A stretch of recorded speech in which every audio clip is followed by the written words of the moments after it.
What's going on, everybody? I hope everyone is having a good day, morning, evening, midnight, whatever time it is in your time zone. It is Tuesday. Wait, it's Monday for you, isn't it? It's Monday. I'm sorry, I lied to you. It's Tuesday in Thailand. It is Tuesday, July 28th, 2025. This is NCC TV coming at you live from the steps at the tarmac of the Amami airport. We are live, or at least that's how it appears to me. Could be a brain in a jar somewhere. Don't know. Don't care. Shouts out to all my weasels out there, all my forest creatures rocking out to the realest of the real. Synthetic lifeform streamer, trapped in a cyberbrained body like some kind of ghost in a half shell in this late stage hypercapitalist dystopia. Forced to exist in this twilight realm to pay off my debt to society and my student loans. I hope you're having a good day, whoever, whatever, whenever, and wherever you are. We're about to jump right into it here on twitch.tv, youtube.com. High risk, high reward, high on life, or whatever simulation, simulacrum, simultaneous, spontaneous singularity of consciousness this is, was, or will be sometime in the distant cyber future. What else do we got on here?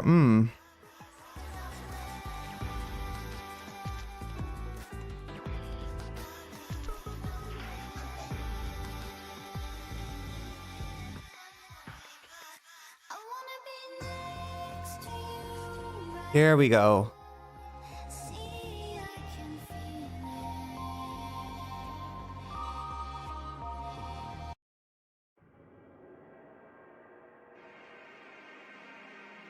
That's what I'm trying to do. It's Tuesday for you? Okay, yeah, it's Tuesday. It's Tuesday for most of you, actually.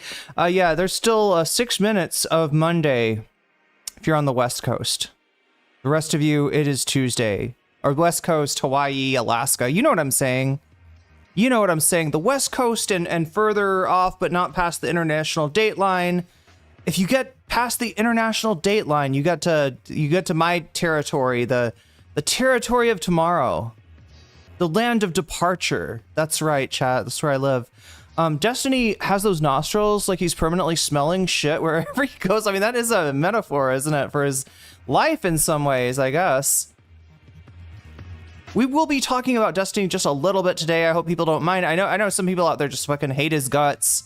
And I'm not a fan myself. But to the point where they're like, I don't want to hear his voice. I don't want to see his face. I definitely don't want to see him do that thing with his jaw that, like, I think is just a tight pterygoid, set of pterygoid muscles. But some people, you know, insist is a pattern of, I don't know, is has to do with his substance consumption. I don't even want to know what Destiny's real life is like, chat. Ethan and Destiny again. I'm so sick of these guys. See, I told you right there in my Twitch comments. And look, George Jackson 66, you're valid. You are valid for not liking these assholes.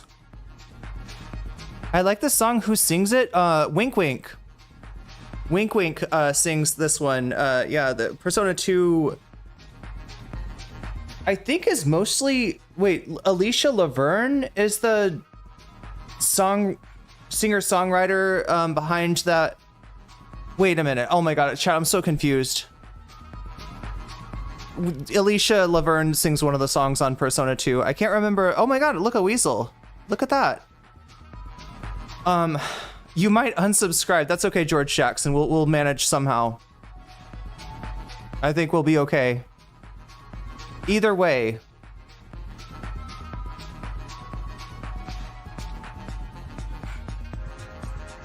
I hope you're safe right now. Thailand and Cambodia situation is crazy. There seems to be a ceasefire.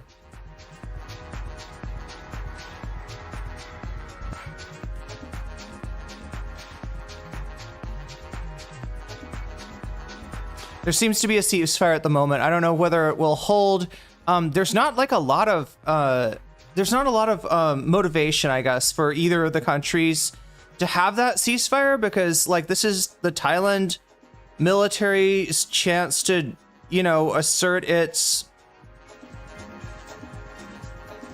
I don't know, the nationalism, right?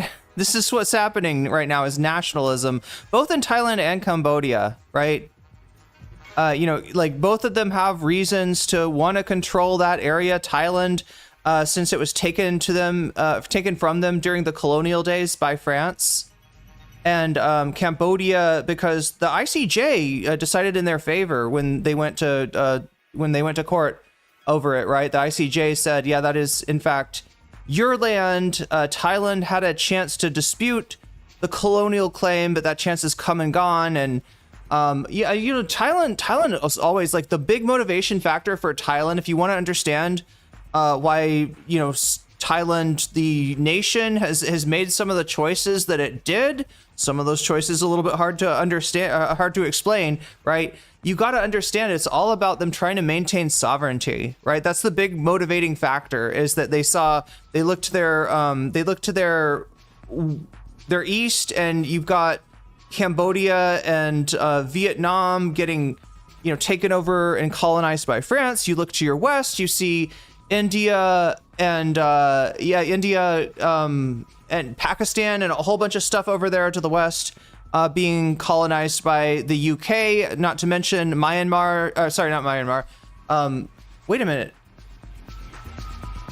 Wait, I think the UK did take Burma at some point. If I got my history correctly, or if you look to the south, and you see Malaysia also under British dominance. There's like every country around Thailand got colonized and subjugated, and Thailand's big thing is trying to avoid that for themselves. So yeah, giving in to the French's, French Indochina's desire to, you know, expand into its territory is probably a choice that was made, or at least, they said they were okay with, just to kind of prevent conflict and war. But war came anyway.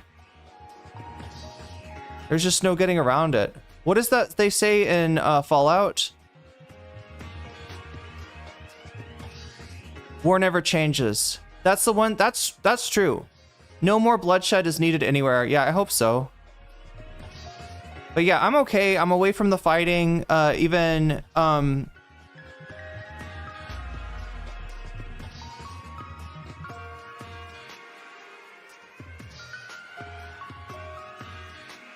Chat, I hate to say this. I don't know. Should I even say it? Nope, I'm just not going to respond.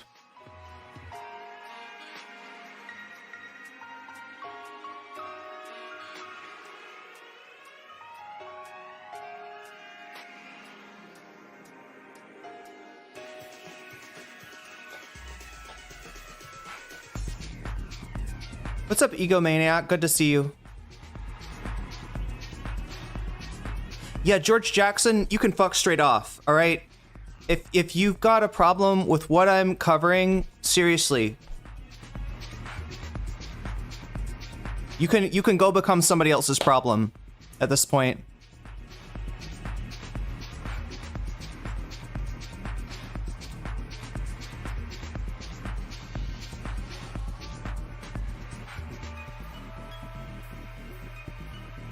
And I'm sure they'll appreciate having another wrecker in their community.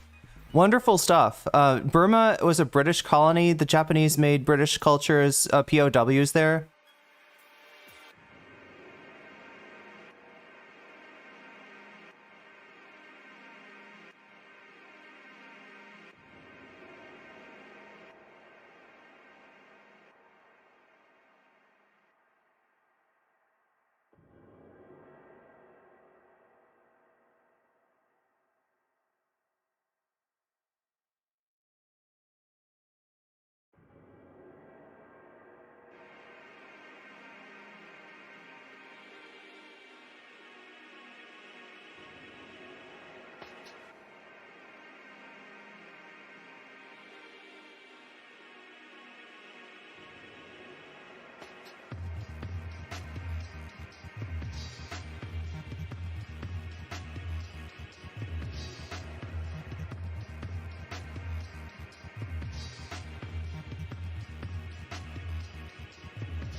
You might unsubscribe if I do political stuff instead of drama slop? Yeah.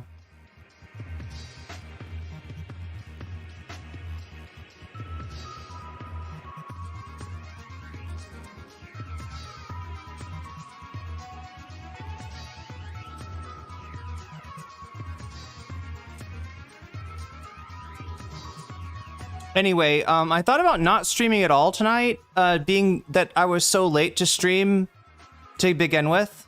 I thought about just like not showing up with anything. I had to pay my rent today, and it's such a pain in the ass because, you know, my building's office is only open during certain hours, and those are the hours that I stream.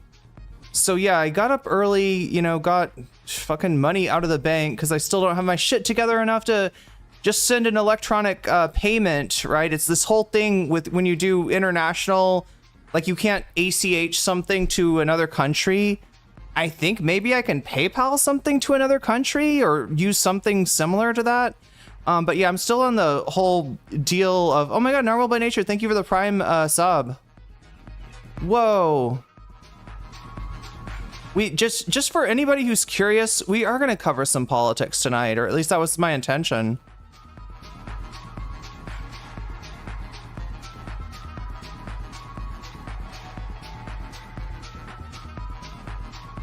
Yeah, happy 8 months. And what is that? Where are we at right now? I think we're at I think it's 9. I think that's what we're looking at. But yeah, I seriously, I pondered like just not streaming at all tonight. But I thought that maybe we could cover just a little bit of Ethan's hypocrisy in terms of bringing back somebody that he said that, or wanting to bring back somebody that he said he was done with. This is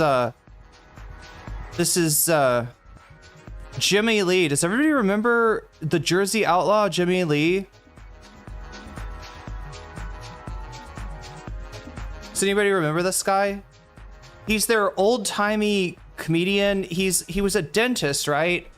And he was a dentist who liked to crack jokes. And somehow he got like a documentary made about him. He's a wealthy man, right? So he's a wealthy man with a lot of vanity, I guess, is how I would say it. And so after telling jokes that I guess some of his dental clients laughed at, although I can't imagine how many of his dental clients, you know, found no humor whatsoever in the joke, because the kind of jokes that he tells are just like racist jokes, and the like, chat, it's to the point. It's not like a joke that like that happens to be a little bit racist, happens to push the line, happens to be a little bit edgy. The racism, the misogyny, that is the joke. The joke is that this boomer thinks that you can still, I don't know, like walk up to an Asian woman and make her uncomfortable by describing your attraction to Asian women. And that's, you know, that's totally fine. You know, it's just old-timey humor. It's just old-timey humor. There was a post talking about Dan potentially leaving. Dan did give, like, yeah, Dan got a little pissed too. I don't know, I guess it's going around today, chat. Stuff that I usually let, like, just roll right off my back, I am not putting up with tonight. There's only so long that one can bite their tongue. Dan has bit his tongue for a long time. I have bit my tongue for a really long time. Like, I'm okay with some people being, you know, like Eeyore, chat. Eeyore from Winnie the Pooh, right? Eeyore's never gonna not be negative. Like, there's nothing you can do for Eeyore or tell Eeyore that would make Eeyore not be, like, you know, just overall kind of melancholy. And so the question is, you know, is it worth putting up with Eeyore's shit, or is it not? And most of the time I'm just like, you know what? Some people are Eeyores. Some people are Eeyores. I can fix Eeyore, says Sitting Cow. What if Eeyore, maybe that's what Eeyore needed, was like a relationship of some kind. That's a silly thing to say. People that go into relationships thinking that they can, like, fill some kind of hole in their soul, that the other person's got what they're missing. I don't think that ever works. I honestly think, yeah, like Shel Silverstein, if you're the missing piece, you gotta become your own big O, right? And you only get to be your own big O by rolling, and that's just like the wheel of karma, or the wheel of dharma. both of which are turning right now. You gotta fix yourself first. Yeah, that's true. You do. You gotta fix yourself first.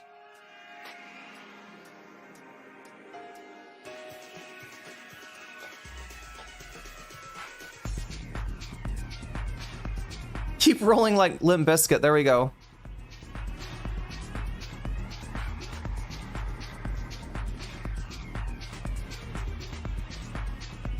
But yeah, anybody that's like, I mean, don't get super excited. We're not going to do like a deep dive analysis of like the life and time of Ethan Klein. It's just a quick hit. I've started so late that the stream is going to be, you know, slightly shorter than normal. I apologize for that. I mean, maybe that's a good thing in general. I need to try to keep the streams a little bit shorter, a little bit more focused, cater to what I can cover in a certain amount of time rather than try. Like yesterday, oh my God, chat, it was so frustrating because like I wanted to watch that Jobry video, but that shit is long as fuck. And then I was like, oh, but let's see the finances of Epstein, and oh my God, that video was so boring. And I bored myself, and I can't even imagine like how some of you might feel. So I thought that maybe I'd get into something a little bit juicier tonight, a little bit more drama slop, and just have a little bit of fun. But I don't know. Fun is not a universal appeal, I guess. Some people don't want to be fun.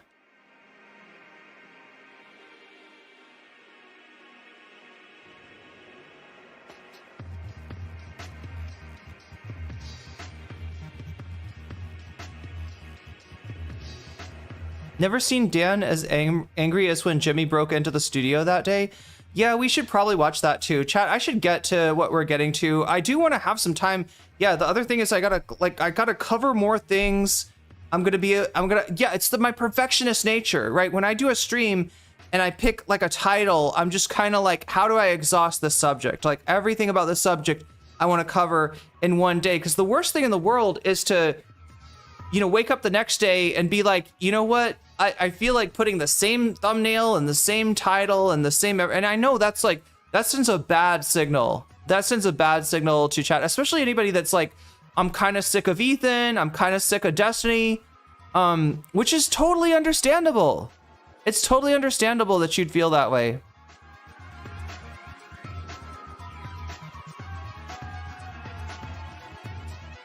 I should have capped. You're okay sitting, Cal. I think we're all on the same page now, hopefully. Yeah, I want to be thorough, but like, I don't know. There's just like, I gotta refocus somehow. I don't even know, chat. I'm driving myself nuts. Oh, I wanted to show you something, okay? I am starting to be able to read Thai. Case in point. Oh my God, it always gets shine on it, but let's see if I can see. Do you see that? Oh, it's backwards. God damn it. Everything's backwards, chat, but so these things down here are consonants, right? All of these letters. Now that's not universally true. Sometimes a vowel can appear like right here in the middle, but usually the vowels appear up top like this one or down below. And we don't really have any vowels that are down below here. But yeah, this is go guy, and it's like a g or a k sound, right? And then this is, oh my God, I can't remember all the names of the consonants, right?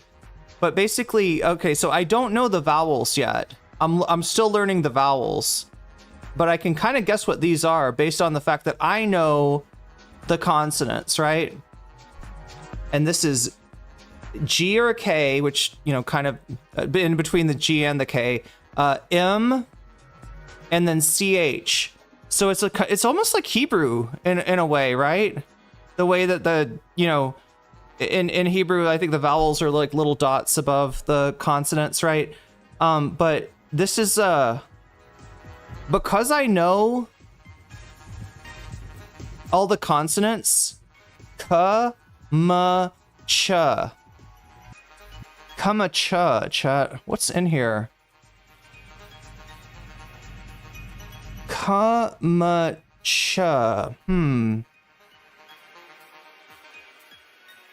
Anybody want to guess what this is? The vowels are K, M, and CH. And this is what what's in here is seems to be some sort of a fermented cabbage, hot pepper, carrot type thing.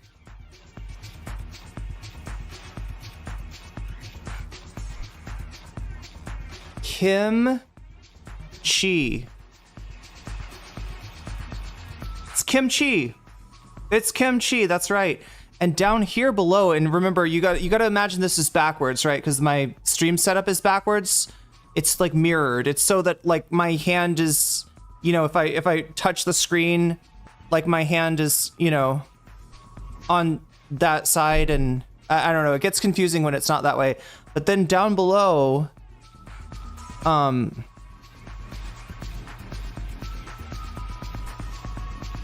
this is J right here, and that's a vowel, right? And the vowel is I. Sorry, the vowel is A, right? So the word down here is J. Kimchi, J. It's vegan kimchi. Don't put it in the fridge. Wait, don't put it in the fridge? Wait, is it bad to put in the fridge? Anyway, I was kind of proud of myself for being able to read things using my knowledge of consonants and my knowledge of context, right?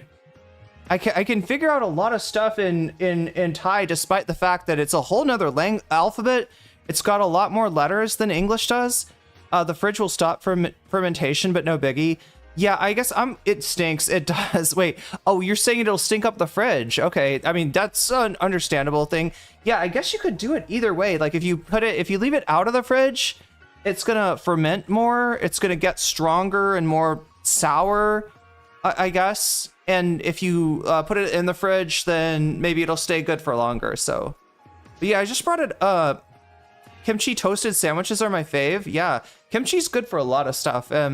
My favorite thing is like to just put it on top of rice.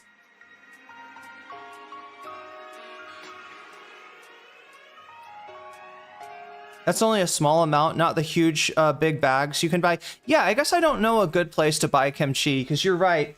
This is kind of a small amount. It's not an expensive thing. How much I think I paid, oh wait, what does this say down here? 50 grams? Is that what that is?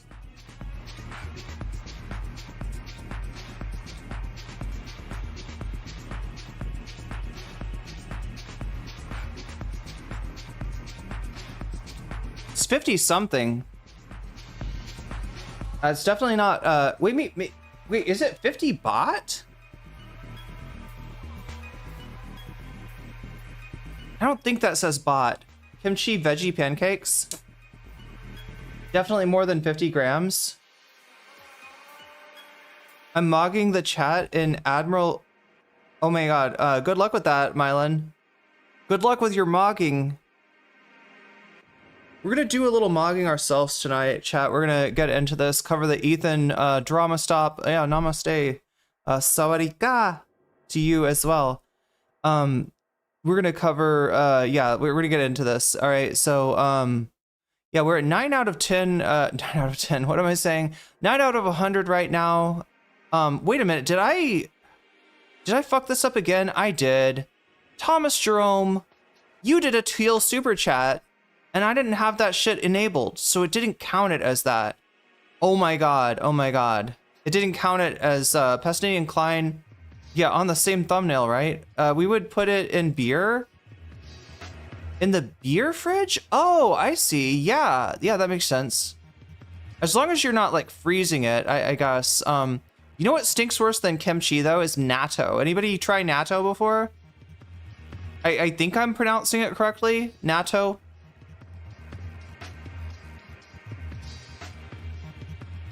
Natto is a fermented bean. And most of the time that it's going to be a soybean, But sometimes, you know, you could use like anything. I've done it with black beans. I've done it with garbanzo beans. It's really good with the garbanzos, right?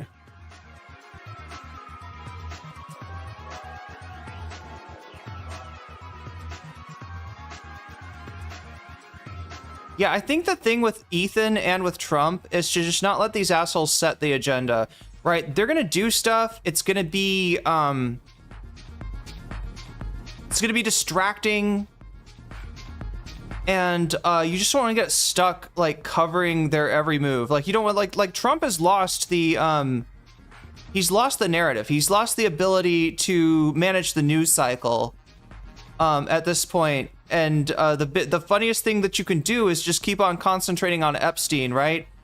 Ethan Klein, I don't know. I don't know if he realizes it, but people aren't as interested in the drama cycle that he's trying to create, right? He had to put Frogan on the thumbnail today just to get some views. And that's pretty pathetic. I think he's like basically squeezed out all of the iDubbbz content that he could. Hasan is not, you know, somebody that he's able to sort of lump into the back and forth. And so he's going for Frogan, right? So, because, you know, it's this whole cruelty. It's a theater of cruelty with Ethan. You take a small streamer that is, you know, struggling maybe even to pay rent at times, and you make her suffering like the content. And that normally wouldn't work. That normally would turn you into a villain and make everybody hate your guts. And yeah, anybody with a soul like fucking sees what Ethan's doing, and they hate that kind of bullying. But in this case, because so many people in his community are like low-key Islamophobic, low-key misogynistic, it works, right? They're like, we want to see the hijabi femoid suffer. We would like to see that, you know? We're not going to be worried about Ethan sending people to her house in the middle of the night, right? Like literally coming into her. I mean, it's not exactly breaking and entering, but like this guy that he sent to serve Rogan came into her house at 2 in the morning, like literally followed somebody was going into the apartment. And the guy just goes in afterwards, which I don't know. It makes me look. I usually, if I'm going into my apartment building and somebody's right behind me, I'll usually like hold the door for them. I just make the assumption that they live in the building and that I don't know, that I should just like kind of like let them in to make it so that, you know, I'm not slamming the door in their face, right? But now I'm wondering, should I slam the door in their face? Do I need to slam the door in my face? I'm so disturbed by Ethan Klein interjecting himself into the whole tragic system. Oh, of the Fox, Save a Fox lady, yeah. At least 3 YouTube videos made by creators no one ever heard of trying to link him to her. Wait, there's people, what, making... I know he talked about the Save a Fox lady, and what was... Like, I guess the link that he was trying to make was that there are people on Reddit, like you know, so this is like animal rescue YouTube, I guess, for lack of a better term, right? There's a section of YouTube that's all about animal rescue, and I think Save a Fox, like, you know, made a channel, and grew really fast. So there's some degree of jealousy, you know, between, God, I feel bad even talking about this. Like, you know, this is a really sad story. But yeah, my understanding is that there was a lot of negativity towards Save a Fox that had nothing to do with like a Reddit snark sort of situation, right? It was, from my understanding, is it's other creators who are maybe a little bit jealous of what? Oh my God, chat! I can't remember her name. I used to watch that channel all the time though, and it is like super. Do not slam. I don't know, chat. Now I'm wondering, like, is the person that I let in coming in to do, you know, are they up to no good? Because like, right, you know, who's gonna be?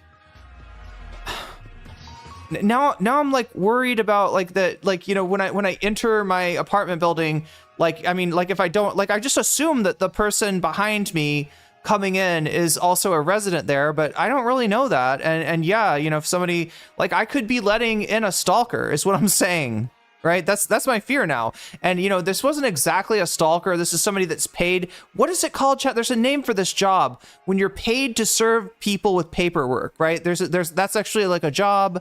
There's a name for it. I can't think of it right now, but that's what this person was doing. But yeah, their method of getting in there was, and the description too, like Ethan's, well, I mean, we'll see. Anyway, that's bonus content. That's the bonus content that you're choosing so far. And it's at 40% right now. Second place, Vosh grooming allegations at 30%. Third place, what's going on in Thailand? And I, you know, the violence, the fighting on the border is, you know, crossing my fingers, knocking on wood. Is it a process server? Is that what it's called? Yeah, I guess it was a process server, right? But yeah, the violence seems to be over now. Thailand got to use their F-16s.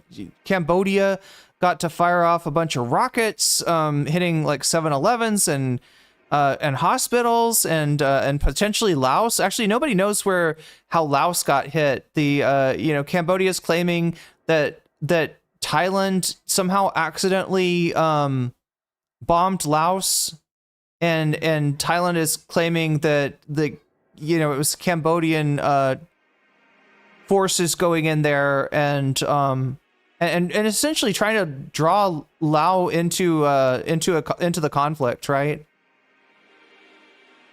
Into a conflict that they would, you know, for the record, chat, Thailand's armed forces are way stronger than Cambodia's, and way stronger even than Cambodia and Laos, right? It's not even close. It's not even close. Like the Thai military is definitely up there. So yeah, it's not a realistic conflict that Cambodia could win, and you know, it's a chance for Hun Sen to kind of you know, look like a strong leader, right? It's a chance for the dynasties. Well, yeah, mainly oh my god, chat, there's so much to it. I don't want to get into it now because, like I said, I'm starting super late.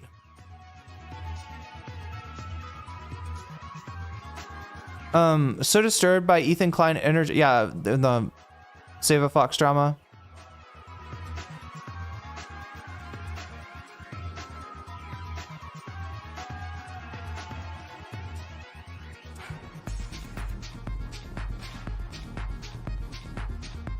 In another timeline where Ethan is actually funny, he could have been an Adam Friedland instead of a fucking monster. I don't know. Adam Friedland is, you know, a stand-up. I don't know if Ethan would ever be able to do that, but I don't know if he just kept on making funny Vape Nash videos, but then maybe somebody in his chat would complain. I thought you were done with the Vape Nash humor.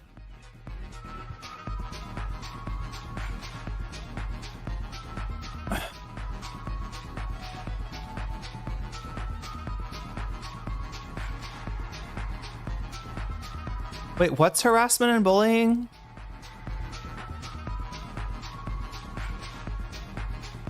It's reported, but nothing will be done because Ethan Giardi Klein has money and it's women complaining. Oh, it's reported in terms of in terms of the process server. I mean, I don't know. Apparently process servers do this shit all the time. Apparently that's kind of how they operate. Right, just like you know, you would think that, like, look at some of the stuff that repossession people do, right? Like some of what repo people do, like, looks very similar to breaking and entering. The difference is that, you know, the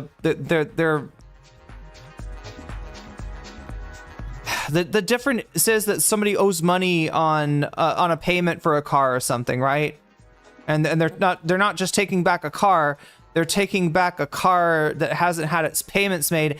And I don't think that there's any way to, like, go after them and be like, hey, this person, like, broke into my house or whatever. I think so. I don't know. Yeah, the job delivering warrants is called a process server.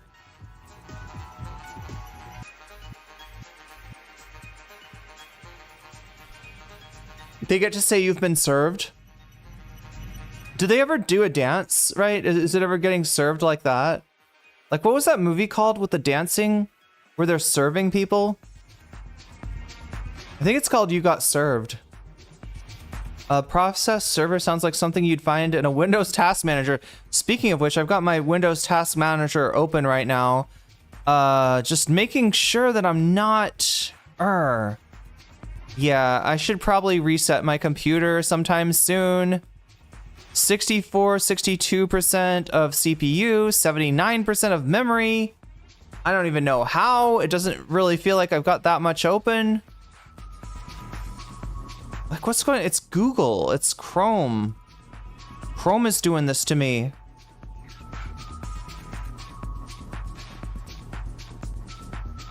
Yeah, no, this is not, it's not good.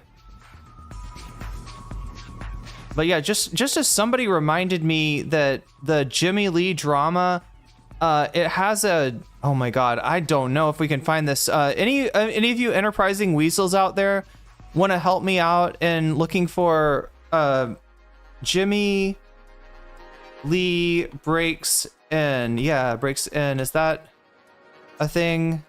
Oh, there it is. God damn. Jimmy Lee breaks into studio, gets confronted, permanently banned from show. Wait a minute. Oh my God, wait.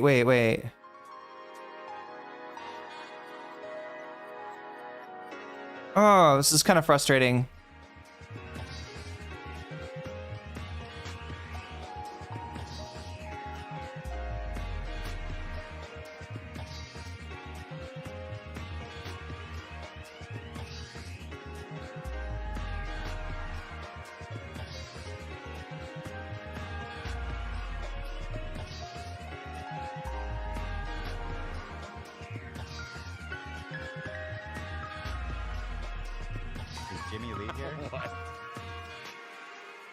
Yeah, so we're gonna be looking at that today, I guess. Yeah, well, that's what we'll do, chat. We'll look at the Jimmy Lee, the origin story of why Jimmy Lee was removed from the H3 podcast, and then we'll watch today's segment of Ethan pining for his old friend. And I want to show you the reason that Jimmy is kicked off in the first place, to show you maybe why, why it's so strange that Ethan would be waxing nostalgic about Jimmy Lee, right? This is like saying, I don't know, Chad, if you were like, no, it's worse than that. It's actually worse. I was going to compare it to like, if you're like, God, I really used to love House of Cards. It was so good. Do you remember that? And Kevin Spacey, he's so good in that. He's so good. And God, if you just hadn't done that stuff, I wish I could go back to like not knowing that Kevin Spacey was problematic, right? And it's just kind of like, I think it's actually worse than that though. Like, you don't know Kevin Spacey if you're a House of Cards fan. You just watched it, 20 years ago on Netflix, and you remember it being a good time. Ethan fans were editing the Amy Bradley wiki page to insert Ethan Klein offering a reward of 1 million for information. Is Amy Bradley the name of the Save a Fox content creator? I can't remember. They had to lock the page because they kept putting Ethan in there after removing him. I thought Trump solved the Cambodia conflict. He definitely did insert himself there. There's actually some conspiracy theories going on, right? That the whole conflict was potentially orchestrated either by the CIA or by Chinese, Chinese intelligence, right? I've been seeing this on various channels, that the theories about the real origins of the conflict, and some of them seem like they could be credible. But yeah, it does get into Pepe Sylvia territory pretty quickly. Feels like the Thai military are the bullies here, but I know next to nothing. They're a bigger military for sure. It's complicated, Jerry.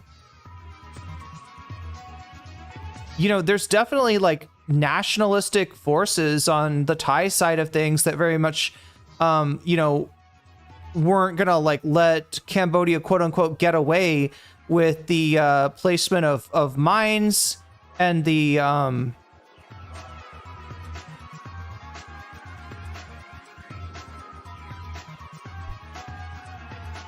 their proximity for the border.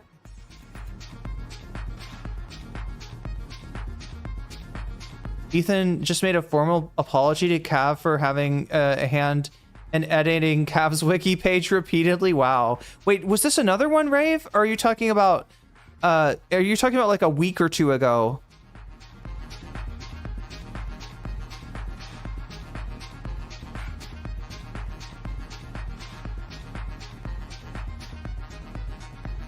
Was it called Stomp the Yard? It's Stomp the Yard. You Got Served doesn't exist. Wait, what? You Got Served doesn't... Why do I remember... Chat, is this a Berenstein Bears kind of thing? Did I travel to another universe where it wasn't called You Got Served? So you're saying Stomp the Yard, they said You Got Served in that movie. It was never called You Got Served. There what, like a South Park episode called that? Irene is the most enterprising weasel. I don't know. I'm the most pissing off Twitch chat weasel tonight for whatever reason. Ethan literally has a redact.dev ad on his on the button actually. He doesn't even try to hide his affiliation with Destiny and Saltman anymore. I mean, yeah, technically this is, you know, technically Jimmy Lee is the sex pest lolcow that Ethan is missing, but I think he misses, you know, like, let's be real, okay? Like, he's just hiding his connection to Destiny and gaslighting the fucking world. Stomp the Yard is a different movie. Both exist. Okay, so there is a You Got Served. When is You Got Served from? You Got Served does exist. Okay, well... I'm just traveling back and forth between universes here. Between the Berenstein and the Berenstain and the Berenstone. How about the Berenstoner Bears? Could they do that? Well, I mean, I guess that's not that, you know, I'm not trying to be like, yeah, and the kids are hitting the bong, right? The brother bear and sister bear are like, oh my God. Papa Bear is like, I gotta look for that wild weed. It's out there somewhere. It's not... No, he'd be looking for weed honey, wouldn't he? He'd want to get like he would want to get honey that's like that the hive is right next to a weed like plantation or like a bunch of weed plants. Stop making jokes. I was a victim of Mandela effect. Mandela or Mandala effect? It's from 2004. I don't think getting lied to counts as getting Mandela. Getting fucking trolled and gaslit by chat doesn't count for Mandela effect. I don't get my Mandela merit badge for that. Amy Bradell is the missing woman. Thank you. He watched a Netflix documentary on, decided to insert himself into her tragedy. Oh my God. Currently trapped in an alternate dimension. I mean, I know that feel. I know that feel, Direful. Speaking of that feel, we got to get going. I don't want to waste too much of your time tonight because, like I said, I started super late, and so we got to get down to business here. All right, how is business going? Well, right now we're at 9 out of 100. If you want me to stick around and cover another topic with you, I got to get that to 100 out of 100. That number goes up every time somebody does a super chat, super sticker. If you get yourself a membership, if you gift a membership, if you support me on Throne, which right now you would be supporting my Vietnam trip coming up in less than... Michaela, thank you. I knew it started with an M. I think I was going to say the wrong name, though. I think I was going to... call her something else if I... That's why I didn't say anything. Remember when Ben Carson died of COVID? I forgot about that. Is he the guy that... What was Ben Carson's deal? He said something funny in a political debate, didn't he? But anyway, yeah, every time you do a super chat, super sticker, if you get yourself a membership, if you gift a membership, if you gift memberships, if you support me on Throne to help fund the Vietnam trip, which I think we're like 25% of the way there. So, you know, we're making some progress towards covering that trip. Or if you sign up for my Patreon, or of course, if you do what Narwhal by Nature just did, and you, like an enterprising weasel would, you use a Twitch Prime.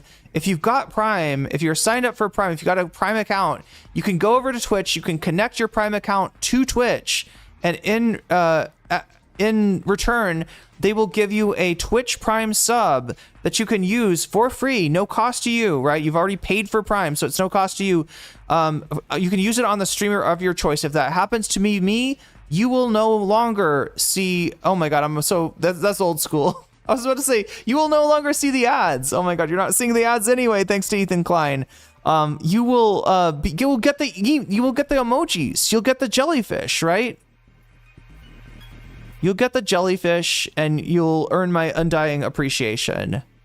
Because that is a way for you to take money away from a big evil corporation and give it to me instead. So a massive appreciation for my jellyfish over there. Of course, also, if you get yourself a sub, that works too, or if you gift subs, right? All of that, or bits, right? All of that goes into this right here, which is right now at 9 out of 100. If we get to 100 out of 100 by the end of the stream, I'll stick around and cover some more another topic. Obviously, if it gets to 200, I cover 2 topics, etc., etc. You know the drill. At least I think a lot of you know the drill. Ben Carson is still alive. I got trolled by chat again. That sounded credible. That was believable. I was credulous in believing what chat was saying about Ben Carson being like, Ben Carson dying of COVID totally like checks out. Like, I don't know, somehow I was like, yeah, I remember that. I remember when Ben Carson died of COVID. But I guess it didn't happen. But what we hope what we hope does happen tonight is hitting the goal of 100 points on that board so that we get some bonus content. Right now, people are voting for another Ethan segment. That's in first place right now with 41%. I'm sure that's not going to piss off anyone. No, I feel bad, chat. I feel really bad because I do understand the Ethan fatigue. I very much do understand the Ethan fatigue. But I guess I also have a certain negativity fatigue, maybe? I don't expect everybody to watch every stream that I do. You know, you're interested in a topic or you're not. And I don't want to... I do realize, like, so what happened was that the Ethan stuff got excessive. The Ethan stuff got really, really fucking excessive, right? In that he was constantly doing something else, and I felt obliged to cover the story, right? I felt obliged to give you like full coverage, and that was fucking with me, and I think it was fucking with some chatters too, right? They could never silence Bill Carson until the world knows the truth about the pyramid and the true use of them as grain silos. I vaguely remember that, Mike Gonzalez. I vaguely remember that.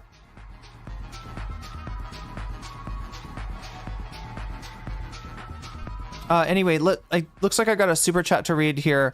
Oh, thank you. Thomas Jerome, I hope you're still in chat because I'm about to answer your question. Are you going to Japan, China, South Korea, Laos, or Vietnam since they're nearby? I'm going to be going to Vietnam. Right, that's coming up in less than a month now, about 3 weeks from now. I will be traveling to Vietnam. I will be spending about a week there. Hopefully, I will definitely do some streams from there. Hopefully give you some coverage of, you know, cool things. You know, like there's a bridge there, isn't there, in Hanoi? There's like a really famous bridge with a dragon on it. And they shoot fireworks every night, I think. Dick Gregory said Ben Carson wasn't even in the operating room when the Siamese twins were separated. Michael Brooks used to do an impression around Ben Carson? Damn. Now I'm curious about that. Maybe I should check that. Do you think I could find that? Oh my god, chat. This song is too busy. I just realized. This version of Amami Airport is too busy. And while I appreciate it, it's not really helping me think. I got, you know, I got distracted early, and I'm trying to pull myself back.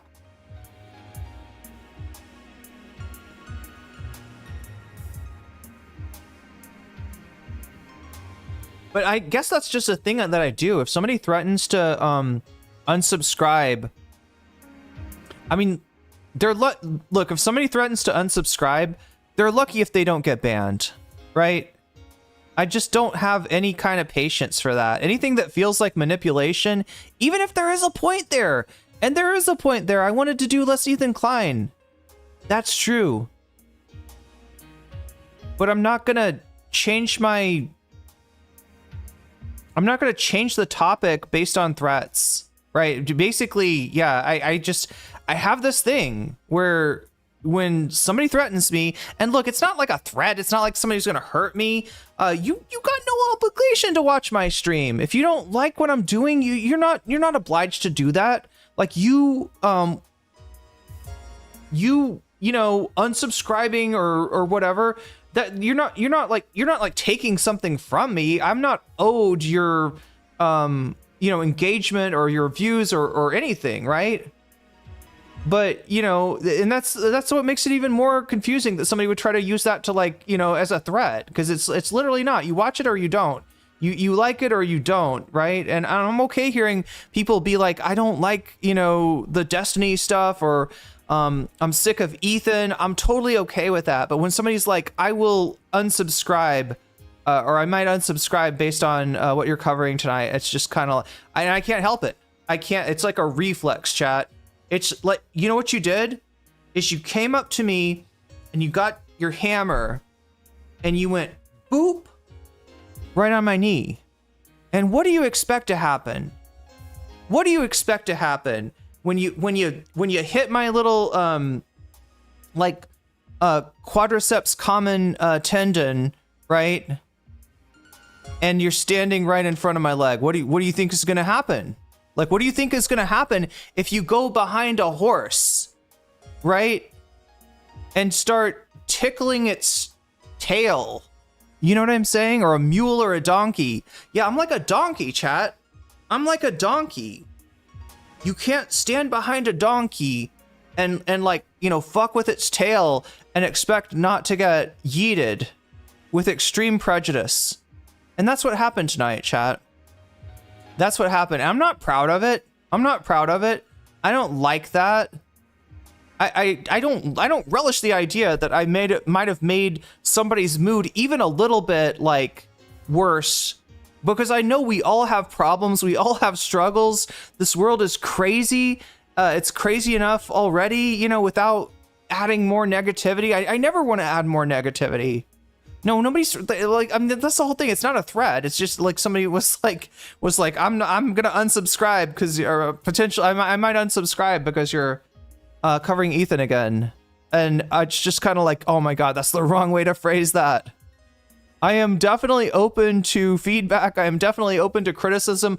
I don't want anybody to ever feel like, you know, that you can't, you know, you can't disagree, right? Or you can't have an opinion that. I got triggered, yeah, and I'm not proud of it. It's not a good thing, okay? It's not where I want to be. It's not who I want to be. I should be a little bit more resistant to that, you know? Because I do understand that people's lives are difficult, and, you know, sometimes somebody lashing out, you know, could just have more to do with stuff that they're dealing with in their life than, you know, I shouldn't take it personally. I'm telling you, I do have I do have a reflex, all right? And I can't exactly help it. But yeah, I didn't ban anyone, okay? I guess that's I can look on the bright side, right? Because I think in the past I have. I think in the past when people have said like I'm gonna unsubscribe, I'm just like, oh really, you're gonna unsubscribe? Well, it's gonna be very hard, considering that you're banned. Actually, it's not. I think you can still unsubscribe. Cover Ethan. I'm down, man. I'm clueless. I want internet people drama. I mean, that's what we're gonna do. I'm gonna unsubscribe if you keep on talking about the chatter who threatened you with unsubscribing. Sitting cow. Sitting cow, you have provoked my ire. You have provoked my ire. You did the exact thing that I told you not to do. I would have blocked them. Yeah, I don't know. Well, I don't want to talk about it too much. I just want people to understand that I don't hate anyone, and I do understand that, you know, there's some content that you like and there's some content that you don't like, and I want to make sure that people understand that I am willing to hear that feedback. Just please don't give your feedback in the form of a threat. And it's a silly thing to threaten anyway, because you don't owe me your views, right? You know, if you're watching, hopefully it's because you appreciate the content that I'm doing. You appreciate what I'm saying. There's something in that for you, and so there's no need ever for anyone to try to leverage their viewership as a like cudgel, as a it happened in Discord, no Twitch chat. With that said, 1,000 years in the gulag. That's right. Sam has done it on TMR. Wait, he's banned people? Hasan does it too. This is the whole thing. It's like, right, I understand why Hasan does it. I don't want to... I don't want to get triggered by it.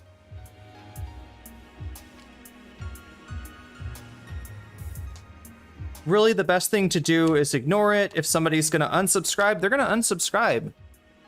And if somebody's going to, you know, most likely, if they're making a thread, it's because they're not really going to do it. Egomaniac 8. But yeah, in the past chat, I have banned people for shit like that, and for a custody I situation. try to not be so reactive. Anyway, so yeah, Sam has never banned anyone because he doesn't know how. Yeah, I know. That's the other thing I was thinking of. Like, Sam's not really involved in the chat. The only thing, yeah, if you should send a IM to Sam to let him know that there's a hype train on Twitch. He will say poggers, but that's about as involved as I've ever seen Sam Cedar get. Someone complained and he laid into them. Matt Lesh too. Right. Yeah. Well, yeah. Anyway, chat. That being said, right. We're at 9 out of 100. The other goal that I've got for tonight, the other hope that I've got for tonight. Oh my God, Egomaniac. Thank you for the super chat. Is that we will reach another goal, and that's the butterfly goal. So I've got all these butterflies. They live next to my desk, and every night we play this game where I see if I can get 10 teal super chats, 10 teal or above super chats, right? That is, I think, around $3 and some change, maybe $3.50 just to be safe. Makes your chat, you know, gets it to that teal level. And if we get 10 of those, then I put a butterfly in my hair, and you get confetti too. Now, I left one off accidentally because I didn't start the butterfly goal soon enough. So we're just going to pretend that it's 2 out of 10 right now. So there's 8 more that we're looking for. We're looking for 8 more super chats in order to achieve the butterfly goal. The other goal that we have is this one that is about to go up a little bit more. 14 out of 100. Yeah, so if that one gets to 100 out of 100 by the end of the stream, I'll stick around and do one of these topics, right? And you could also vote for these topics. The poll is over on YouTube. Feel free, if you're watching on Twitch, to come over to YouTube and make your voice heard. I want to see what you want as your bonus content, right? Right now, we got 40% voting for Ethan, proclaiming that he is definitely not stalking Frogan, definitely not sending people to stalk Frogan, right? And that's in first place. Second place is the Vosh grooming allegations. I wonder if that is considered drama slop. I don't know, chat. At 28%. Third place is what's going on in Thailand, Cambodia. In some ways, that also is a drama. That definitely has an element of drama to it, despite the fact that we're talking about world events here. But we're also talking about personalities, and the personalities of the Shinhwa family in Thailand and the Hun family in Cambodia definitely play into what's going on in Thailand and Cambodia. And in last place, the topic that no one seems to care about, except for 7% of you, is Asmongold turning on Trump. He does seem to be a lot more negative towards Trump. Hasan banned me for a month. I don't know what I did. Damn. Sometimes he does. I mean, like, all of us do this, right? There's like, sometimes you misunderstand what a chatter's saying. Sometimes a chatter is joking and you take it seriously, or the way they word things, it's confusing, and you think they're saying something else. So it sounds like it might have been one of those situations, because I've definitely seen Hasan not understand chatters. I commented one time that I thought Matt Lesh was the singer. I mean, that's perfect for the Pilot Light song. Then he replied to me in chat. Yeah, I don't think he's I don't think he is old enough to have sung the Pilot Light song. My understanding is, I think that was back from like Sam's, I don't know if it's Sam's childhood, but when Sam was a lot younger. Matt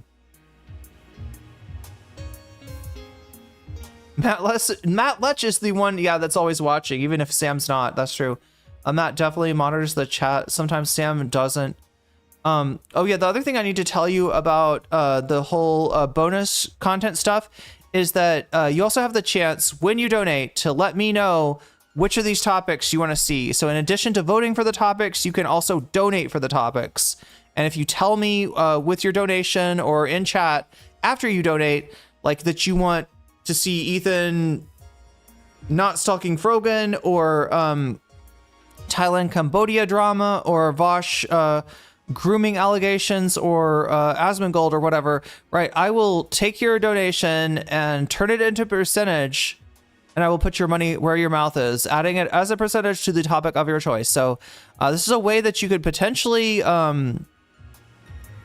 push the poll in one way or the other, depending on what you're feeling like tonight. So make sure that you know when you donate that is an option. You can also say Vox Populi if you want to.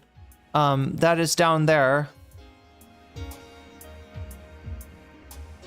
And that's when what you're saying by that is that you want to reinforce the vote, right? So Vox Populi. So these other things are ways to slightly interfere with the poll, slightly put your thumb on the scale, slightly alter the poll, and Vox Populi is the way to undo that interference, right? So if you say Vox Populi, you are voting for whatever chat is having, whatever people are voting for, you are reinforcing that. So that is something you could do as well. I got muted in Voshcord for 6 days one time for disagreeing with his stank-ass take on getting the military involved in the Freedom Convoy. He wanted to get the Canadian military involved in that?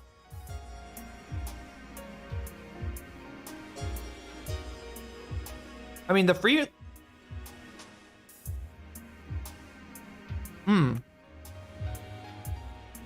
It's pronounced Matt Lech. Okay. Like Lecker. That must mean that Matt's, like, ancestors made some really delicious stuff in the Netherlands or in Germany, and so he got named, Lech for how delicious their food was. Muted by Vosh himself because he was checking the Discord for people talking shit about his take. Damn. I didn't realize he was that thin-skinned. He was doing some BS accelerationist take about it. I mean, he's always trying to go viral with, he's always trying to do some, yeah, I call it a take meister, right? He'll have a take that he's not really firmly committed to, and if you ever were to challenge it, if somebody as a content creator challenges Vosh to debate it, he'll totally Mott and Bailey that stuff. He'll be like, well, actually what I meant was something more like this, right? And it's a way to drive engagement, really. And it's probably why Vosh was so successful. He's able to get attention by having, you know, ridiculous takes and kind of controlling the conversation, controlling people's attention. But yeah, let's get going here, chat. So yeah, like I said, and yeah, the things that oh my god, what is even going on? That's wild. I thought I put that on repeat. Oh, I didn't put it on repeat. That's what happened.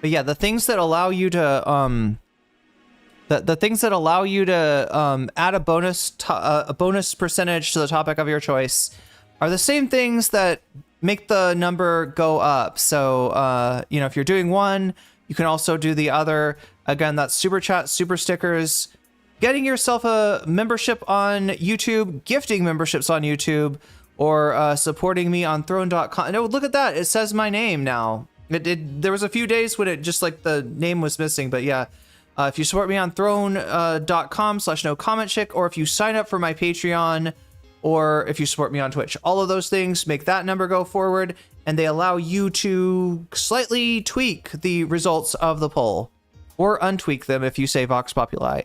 But speaking of which, let's shout out the Patreon. Yeah, today's stream is brought to you by my Patreon.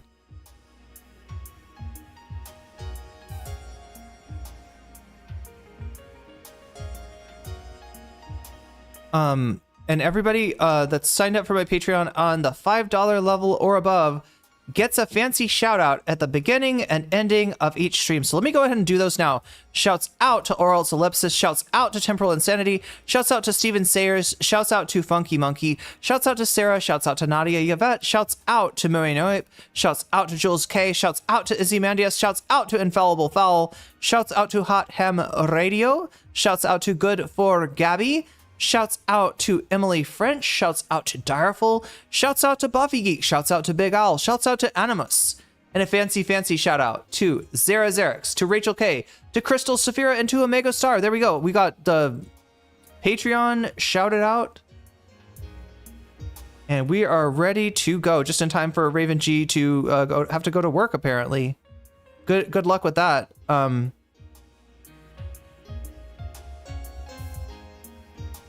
Okay, I think I've got it pulled up. So we're gonna start off with the origins of the Jimmy Lee drama. I shouldn't call it a drama. Because yeah, he did. Wow, what's going on here? Nothing good. Oh, I know what's going on. There we go. It's fixed. It's fixed. All right, so this is kind of the origin story. Jimmy Lee was a dentist in New Jersey. He made off-color jokes to his patients while they were getting dental work done, and he had a weird documentary made about him. Ethan discovered him and started using him for content in the same way that he uses the rest of his wack-pack, right? You know, he pretends to be nice to the person, but he's really just kind of exploiting them and making fun of them. So Jimmy Lee, same deal with that. Jimmy Lee, you know, likes he's an older guy. He likes the old-timey humor. He, you know, doesn't see what's wrong with like a racist joke or a sexist joke or whatever. And he tells lots of those. And the kind of the humor of watching Jimmy Lee, it's not that his jokes are funny. It's always that it's funny that he thinks it's funny. And it's funny that he doesn't seem to realize like what's wrong with the racist, sexist, whatever shit that he's saying, right? So that's essentially the humor. Ethan kept on bringing him on as a lolcow, basically, as, you know, somebody to point and laugh at. And this was all well and good until reports started coming back that Jimmy was being inappropriate behind the scenes with some of the people on set. And at that point, or maybe a little bit after that point, because it does seem like there was some reticence on Ethan's part to actually, accept, to actually believe the victims, right? But after Jimmy Lee both crossed boundaries with people and kept pushing it, right? This is the guy that says, don't push it, don't push, but he pushed. He pushed by breaking into their studio to be like, what? Yeah, I don't know, to be like, why won't you have me on, kind of, like, right? Which, is another boundary that he crossed, like literal, I don't know, breaking into the studio. I think he more like snuck into the studio. I think it's another situation where like somebody opened the door and he came in afterwards. I don't think he was actually breaking or entering or anything like that. But, he sneaks into the studio uninvited. Dan or somebody sees him on the security camera and it's like, yeah, he's in the bathroom. Do you want me to bring him down here? And Ethan does, and he brings him on to confront him about the allegations against him. So this was the first time that Jimmy Lee being brought on for content was a wholly negative thing for him. Was him getting exposed as, as a creep, basically. And, I don't think he realized that was going to happen. But yeah, after he tried to ignore the allegations when Ethan brought them up, and finally when he broke in, Ethan was like, all right, we're going to do this on stream. So with that, chat, I feel like I have adequately described the situation. Let me hand it over now to Ethan and Aelia.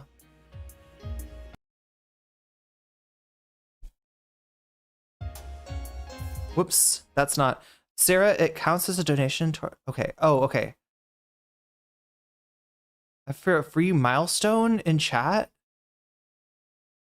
Oh. I think you can get attention like with it, right? If you have got something to say that you want a special attention page. I think that's the point of those milestone chats.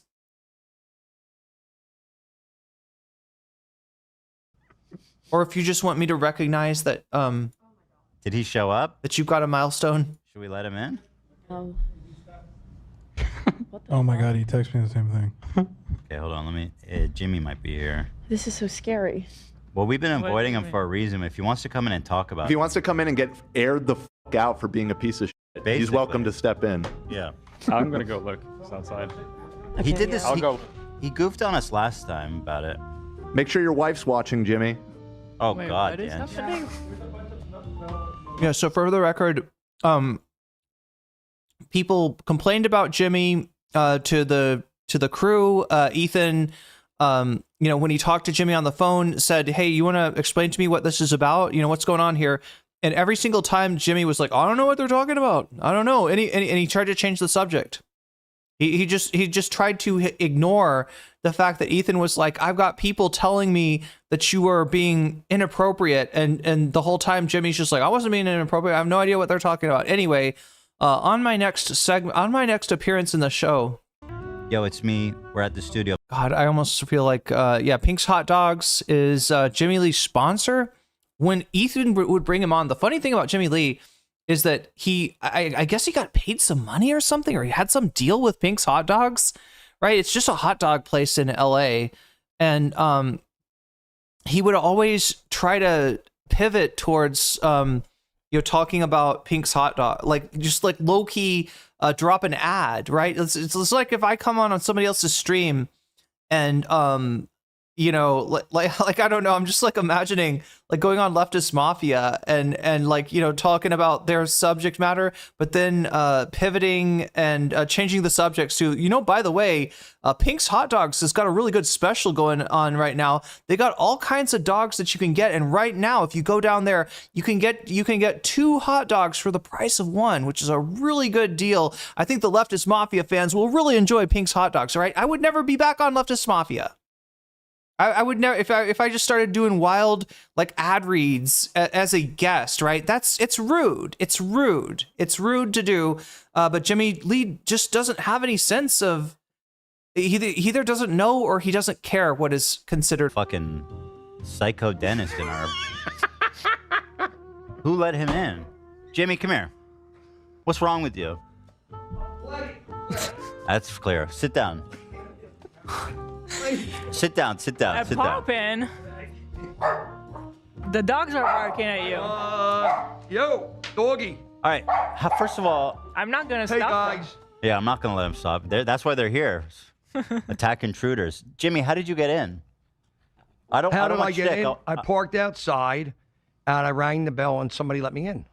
They just opened the gate. And then, Gate opened, and the guy isn't the came front door out, have and a key too? He, I said, I'm here to see you, and he opened the door for me. Was it Jeremiah? He probably thinks he's invited. Oh fuck. I guess Jeremiah's probably seen him before. Yeah, so it's not that. Yeah. How you guys So doing? what do you think? You just coming here? How you doing? I'm okay.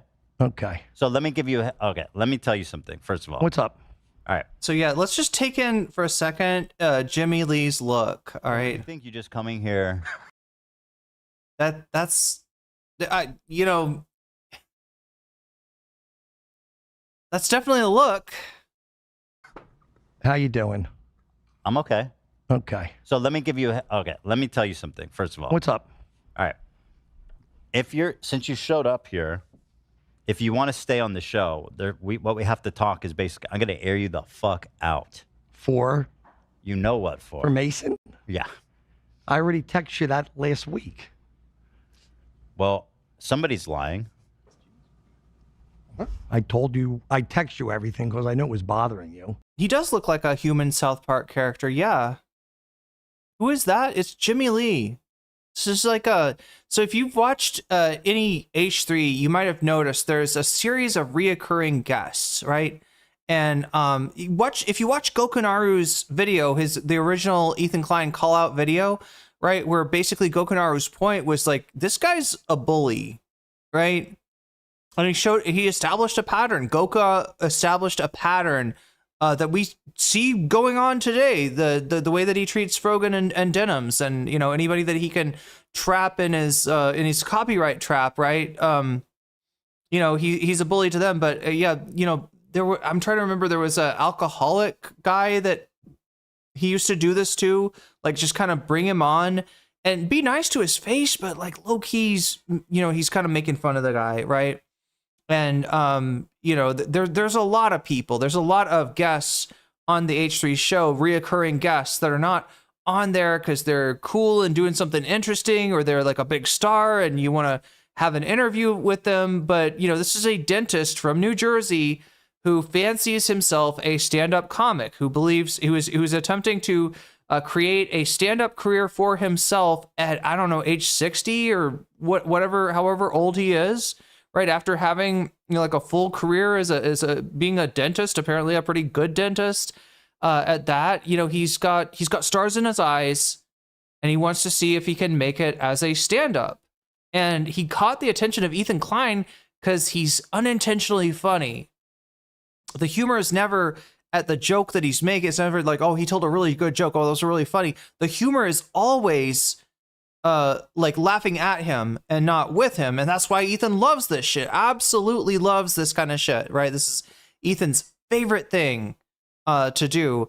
And, having him around apparently blew up in his face, because you're about to hear that there's some allegations against this guy. He's already crossed the line by coming into the H3 compound uninvited. Ethan is going to have a talk to him about some complaints that he's gotten, I think, from female staff members about Jimmy Lee's behavior, about him, crossing the line. So, Shoe Nice, thank you. That was who I was thinking of. Yeah.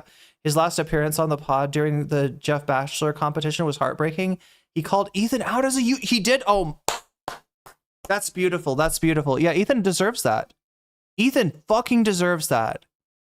Right. Yeah, this is somebody, like, again, somebody that Ethan brought on, pretended to be nice to, and was just like happy to get platformed by Ethan, but really he's making fun of this guy. And and finally, yeah, I guess Rave is telling me that he called Ethan a user and abuser, which he very much is. But yeah, this guy's the dentist, the Jersey. He's a dentist. He wants to be a comedian. He calls himself the Jersey Outlaw. His comedy is just racism. Like, that's the humor, right? I'm gonna be racist to a black woman. Like he'll walk around the street with a film crew, and he'll come up to like a black woman or something and be like, "Hey, how long you been black for? How what's it like being like?" Just like make people like incredibly uncomfortable, just say racist shit and try to, get a few clips out of that to go viral, right? And he's never funny. The humor is laughing at him, not laughing with him. Of course it's bothering me. Yeah. Did it happen? No, he filmed for me, and we have different content creators, and he got mad when we let him go. In fact, we had a problem with him in a diner. In fact, one of the guys that's with me was there when it happened. Jarrell. Right, listen, I'm going to give you an option right now. Before I say what it is you're accused of, you can leave, and I won't mention it. So this is kind of weird. Right? Jimmy at this point has been brought on countless times to Ethan's program, and has even like met up with H3 fans that kind of know him from the show and are like, oh yeah, I'll hang out with you based on, yeah, well, I mean, if Ethan's cool with you, I guess you're okay. And what he's offering him now is to like not be publicly exposed if he will just become somebody else's problem. If he will just get the fuck out and like leave them alone, right? He's saying, I'm not going to tell our audience like what you actually did to people. I didn't come to start drama and trouble. I came because I'm here. I like you guys. It doesn't matter what you came here for. Jimmy, you were not invited to come here. You stormed in. You know that we're mad at you. Are you that crazy? Or what do you think? Well, Dan, I know all that, and I wanted to come down, and I know I'm FOMO'd out, and I wanted to come down. So I understand you. I FOMO'd out. Yeah, he uses the word FOMO, fear of missing out, incorrectly and a lot. It's his hello fellow kids, right? He just applies FOMO. Everything is FOMO. According to this guy, I was just FOMO'd out. I'm sorry, I was a little FOMO'd out. What do you mean? What do you fucking mean? This is fake. That's a theory. Is that a small Henry Knowles doll? Henry Knowles doll on the desk? Oh, are you looking at Bo Black's doll? I had a video posted a while ago on some of the fallen friendships. There are so many people. God damn. Well, yeah, like I said, if you can find like the challenge is the original Gokunaru video, I think got taken down. You know how Content Cop works? Like in the Content Cop that iDubbbz did about Ethan. There's like this beginning segment that's kind of like a dramatized thing. They're kind of acting something out, right? Gokunaru would always do that. And I think that I can't remember if it was his beginning segment or his ending segment was him and somebody else acting out the unaliving of somebody dressed up like Ethan Klein, right? And this was normal back then, right? This is very much TOS now. If you're a beginning YouTuber, please, whatever you do, don't dramatize harming another YouTuber, right? That is definitely TOS, right? But back when Gokunaru made that video, it was not considered TOS. It was something that people did all the fucking time. It was a way of just kind of saying, like, yeah, fucking got you, right? And so he did this, he had somebody wear a knit cap like Ethan Klein's knit cap, and they acted out unaliving this guy, right? There's a way of them saying like I'm murdering this guy with the video, right? Was the idea, but those rules got changed, and Gokunaru's video based on this got banned. So you can't find the original version of it. However, I think that the rest of the video is fine. I don't think there's anything TOS in the rest of Gokunaru's video. And it does go over the exact phenomenon that I keep on going back to, is that, Ethan Klein is a bully. Ethan Klein is a user and abuser, as somebody said earlier in chat. And you can see this dynamic play out with so many people in so many ways, and then he gaslights you on it. No, I really like Jimmy. I really think that he's got something. I mean, look, I don't agree with the racism or anything, but you know, he sure has confidence, and he's got a, you know, I don't know. He'll find some way to kind of just gaslight you about it, but it's really clear that he just wants to. Wanted to So hold come it, down. let me finish. If you guys, I said to Olivia, I could tell when I came in, I kind of wasn't welcome. If you guys want, You literally weren't. correct. You literally were no, not hold welcome it, let me here. And finish. take those glasses off. This is not Jimmy Lee Yeah, we're anymore. talking. This is Let's not talk to fun. James Weiner true. for a Yeah. second. I can tell Silly. there's hostility, and from what I'm Sorry, that's Dr. James Weiner to you, Dan. gathering here, I should probably go. Well, hold on. You were 'Cause- peeing. 'cause- Also, you were peeing. You didn't lock the door. Love walked in on you peeing. No, I closed the door. No, You closed the no, door, it but was you didn't definitely lock open, But brother. Dan, I'll say this because I stormed the Bastille, and if you guys are that uncomfortable, Listen, no. Listen, I'll go. It's up to me. okay. I'm not mad at you. I get You're down not here. I mad. get wound up. I don't think before I do stuff, and it is what it is. So I didn't come down here to like get drama with Mason and create problems. Mason don't work for us no more. I came down to see you guys say hi. The Jomo show guys here. I mean, I like The them. Jomo show guys. Yeah. The reason, Ethan, that the other guy don't work for me. He does all my content now. Jarrell. I'd like to talk to Jarrell. He's right here. And he'll But tell hold you on, the hold truth. on. So He'll tell you the truth about that other guy. He was there when we had to fight with him. I'm not lying to you. Jarrell will tell you. I'll ask Jarrell, but here's what I'm gonna say. What? First of all, it's up to me, okay? And I'm telling you, you can stay, but I'm gonna have to be. But ask you. I don't want to stay and drag dirty laundry and do. I came to see you guys have fun. We have a That's so big thing silly. at Pink's tomorrow, and It's not an option. Jimmy, What? you're an adult. I'm an adult. Barely. But I didn't do. But Ethan, Hill, you I didn't do okay? nothing wrong. I But let do a you- but content creator go do that you doesn't think match that if what we you- do. Do you think that if you come here unannounced, we're not going to bring up the stuff that we want to bring up?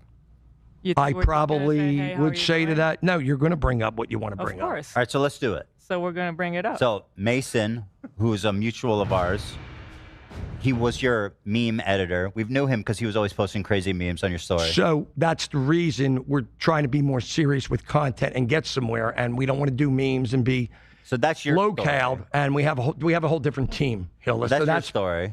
I'm sorry, we don't want to do memes and be. Did you say low cal? Like low calorie? in we're trying to be more serious with content and get somewhere, and we don't want to do memes and be So that's your local, story. and we have a whole different team. What did you say? Low cal? But what is he? I can't understand what that word is. We don't want to do memes and be low. Lolcow? Was you trying to say lolcow? Memes on your story. So that's the reason we're trying to be more serious with content and get somewhere, and we don't want to do memes and be So that's your local, story. and we have a whole different team. Hill. That's So your that's story. yeah, His- that's the He deal. reached out to us. And My best guess, chat, is that he's heard the word lolcow applied to his content. He doesn't completely understand that, but he knows that it's something to do with him being goofy. And so just like the way that he misuses the word FOMO, he's gonna, this is like his boomer appropriation of the word lolcow, I guess. said, I have something I need to tell you about Jimmy. Fuck that guy. I hate him. He's the worst.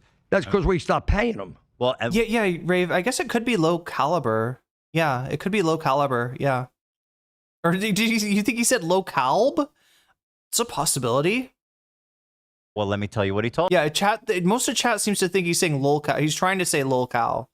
Maybe I'm guessing he's trying. He might be saying like low calb or something like that. But I think he heard somebody describe what he was doing as lolcow behavior, and he doesn't quite understand what that means, and so he's just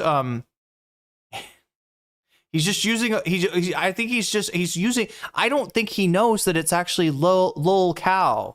I think he just offhand, somebody was like, "Hey, Jimmy, why are you always being a lolcow?" And he's like, "Oh, is that low calb? Am I being low calb? I'm sorry, I'll try to be high calb from." I think he legitimately heard that word and doesn't understand what it means. and is like mispronouncing it. Same as Boomer saying Mimi for me. Mimi, is that real? Is that a real thing that happens? Did Boomers say Mimi? I had somebody say that to me once, but I was pretty sure they were joking. Told us. Tell me what he said. He told us that you were on a shoot with his girlfriend and you slapped her ass. So they came to LA one day when we did a comedy shoot. Wait, you were on a what with his girlfriend and you slapped her ass? He told us that you were on a shoot with his girlfriend. Shoot, okay. And you slapped her ass. So they came to LA one day when we did a comedy shoot and we did an event at the Sky Bar, and they helped me film and edit a little bit, and I did not hit her or do anything. They were slap helping her me ass? film. No, You I touch don't. her ass? No. Did you make any sexual comments about her? No, it's his girlfriend, and he's my filmer. Yeah. And they came for a... What blows me away about this guy is his confidence, right? Like, he's not funny, but he's acting like he's fucking killing, right? That's something that you'll notice about him. He's got this like unshakable confidence. He never gets nervous. He never like questions himself. And here it's like, you know, from what I can tell, this sounds like this is something that he actually did. And it blows my mind that somebody could come into the H3 show, be like, hey, why did you slap that woman's ass? You know, and he'll be like, no, I didn't slap a woman's ass. I was just blah, blah, blah, blah. No, of course not. Of course not. Like the fact that he's unfazed by this. And I don't know, maybe he's not. Look, his head's kind of shiny. Is that sweat? Was he sweating when he came in here? But he doesn't seem perturbed.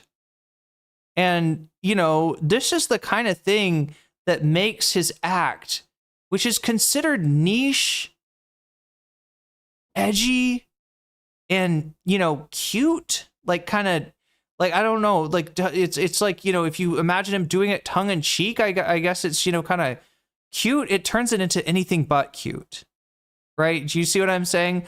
The way that, because he started a YouTube channel. The YouTube channel's at like over 100,000 subs. He's you know, got somewhat of a following on in terms of his comedy, mostly for his crowd work and for his street, you know, street work, I guess you'd call it, just going on the street, like I said, and saying like racist shit to people, like that racism applies to get their reactions, to farm the clips. But like that shit turns really quickly from like, you know, oh, this is like, you know, cute and niche and edgy but harmless into like anything but that, right? That's like some very real you know, transgression here, not just like performative you know, racism. Botox head, yeah, I guess. After they shoot, Ethan, Mason wasn't there, so this is all according to his girlfriend. and the girlfriend, So his girlfriend's lying? let me explain. The girlfriend and him came to the Sky Bar. It was 1 hour for a posh event. And Oh wait, you think it's low cal? They always say low cal for. That's what I thought at first. Low cal for low calorie. He's the right age frame. He thinks maybe he heard lolcow and he thought they were saying low cal, right? Because, you know, like honestly, just imagine like you didn't grow up on the internet. You don't know any of the history of the internet, and you hear somebody say, you know, stop being a lolcow, Jimmy, or stop being lolcow. Like, I don't know, hear somebody saying something about lolcow, and you're like, oh, lolcow, yeah, am I being lolcow? Okay, I guess that's what the kids are saying now. So I'm gonna, you know, just like he's incorporated FOMO into every right. He's gonna, and he doesn't understand what fear of missing out. He doesn't understand what that means. He just like likes to use it to sound like, no, it's literally hello fellow kids. They tried to replace Jimmy with a guy called Wayne Diamond, who immediately harassed Lena. Oh my God. Saturday they came. We had a shoot, Hill. It was like, I don't know if that's just bad luck or just the fact that shitty people tend to attract shitty people. 10 to 8 at night, and they came at like 12 or 1 in the afternoon and left at 5. Okay? So how long were they with me? They were with me about an hour at the posh nightclub, where it's a fashion show, where I know some of the people, they're like B actors. and then they were with me on set. They came late and left early when I did my big shoot. Okay, now I have 2 security guards, I have 4 cameras going, and they were back-end people filming because they do social media. I don't really have time to flirt with a girl and touch them and do anything. I'm doing How long does comedy. it take to pat someone's ass? But that wasn't what I was doing. I'm not there for that. So she's lying. I didn't touch the So girl. she's lying. Yeah. Okay. Would you say it's absurd that you would ever do something like that? That you would feel up on a girl and Dan, be inappropriate? Hug people and love them. Uh-huh. And I create a lot of FOMO and have entourages that So travel there's with another me. scenario in the recent live. I'm trying to understand what he thinks FOMO means. Like, I halfway think that he just throws it in randomly. live show that we had in the back room. Wait, what? Yeah, this is what I was Yeah. about to bring up. Wait, did I know about this? Yeah, Yeah. I don't even know what you One guys of are our talking production about. assistant was hanging in the back room, and you kept like saying, "Oh, you're so beautiful," and like kind of like Wait, Whispering putting your stuff, hands on putting your her. arms around her, Oh, touching God, her. I didn't know about that. Me? Yes, you. Who was the girl? I'm not going to say who it is out loud. I don't even because remember I don't Oh, wanna identify I know her. She's part very, of- She's very trustworthy. She's very trustworthy, and you know who was I didn't there know he and did witnessed that. it is Yeah, my girlfriend who Ali watched was it. there, so we have. Oh, So she was Dan, you know there. my Yeah. problem She was is there too. I love people and I'm friendly and I Uh-huh. hug guys and girls when But I when I asked you do in the beginning, are you a kid or are you a touring grown-up? stuff and Am I I'm not talking hitting- to a 5-year-old or a grown-up? I'm talking to a married man, right? You're talking to Yeah, him. and I'm He's married either- and I'm loyal to my appropriate wife. way? You think your wife would be happy to hear that? Facts. This is Oh a my jury. God, you guys. I shouldn't This have is- come on. Yeah, no I mean- shit. Yeah, Why for did your you own show sake. up? Well, hold on, Jimmy. Exactly. Well, hold on, I hold on. shouldn't have come on. Yeah. I made a mistake, Dan. You were right. I'm gonna apologize to you guys that came on because you know what? I came on. Do you want You to should hold talk on? to Let's them clear it about up. if Let's you clear it want up. people to hear. What did Ali tell you, Dan? Because this is kind of I didn't internalize this. I came. I really am because I didn't come for this. No, I know you didn't come for this. Now, when Ethan's saying he didn't internalize this, like, I think what he's trying to do is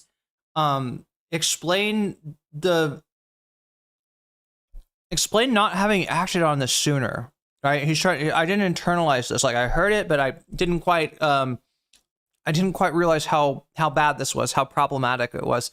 It sounds kind of like an excuse. It sounds to me that, like, when Ethan first heard about this, maybe he didn't, take it super seriously, or was like, hoping, oh no, not my friend, or I don't think it's his friend. I don't think he's friends with this guy, but not the funny Lulcow guy, the racist Jersey comic that we bring on, like, right? He's like, my content. He's like, content. Like, it's like, no, he can see his content slipping away. Like, I kind of think that's what's going on. I don't, I can't prove it, but I didn't But come you for can this. come Poor for a you. fluff piece. Well, hold on. No, I'm hold sure on. the women Hold didn't on, come Jimmy, for that Jimmy, either, you're here. right? You're Exactly. here. You're here. Jimmy, here, sit. Dan, what did Ali say?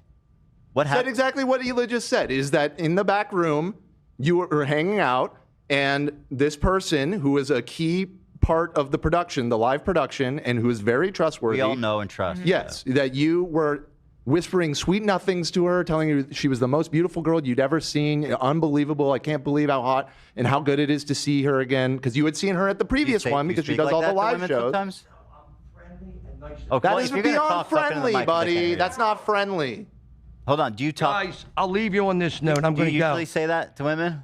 I am overtly friendly to people. I hug guys, You and say I you don't call dudes sexy when you hit see them? on girls. I'm married. You're a liar. You're lying. Okay. You're straight up lying, dude.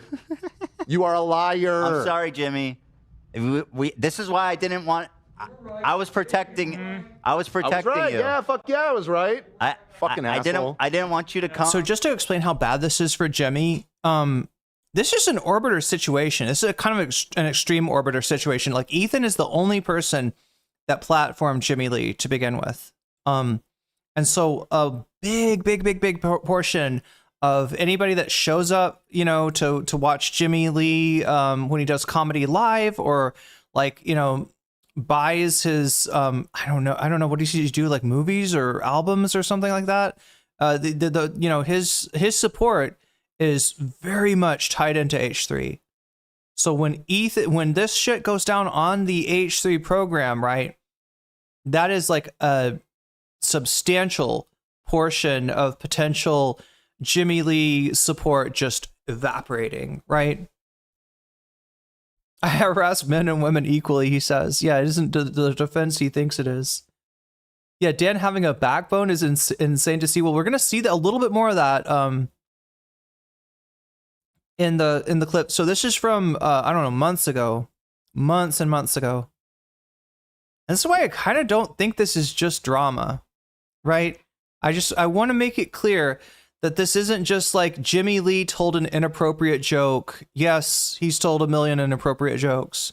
Jimmy Lee, you know, cornered somebody on the street and was racist to them. Yes, or sexist, right? Yes, he does that all the time, right? It's not just that. It's not just that. Like this a little bit more serious, and it shows that sort of him bringing him in to the H3 community is actually him giving a predator, you know, access to more people to victimize, right? But you know, H3 collectively at this point is doing the right thing. It sounds like they've Ethan's been calling him and trying to bring it up, and he just gaslit. And no, I wouldn't do that. I didn't do that, right?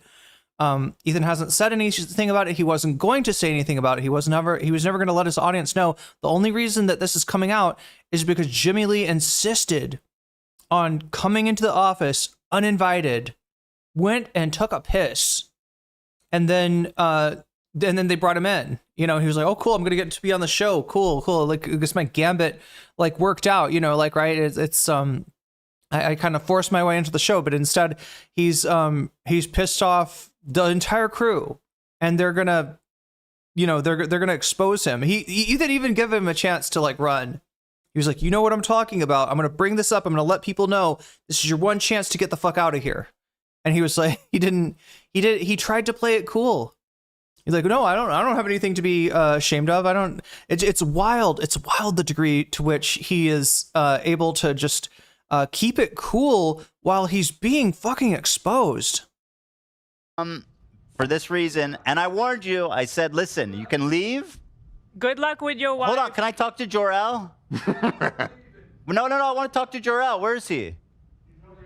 Jor-El, come. You're with us now. It's okay. Jor-El's with us now. Jimmy doesn't want Jor-El on the show.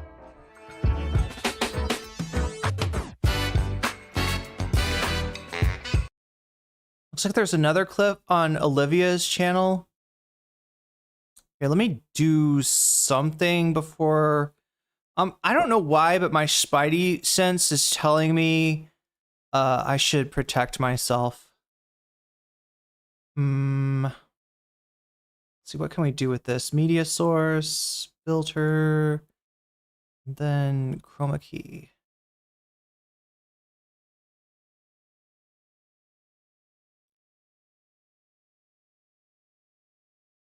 Wait.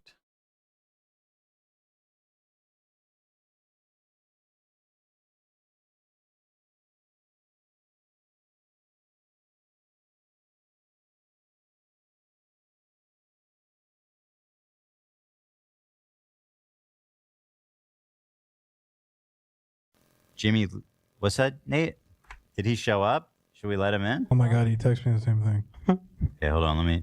Jimmy might be here. This is so scary. Well, we've been avoiding him for a reason. If he wants to come in and talk about If he wants to come in and get aired the out for being a piece of shit, he's Basically. welcome to step in.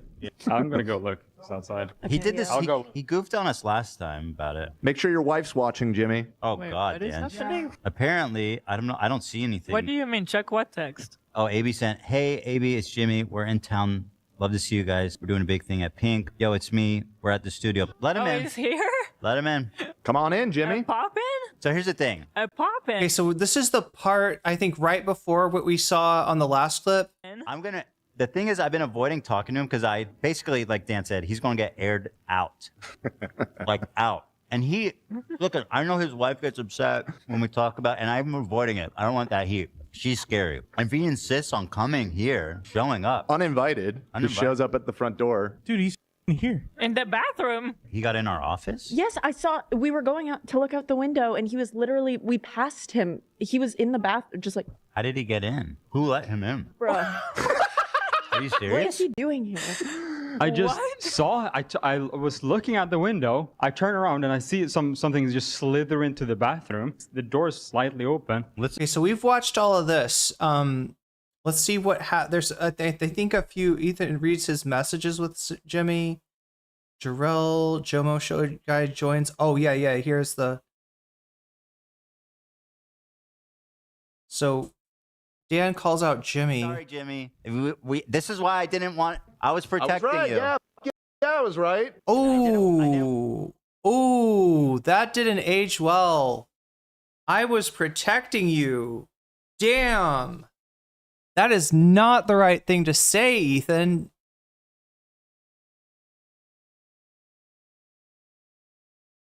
To see her again, because you had seen her at the previous one because she does all the live shows. Okay.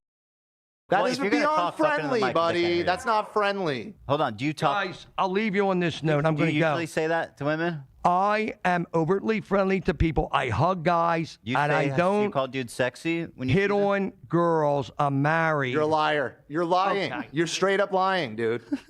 You are a liar. I'm sorry, Jimmy. This is why I didn't want. I was I was protecting right. you. Yeah, I was right. I didn't want you to come for this reason, and I warned you. I said, listen, you can leave. Good luck with your wife. Hold on, can I talk to Jor-El? No, I want to talk to Jor-El. Where is he? They're supposed to be worried about their safety, but Jimmy just wandered in. Did he bring the skulls? I mean, this was before the skulls, to be fair. This isn't their acting voices. Their acting voices showed up when they talk about the skulls. Favorite protection is a semi-translucent dancing cockroach on the screen. I mean, that sounds good. Yeah, we're trying to protect ourselves here. It's okay. Jor-El's with us The jellyfish will protect us. now. Jimmy doesn't want Jor-El on the show. No, this is Jimmy saying Jor-El. So Jor-El wants to sit, but Jimmy's begging him, don't come on. He's asking Jor-El to give him his keys. Jimmy is he's really cooking right now. He's running. Jimmy's actually walking with speed out. Sorry, Jimmy. I tried. He's really, wow. You know, He just screamed, Jor-El, let's go. What's up, Jor-El? Jimmy going really on? doesn't want you here. So the last day, he's been like, "Oh, well, just show up, maybe." And I was like, "No, we're not gonna do that." And he's like, "Okay, I agree. You're right." And I've told him like 8 times, like, "Yeah, so we're not gonna do that. We're not gonna go over there." And he's like, "You're right. We're not gonna do that. It's a bad idea." And then he had me wait at the rooftop of the hotel. So this is his, he called him the meme guy. I think he like films for Jimmy. All right, we'll talk there for a little bit. I have a little meeting, you know. He called me and he's like, come to the car. And I go down and he's like, "We're going." And I'm like, "Oh, well, did they text you that like they want you?" No. And then I'm like, "Oh, that's a bad idea." And then I kind of said that throughout the ride here. Wait, is it after the skulls? I think it was even a worse idea than Jimmy anticipated. Correct. Still The sitting. thing, How I don't could know, he- I don't know what was he I'm blown away. expecting. I'm still blown away. Yeah. How delusional do you have to be? We've been grilling him privately about this for the last week or two, and he Longer. knows that. Oh, So yeah. let me since now the cat's out of the bag on this. Let me read you my DMs with Jimmy. He's still sitting in his car outside. You can see. Oh, He's pondering life, right? And it wouldn't be that, well, I don't know, actually. You know what? Oh God, Chad, it's even worse than I thought. So not only is he potentially leaving like the majority of the audience that he could sort of get off of Ethan and H3, but they've talked about his practice in New Jersey, right? So you got the stuff that Jimmy Lee does that pays the bills, you know, dentistry, and you've got his vanity career, comedy, which, you know, like his sort of brash way of just like busting in sort of got him a little bit of a following, got him a YouTube channel that popped off, and you know, but you know, that's his aspiration, right? The comedy career. The thing is, though, that because they've talked so much about him, because he's made so much of his life public, including like, you know, what he does in real life as a dentist, it's potentially going to affect his practice too. Like, would you want to see a dentist that like feels people up without their permission? I feel like that's a pretty strong indicator that this is not somebody that you want as your dentist. Only ever watched H3 through the third party, so I don't know much. He's so pissed. Do you need him in it? Calls him meme guy, actually just a zoomer. That's what he means by meme guy. Okay. He's a FOMO guy. He's a Lulcow guy. He doesn't know what any of these words mean. I shine, his real name is not, wait, it is, I kid you not, is James Weiner. Yep. Dr. James Weiner. Anyway, are you like good, or what if he was like this kid? Do you have a hotel? Staying with my cousin, my friend. Oh, you didn't even pay for I got a the hotel. flight already. If you need a ride or An anything, hour. We will take care of you, yeah, Jarrell. Like, I'll give you a ride, whatever you need. I can't well, believe apparently this he is can't happening. because he can just walk in. Tell but- Jeremiah first of all. Yeah, that's a good point. To revoke his privilege. He is not a welcome guest anymore. That was wild. That was how Jarrell first wound up on our radar. And Yeah, then Thank you. very he talented linked guy. up with Jimmy into the FOMO show. Right, I FOMO linked up to show. Jimmy. Oh my it's god, like that 6 months video was before that. crazy. Yeah. Wait, that's crazy. Thank So Okay. you. I'm curious, who's getting the money from the Jomo Patreon? Jomo is all me. Everything cool. Jomo is me. Oh, that's Cool. good. So Yeah, we at can least Is there still anything support. there? I haven't looked in. On like Jomo. Yeah. I've been doing it weekly. Yeah. So Sweet. people are paying a little Tiny bit. bit. So Good. pe- At least It you're adds to my Sorry- $2 an hour. It makes Sorry it not for, 180. Fucking with your bag here, but I think you should continue the Jomo show on different people. You can make it That's true. happen. Keep it going. This is every correspondent I've had with Jimmy Mm-hmm. since Mason told us what happened. I messaged him. First, he messaged me heading out there in a week trying to meet up. I said, something happened with Mason. Yes, call me. Mm-hmm. How did you know? Obviously, I didn't call him. I didn't say anything. Messaged him on August 18, 2 days later. What happened with Mason? Hey, nothing. We just have others now. Why? Tell me what happened. Call me. Easier. Didn't call Just him, obviously. others. He keeps messaging me nonstop, and then I message him back again on August 22. Did you slap Mason's girlfriend's ass? No way, honey. We're good. no way, Hila gives it away. Wait, what? honey, we're good. That's what he said. Such a crazy disgusting. response. Yeah. And then I said, that's not what I heard. Then he just kind of ignores. Red-eyed Mason's girlfriend. Others now. Why? Tell me what happened. Call me. Easier. Didn't call. So wait, people in chat are saying that they think they're hearing the crew's like real life voices rather than their podcast voices. Is that what I'm getting? That this is a situation, and they're comparing it to things like where Olivia and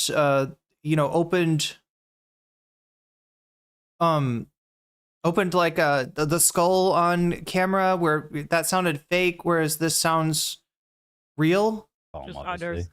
He keeps messaging me nonstop, and then I message him back again on August 22. Did you slap Mason's girlfriend's ass? No way, honey. We're good. No way, honey, we're He's good. literally giving him like, "Hey, relax, guy. This is Saddam on South Park. This is Trump on South Park. Hey, relax, guy. Those Epstein files are, don't need to be released, guy." That's what he said. Such a crazy Disgusting. response. Yeah. And then I said, that's not what I heard. Then he just kind of ignores. Red Eye to London, hope on September 5th. I said, did you slap Mason's girlfriend's ass? No way. We miss you, Pally. This is literally all the communication that Ethan has had with him for the last Yeah. like 2 months. Why did he think that he should come here? I'm still Exactly. just mind blown that he thought that was a good idea. Yeah, he really wanted some big fanfare tomorrow at Pink's Hot Dogs. So if anyone wants big Pink's, Yeah, I'm sure he'll get because it. he's kind of been like, we're kind of cooked on the Pink's. We need more fanfare at Pink's Hot Dogs. Yeah. I do admire so much all three of you. I think that the way that you handled it was pretty boss. We kind of good, bad. I think you just Good like cop, bad cop. you did a good job all the way through. I thought it was yeah. I feel bad for, like, in a sense, like, look, there's two aspects to this. Right. Obviously, I he's a piece know. of shit.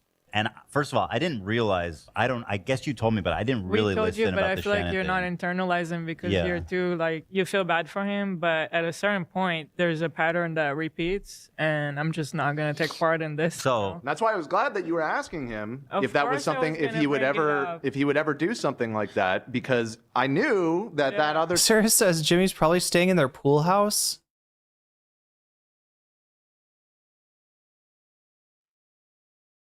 Had to look up who he was. What a putz. He looks like studying obsolescence. I mean, as far as comedy goes, yeah.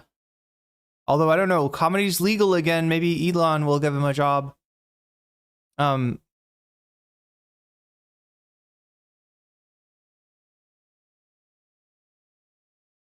Wait, what is this? Aelia got the Skulls CPS story wrong one time. What did Aelia say that was giving it away? Non-Zionist freaks would have kicked out the sex pest to prison, but of course, yeah, they're gonna. I mean, look, he's like, the feeling I got is that like he is part of Ethan's content strategy, right? He is in order to have like a healthy complement of like laughing at a Lulcow dentist that thinks that he can be a comedian, and like, all right, if Jimmy becomes problematic, then that is dead air that Ethan has to fill. That they gotta find something else to go in that place. I think that's what the reaction, why Ethan gave him, like every chance in the world to get the fuck out of there, and that he wouldn't tell the audience what Jimmy had been up to. Story happened, so I knew that he would be lying if he said, "Oh, I never touch women." It's like, bro, Would she call in and say what happened? My fiance. You think she'd be cool to call in witnessed and it. say what happened? Who, Allie?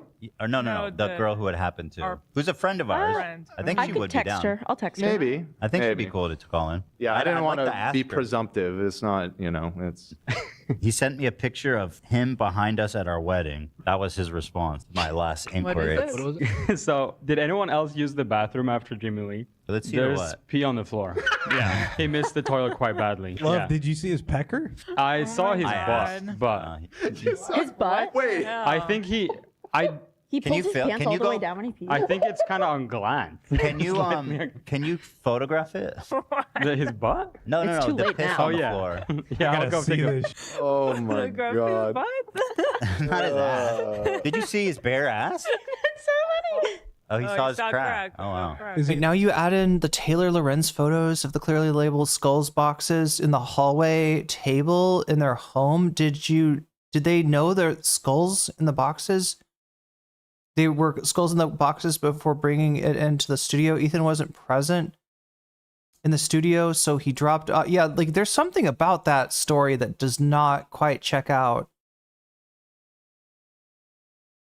A tidy whitey guy? I keep ignoring. I said, did you slap Mason's girlfriend ass? Again, September 16th. Obviously not willing to move past this. No, as we told you, no, sir. We just do not work with him anymore. He says you did. Ethan, I'm sorry you have to be in the middle of something here. He's upset because we are not using him anymore. We are different people now, like were a romantic breakup. or We're something. different people now. That's all. Hope all is well with you. Miss you, Pally. We're back in 2 weeks. This one's from Saturday, so this was over the weekend. He said, my team mentioned you talked about Pink's hot dogs. Do you want to come down this Friday, October 11th? We'd love to have you there. We are doing a big thing there. Say, hey, just so you're aware regarding Mason, recently I know we talked about to you guys about a lot. We ended up letting Mason go because his work did not match our goal. My team pointed out some of his memes and some of his video content was too inappropriate. Okay, so this is this other situation. Mason, yeah, it was Mason's girlfriend, right, that was victimized by Jimmy. And so here's what happened, right? Because I feel like this clip isn't quite. I guess I saw another version of this where it was a lot clearer what was happening. Mason is, I think, Jimmy's former meme guy, basically following him around with a camera, acting as a personal assistant, not getting paid very much, doing a lot of work. But the idea is that, like, if this blows up, then, he would be, in for kind of a windfall, if Jimmy's career takes off. But yeah, mostly getting paid in exposure, from what I understand. And Jimmy was in a situation where I think he was alone with Mason's girlfriend, did something like really inappropriate, like felt her up or something, and then immediately, so the back and forth in the messages is about that. Jimmy explaining why Mason's not going to be around anymore, right? And the explanation he gives is that, like, his work just wasn't quite what we needed. We needed a change. It just wasn't cutting it. We didn't think it was a good fit.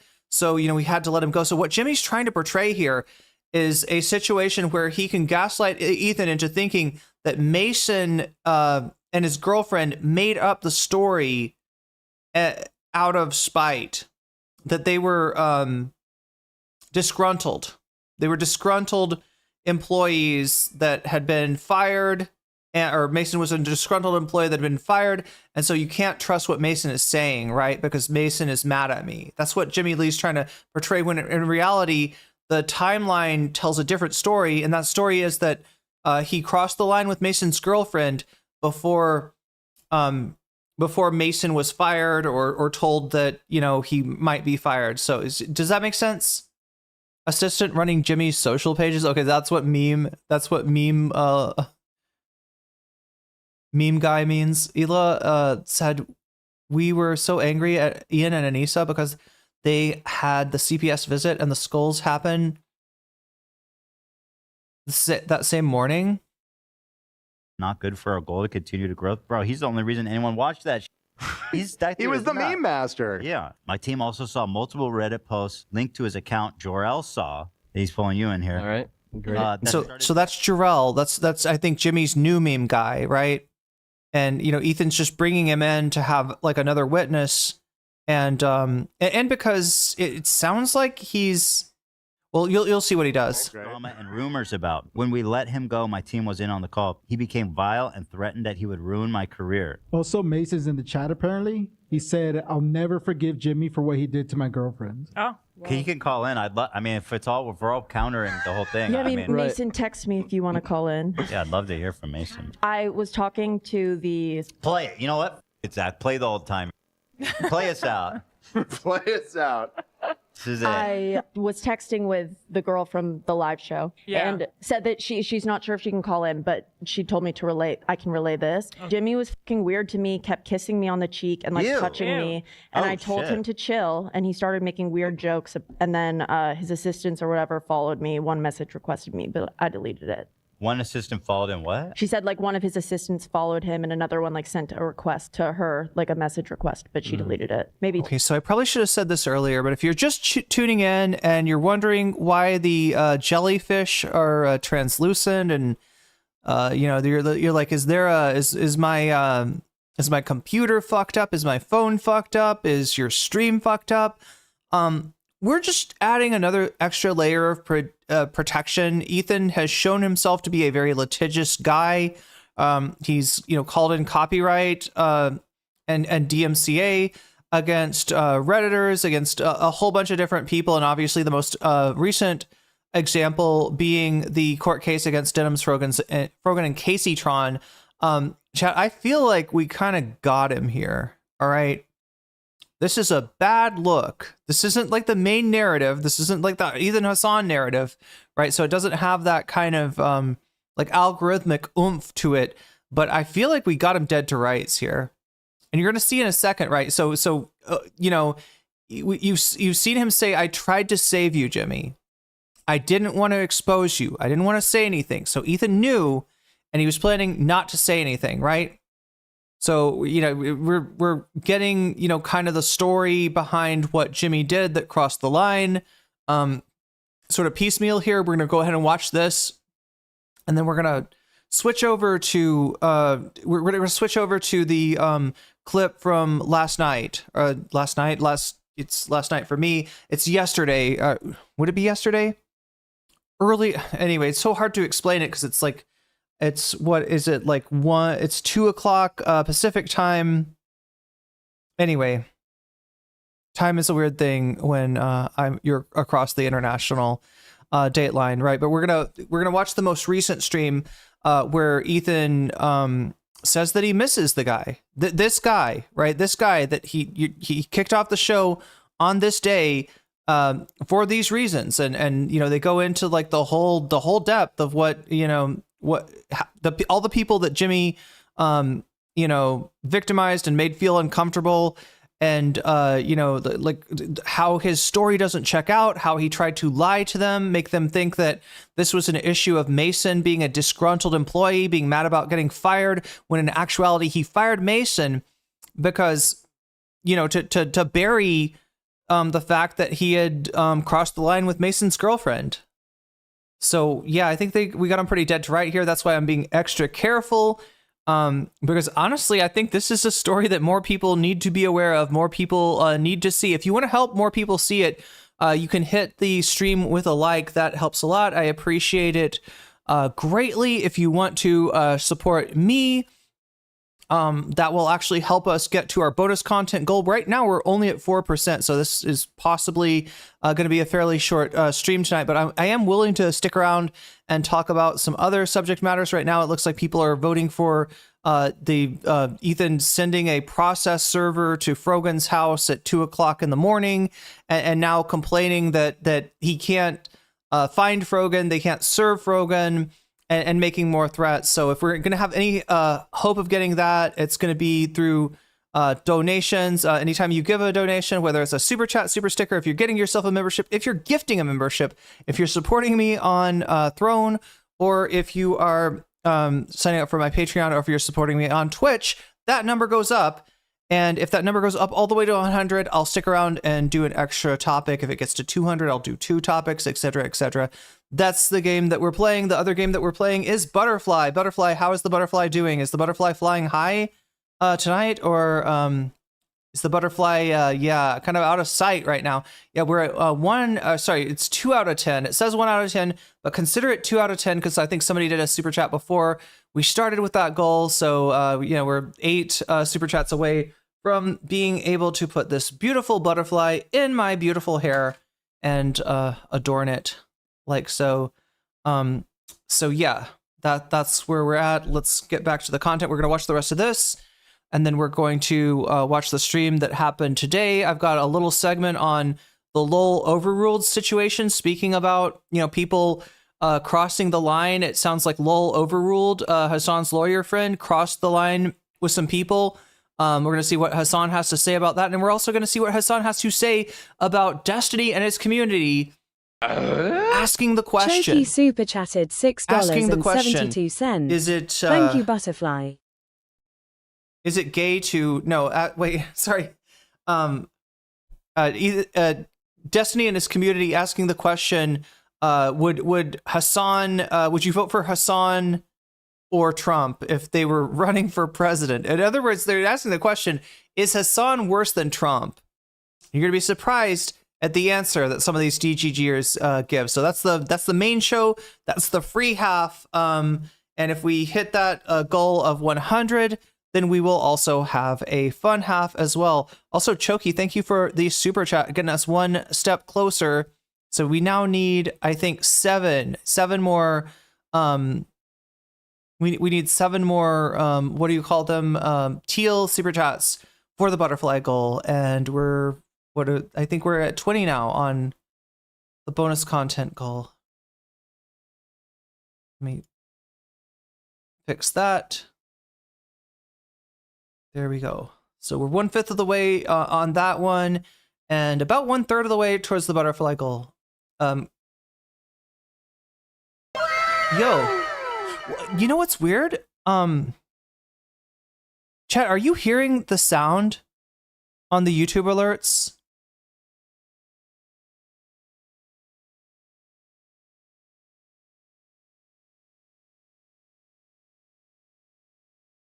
Oh my god, Sarah, thank you for signing up as a secret Halo member. And that's 7 months of membership for you.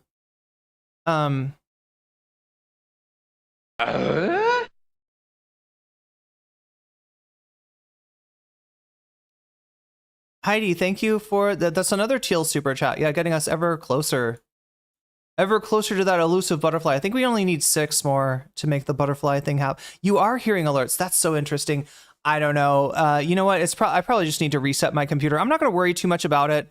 I do like hearing that because then I don't forget to acknowledge when somebody does a super chat. Yeah, it's I'll just try to watch it. Let me know, chat, if you do, if there's an alert that I don't notice, because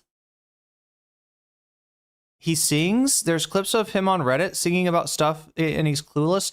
Jimmy Lee, he's like a high school quarterback. He thinks he still has whatever mojo he had. Wait, what? Jimmy Lee sings? I guess I could kind of imagine that. I could picture that. Yeah, it's going, wow. Okay. Well, either way, thank you, Sarah, for secret haloing up. And thank you, Heidi the sausage. Oh my God, I didn't even get the joke behind your name until just now. It took me that long. It took me that long to figure it out, but I figure it out. I did. I think we're at, like, what is this, 26? We're at 26 out of 100. So yeah, fully 1/4 of the way to bonus content. Let's continue with this. I'm gonna watch the rest of this. Got like 3 minutes, 2 minutes left of this, and then we're gonna take a look at what happened today, or yesterday, or whatever you want to call it, chat. It's so late. I don't know what is today and what is yesterday, but we'll watch the most recent H3 show where Ethan seems to defend Jimmy Lee, seems to pine for having him on the show. Expresses like that he misses the guy, and seems to have forgotten entirely like the reason that Jimmy Lee is not on the show in the first place. Which is, really convenient because Jimmy Lee didn't sexually harass Ethan. So for him, I guess that's just somebody else's problem. To like later collab with Jimmy, I don't know. So he was kissing her? She said he was fucking weird to me, kept kissing me on the cheek and like touching me. That's quite vile. Was this the Greek? Yeah. Okay. Yeah. The back room, apparently. Can't let that guy in the back. Or in the front, or in the front, I mean, this maybe not the best time for an anal sex joke, Ethan. Is that, did I hear that correctly? Did he just turn this into like a backdoor joke? What the fuck? What the fuck? In the middle. I'm so cute for that. I don't know why. I was just like, oh, Heidi the sausage. You're the sausage named Heidi. I didn't put it together. But now I do. I've had enough. I've had enough green tea today to be fully cognizant of all of the jokes on YouTube. You're in the middle. Oh, and she says at the Dolby show, he cornered me to give him my number for booking and called me 6 times in one day. So I'm sorry, Dolby show? What, Thomas Dolby? Is he still doing?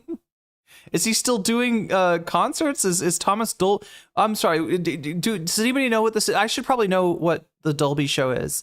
I have pumpkin seed sprouts. Oh, nice. That are so huge. I feel like they're gonna start calling me Seymour and ask you to feed. You got to eat those things before they eat you, Rave. That's a real danger. Pumpkin seed sprouts. I'm trying to think if I've ever had those. I blocked him. To be fair, he does that to He everyone. does do that. That's just Jimmy. He called her 6 times in one day. But yeah, damn. Can you believe this The Dolby Theater. Okay, thank you. God damn. guy had like this incredible career as a When you said Dolby show, I was thinking of the blinded me with science guy. Science. Science. And hit me with technology. dentist? Still does. Crazy. We'll see, yeah, we'll see about that. You know how I felt about Jimmy for a long time. Maybe I would have given Jimmy a little bit of the benefit of the doubt if I didn't have the information about what happened at the Greek. Made that story very believable to me. Yeah. The kissing. So that one's for sure true. That one's on. That's 1,000% true. Yeah, we've seen it. Like that is direct witness. My fiance witnessed it. Like she is very trustworthy. No, it happened. It happened. It happened. It happened. Oh, you're growing them in dirt then. Okay, I thought you were talking about sprouting pumpkin seeds. Okay, so what was he doing in the Greek? Just being a creep, just creeping on this girl. I assume someone on the production team. Wait, the Greek as in get him to the Greek? We're all friends with. Okay, we know her, we trust her. We believe in science. Science. Saw it happen. Apparently, he was Ela's fiance. Ela's fiance. Dan's fiance. Listen, Sure. Allie. Yeah, we don't want to talk about Ela's fiance. Don't tell Ethan about Ela's fiance. Take my wife, please. No, don't take her. Apparently, he was kissing on her and grabbing her and saying she was hot, and she asked him to back off, and he didn't. Okay. Pretty bad. Okay. Yeah, pretty bad. I've never seen Jimmy like that, by the way. when he realized what was happening. Yeah. I mean, when he realized, I literally told him, did. this is what's going to happen if you don't leave right now. Yeah. I did tell him not enough. they're gonna bring up whatever the going on with Mason. Yeah. Obviously. And he said, Oh, damn, I'll chat. deflect it, and we'll get to pink I'll hot dogs, deflect so. it. I'm sorry. I don't like to. I know I've been stopping the show a lot today, but check this out. That is one peanut. Look at this.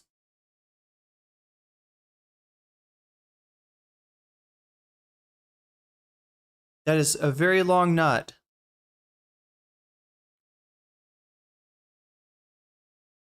Anyway. Anywho. Well, I think it was the story about what happened to our friend on the production that really sent That was when he realized he was cornered, because he was.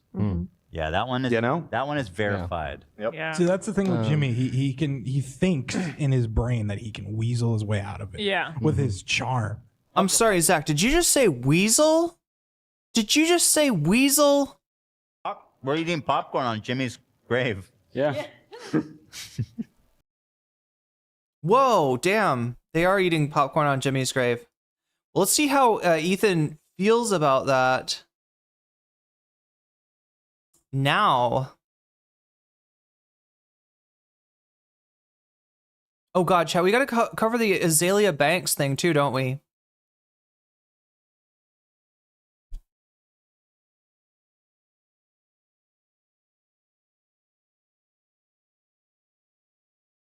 Yeah, I feel like we got him kind of dead to right on this. Like, this is pretty, there's not much of an excuse for this.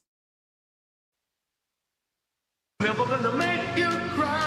everybody. How does he get away with that? Is that is that what's his fuck singing? No, that's the actual song.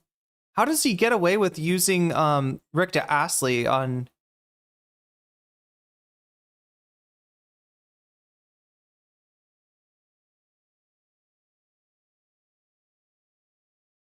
Trying to remember where the Jimmy Lee segment happens. Am I gonna have to search this out?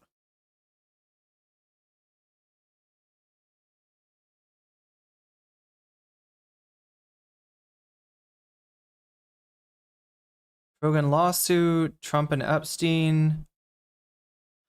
Huh.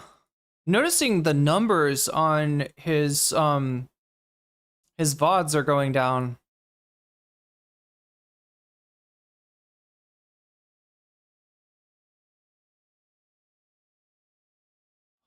I'm just waiting for the transcript to come up. Okay, let's see.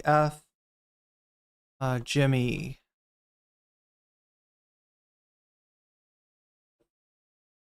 Ethan forgetting why he stopped talking to Jimmy explains why he rebuilds so many bridges.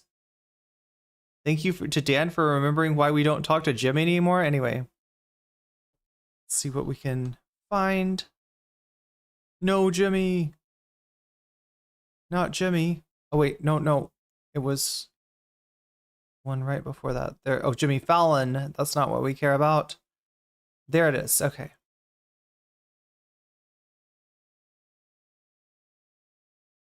Start it right here.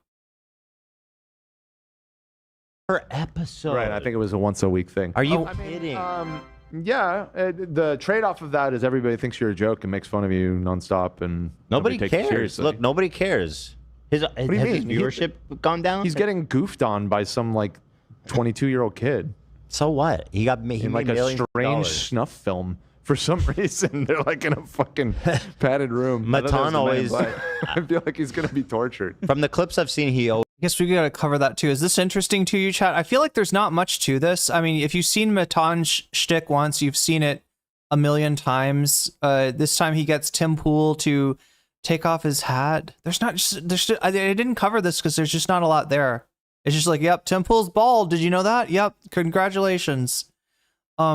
Do you know I'm the dummy that bought a whole lot of her soap line and never got anything except harassment when I emailed about my order? Wait, who is Seth? Wait, Seth? Wait, what are we talking about?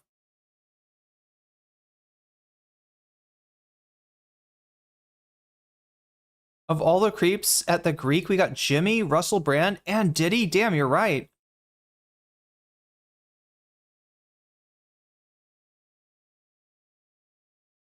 tune in to the sentence, what Aelia Banks did? What didn't Aelia Banks do? Well, you know, right now Aelia Banks is talking about how even if Trump did have sex with a 13-year-old, it's probably still okay. Basically making the, I mean, without using the language, she's making the ephemophile versus pedophile distinction. Guy from Superbad? Oh, Seth Rogen? I feel like I missed, wait, I think, should this be, I think this should be 36. I think I didn't count the Secret Halo membership. So there we go, 36.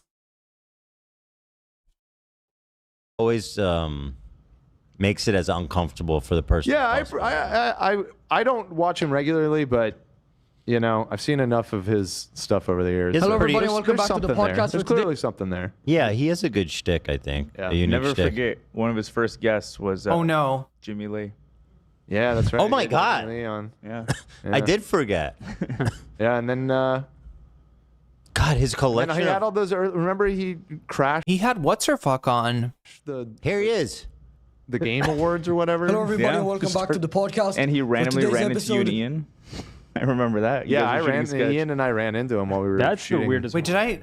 Here he is with Jimmy Wait, Lee. Jimmy Lee. Welcome in, Jimmy Lee. Yeah, you can come in. Wait. Did I go back far enough? Let me look and see where Ethan says miss. Okay, no, yeah, it's coming up. Okay, so they're watching Matan talk to Tim Pool, and I guess while they're looking at his channel, they notice that he also talked to Jimmy Lee. And so they bring that up. As usual, you get Mike. That Mike. He's met his match. Mike. Is this my mic or Mike's mic? Yeah, you talking It's kind of wild how Matan gets some pretty big guests from time to time, and yet he's he's also bringing Jimmy Lee on. It's I don't know. He's got the B-listers and he's got the Z-listers. to that one? He doesn't really. Does Mike talk? No. Do we do hand signals like that? Well, you can talk into yours for the most part. Okay, very good. Is that his real voice, the Matan kid? I don't. Is he talking? It sounds like he's talking like this. I don't think. Yeah, it it's can't be, regular. right? Yeah. All right, so yeah, just to introduce yourself. Yeah, tell there's no everybody- way he said that's his real voice. A little bit about yourself, who you are, all that type of stuff. Give them a little bit of an introduction in case they don't know you. Okay, Jimmy Lee, the Jersey Outlaw. Okay. I do comedy on the streets. Been doing this for since 2016, and been going in the last, say, 2 years pretty viral on social media platforms, YouTube, and I miss Jimmy. Oh my God, Rave, that's so relatable. I made a huge pot of mashed potatoes to serve with dinner and no one is home yet. It's just me, just you and the mashed potatoes. That's dangerous times indeed. I don't know what it is about mashed potatoes, but it's one of these foods that I can't stop eating. Potatoes supposedly is per calorie one of the most satiating foods, like one of the most filling foods per calorie that's out there. And yet when they're mashed and creamy, and it's not just, you're not just eating potato, right? Obviously mashed potatoes, it's a lot of carbs and a lot of fat, right? But yeah, especially my mom's mashed potatoes. Those are like the best, right?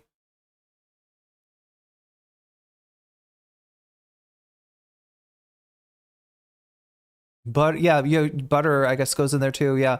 But yeah, no, I know the danger of being alone with a pot of mashed potatoes. You're like trying to give them away. Please take my mashed potatoes.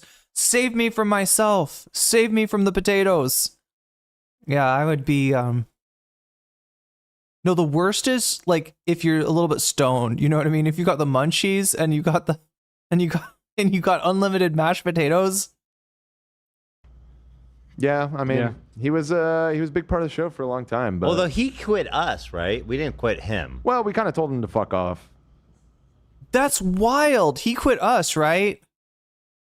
Did he? Well, Yeah, his remember wife he wife was- put the kibosh on it. Huh? his wife was like, no, we can't do this anymore. No, you're forgetting. You're forgetting. Yeah, you're forgetting. I a do big forget. arc. What happened? He was being a creep to a bunch of girls backstage at our last live show. Right. We he was a confronted him creep. on it. Oh, right. And then his wife saw that. Yeah. His whole family had a meltdown. Well, he came here after too, and then we screamed at him, and we got the Yeah, he parking crashed lot the video. studio. He was That I like on remember. ice because of what he did, and then he just showed up uninvited. And his wife yelled at me. And on that was the phone. end.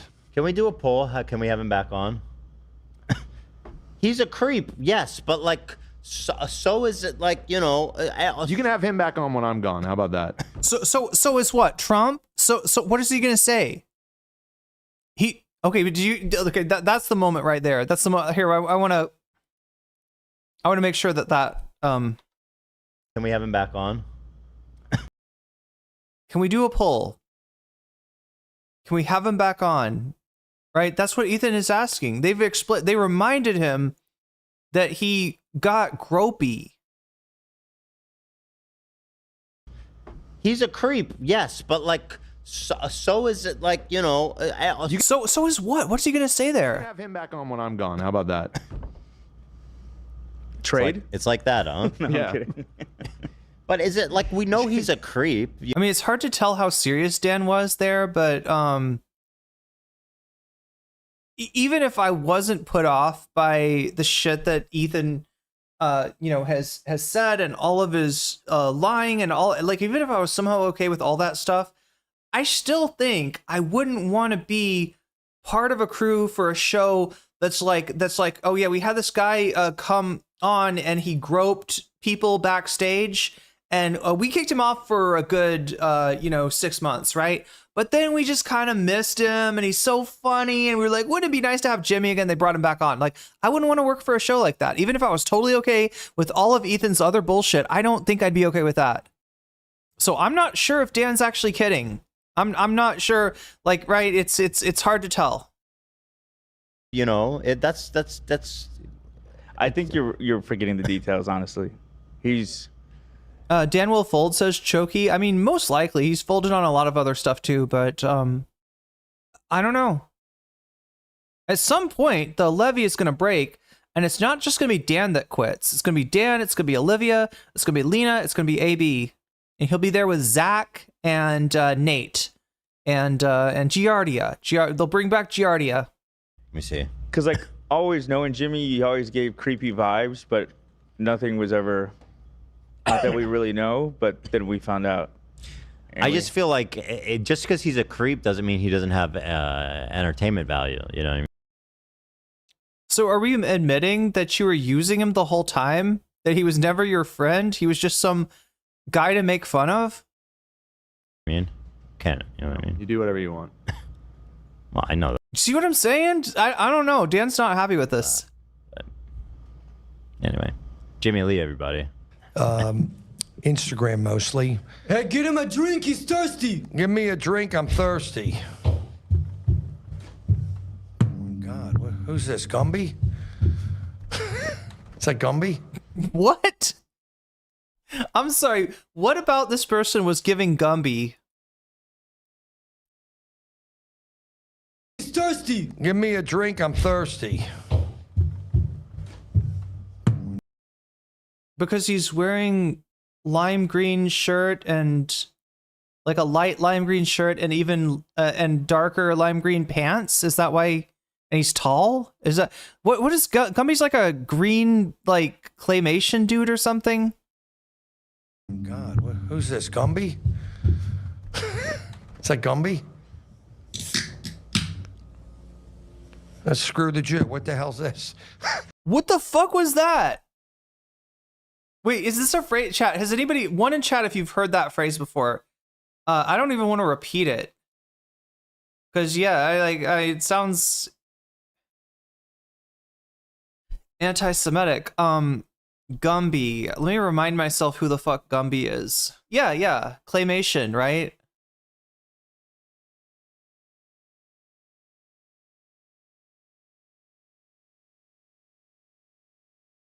Or is it like a toy?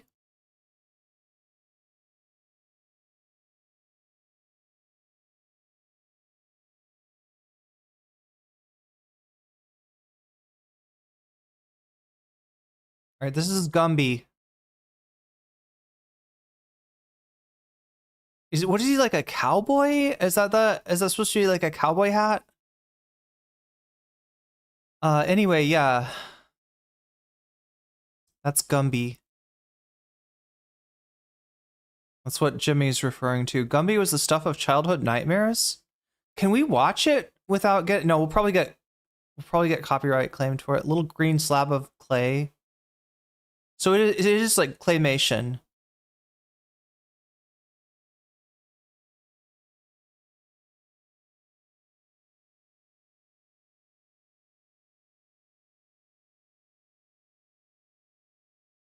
Can I get a nap? Hey, Gumby, can I get a napkin?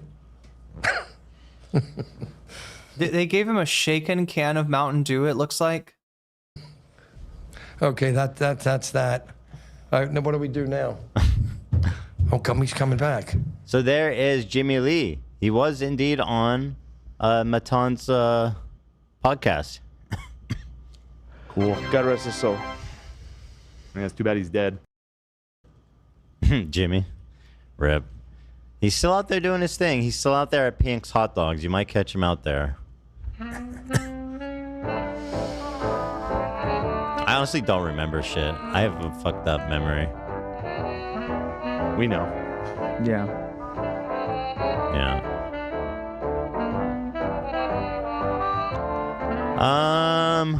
Aelia just sent something very exciting in our chat. Did you see it? No, I didn't. She said, if you want, she can call in with Teddy. I wanted to ask Teddy to explain the 6'7" Which man. I still don't know. Yeah. I do want that. Yeah, have Aelia call in. Or should I just call her? Oh, she's calling me right now. Hello? There we go. Anyway, so that was the Jimmy Lee segment from today, and I don't know. It sounds kind of like he's covering up for it. Like it sounds like he's using his memory as an excuse, like because he goes on and says, well, yeah, he's a creep, but that doesn't mean he doesn't have entertainment value. I legit think that Ethan wanted to bring Jimmy Lee back. I legit think that Ethan is running out of content, running out of ideas for his show, and just wants to do some easy Lulcow or low-cal. What did he say? Low caliber content, and does not understand, like, because it's again, Jimmy Lee and his creepiness doesn't affect Ethan at all, so it's easy for him to kind of put it on a layer of unreality. And the other thing that this made me think of, and I don't know if we can show this right because it's from a members only show on H3, but last week Aelia, Lena, and Olivia were doing the members only show, and they were talking about Love Island. They were giving their opinions on Love Island. Now, I've got to be honest, I don't watch Love Island, so I don't know who any of these people are, but apparently there was somebody that Olivia mentioned that was kind of favorite. Olivia was kind of like, pro this person. Ethan calls in and is like, well, but that person was a creep, or that person did something fucked up, right? And he ends up making Olivia cry, right? She just doesn't remember everything about the show and didn't have it in mind that this, like, she was saying something nice about the person, and Ethan remembered something that the person did that was kind of fucked up, and kind of made it sound like Olivia didn't care about that when Olivia had just forgotten about it. It almost I don't know if I'm probably reaching here, but I thought for a minute that maybe this was Ethan being like, oh, well, I guess, if this person from Love Island is okay, then so is Jimmy Lee. But he never really got out who he was, when he said, like, so-and-so is a creep. He never brought up, who he was like, well, this person is also a creep. Anyway, I meant to show you this the other day. I don't know why I couldn't find this, but I had apparently bookmarked it. This is Ethan's numbers on YouTube. H3 Productions, that's the channel that the content nuke was hosted on. H3 Podcast, that's the channel that the podcast is hosted on. Instagram for Ethan, Instagram for Aelia, and H3 Podcast Instagram, right? They are all in the red. This is monthly subscriber total. I think for a year. I think this is like the, I think this shows a year. And so over the year, H3 Productions, that's the channel with the content nuke on it, has lost 390K or 7%. The podcast has lost 250K subs is what we're talking about, or 9% of its subscribers. That's pretty substantial.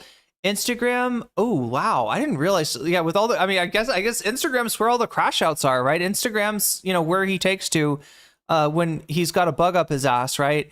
He's actually lost 326K subscribers, followers, I guess would be the word, on Instagram, and that is 16% of his audience. Aelia has lost 268K, that's 26% of her audience. That's a huge hit for Aelia. And then the H3 Podcast, the one thing on here that on Instagram, of H3 socials, the one thing that had some upward trajectory in the last year is H3 Podcast. And it looks like it has just, it was gaining some ground all the way to like October of last year, and then just has kind of crashed. And yeah, that's negative 33K and 12%. So, and then we look at over here on the right, we got Hasan's numbers. YouTube, he's gained 370K. That's 29% of his audience. On Twitch, he's gained 352K followers. That's 14% of his Twitch followers have been gained in the last year. And Instagram, he's gained 419K. He is up 42%. So it's since the content nuke. I'm sorry. I think this is since the content nuke. These numbers are right. So the whole thing, how is this possible? I thought Ethan Klein nuked Hasan. Did the nuke somehow instead fill Hasan with radiation that powered him further? Yeah. The nuke seems to have backfired. The nuke seems to have blown up on Ethan's face. So, the whole point of that nuke was to like contain Hasan, to put a stink on Hasan, to at the very least like limit Hasan's growth. It has not been successful at that, and obviously he hasn't been able to keep Hasan off of mainstream platforms. Nobody really notices the noise that he's making because he's always crying wolf. So there you go. That's the result of the content nuke. I meant to show you this the other day, but I guess this is. We never got to cover the Unfuck America tour. That's another. That will have to be another day. Oh yeah, I want you to see this. Ethan's suing me. Ethan's stalking me. Ethan's all this. Mm-hmm. Yup, I'm doing all that. I'll see you soon. That's scary. I was joking. I hope those 3 copyright lawsuits put that thought to rest, because every one of you motherfuckers that I said I'm coming for, enjoy the last moments of peace you have out there to the, I'm going to say it. Noah Sampson, I didn't forget about you, scumbag. Daddy's watching and taking notes. And also, there's someone else special out there that thinks that they're safe and sound. Bad empanada, you're not. I promise you I'd find you. And, a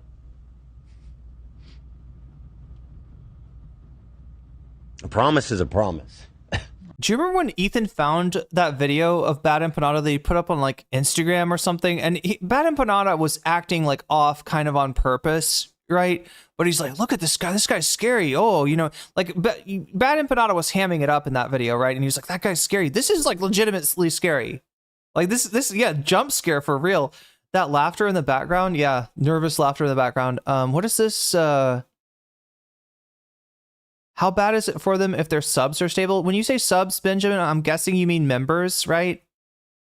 Yeah, it's a little confusing because on Twitch, subs mean like somebody that's a paying member that's supporting the stream financially. and followers mean that, you know, people that are just like watching the stream or that are part of the community, right?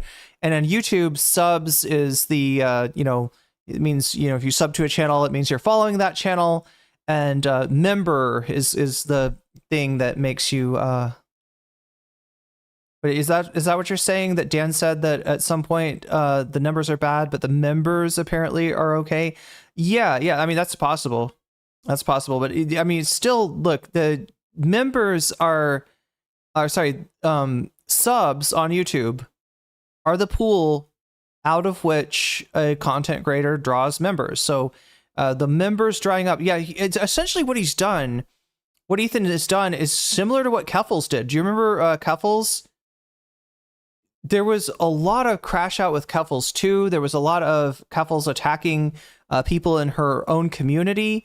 And, you know, the news on Keffels was just like not good day in, day out. You know, there's a lot of scandals, right? But the effect of that was that, yes, some people did unsubscribe from Keffels. Her overall viewership numbers went way down. But as far as like, you know, paying members, that might have even gone up. Because she was able to do the same thing that Vosh does, the same thing that, honestly, kind of the same thing that Trump does. She's able to make the community feel like it's under attack from the outside, and that like donating to Keffels is like a, you know, you need to. This is the only way that you're going to own the haters, right? So that, yeah, I mean, that's kind of a technique, and cults are like this too, right? That they use the, you know, cults do fucked up things to people, you know, mistreat people. People come out and give their story, say, you know, hey, I joined Scientology and this and this happened to me, right? It was really bad, right? And then the Scientology, like, you know, head honchos will turn around and use that to say, oh yeah, these are suppressive people. They're attacking our community. We're on a 3,000-year mission to defeat Xenu. And these people are, you know, Xenu sent the suppressive people to destroy us. So, you know, you're not going to let them do that, right?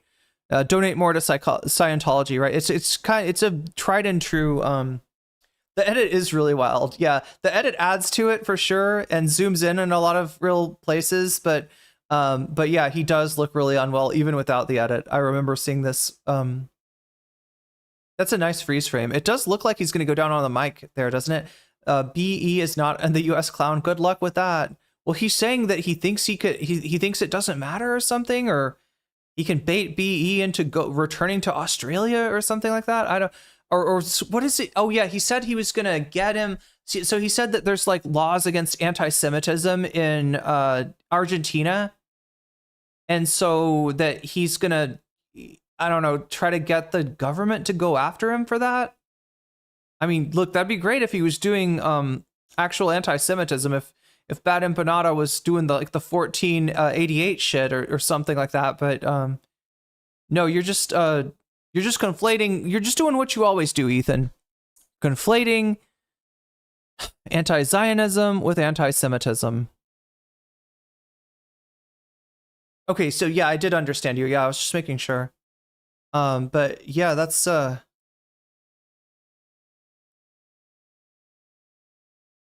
Is there more of this?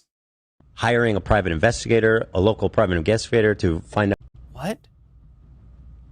A promise is a promise. Hiring a private investigator, a local private investigator to find out where he is, reaching out to advocacy groups and such like that. I think you can go to jail for being like anti-Semitic in Argentina. My point is, there's no problem. There's certain lines you cross, and you cross it with the wrong people, and that's what you did. Just wait. Just wait. It's a very controlling personality that he's showing. Okay, so I mentioned LOL Overruled earlier. I guess we should go to this now. We're at 36 out of 100, so over 1/3 of the way towards bonus content. Looks like, let me check and make sure. Are we still voting for the same thing? Oh, we got 4 out of 10. Oh yeah, actually, look. Wait, did I miss something? I feel like maybe there's a super chat that I didn't show. Yep, Omega Star, I don't know. Okay, so chat, for some reason I'm not hearing the messages. Like, I'm not hearing the sounds. You're hearing the sounds, but I'm not, for whatever reason. I'm going to try to fix that on the back end, but apologies, Omega Star. I did not see your super chat. That's got us to 5 out of 10, so we're halfway towards the butterfly goal. That's looking pretty strong. Omega Star with the 5 for Asmongold, which puts us at 41%. Kind of close to halfway towards the bonus content goal. And then you said that I should put your money where your mouth is on Asmongold turning away from Trump. So there we go. 5 for Asmon turning away from Trump. All right, so let's read this. If you don't know, Overruled is, I don't know much about this content creator. He's a lawyer, like YouTuber, is that right? Is Overruled like a YouTuber? And a frequent guest on the Hasan Piker broadcast, right? When Hasan needs a legal expert, often Overruled fills that role. And sometimes just brings him on to, react to some stuff with Hasan. I think maybe has Overruled, I feel like maybe been on Olaimi's platform as well. But regardless, this is Juniper, I think it's Juniper, famous shit poster, famous Twitter shit poster, now Blue Sky shit poster. Oh yeah, chat, I gotta remind you to hit that like button because it helps me out a lot. And also, if you're on Blue Sky, we've got a thread up. The thread is pinned. The link to the thread is pinned. A bunch of you have already gone over there and hit me with some reposts and some likes on the on our thread. If you want to go over there and just have a conversation in the comments, that's a possibility too. But yeah, I just got to remind you that the thread is there. It's a blast off thread. It's how we kind of bring more people in and get the word out about the stream to people that are just hanging out on Blue Sky and might be interested in what we're doing over here tonight. So if you want to go over there and click that and start a conversation on the thread. I guess it's not much of a thread right now, but or hit it with a like or a repost, as you will, of course. So yeah, this is Juniper from of Twitter fame, I guess, who I guess also has a podcast. Anybody know what WK is? I guess I wasn't aware of Juniper's podcast, but there's some kind of podcast that they have. It's called WK.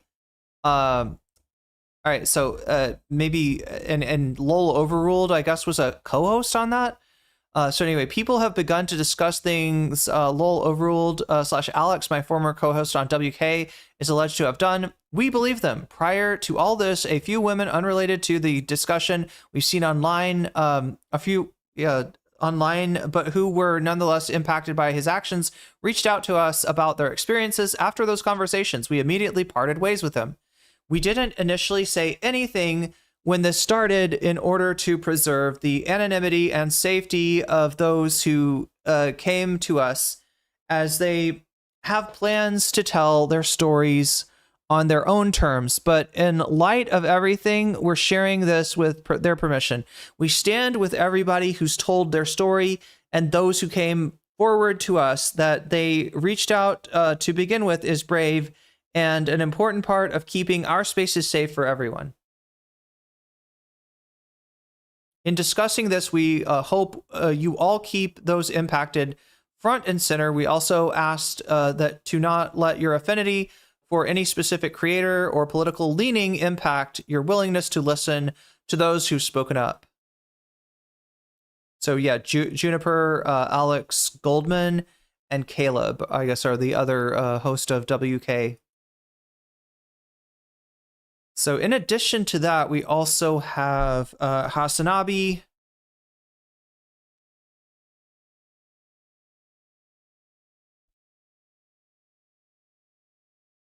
making a statement.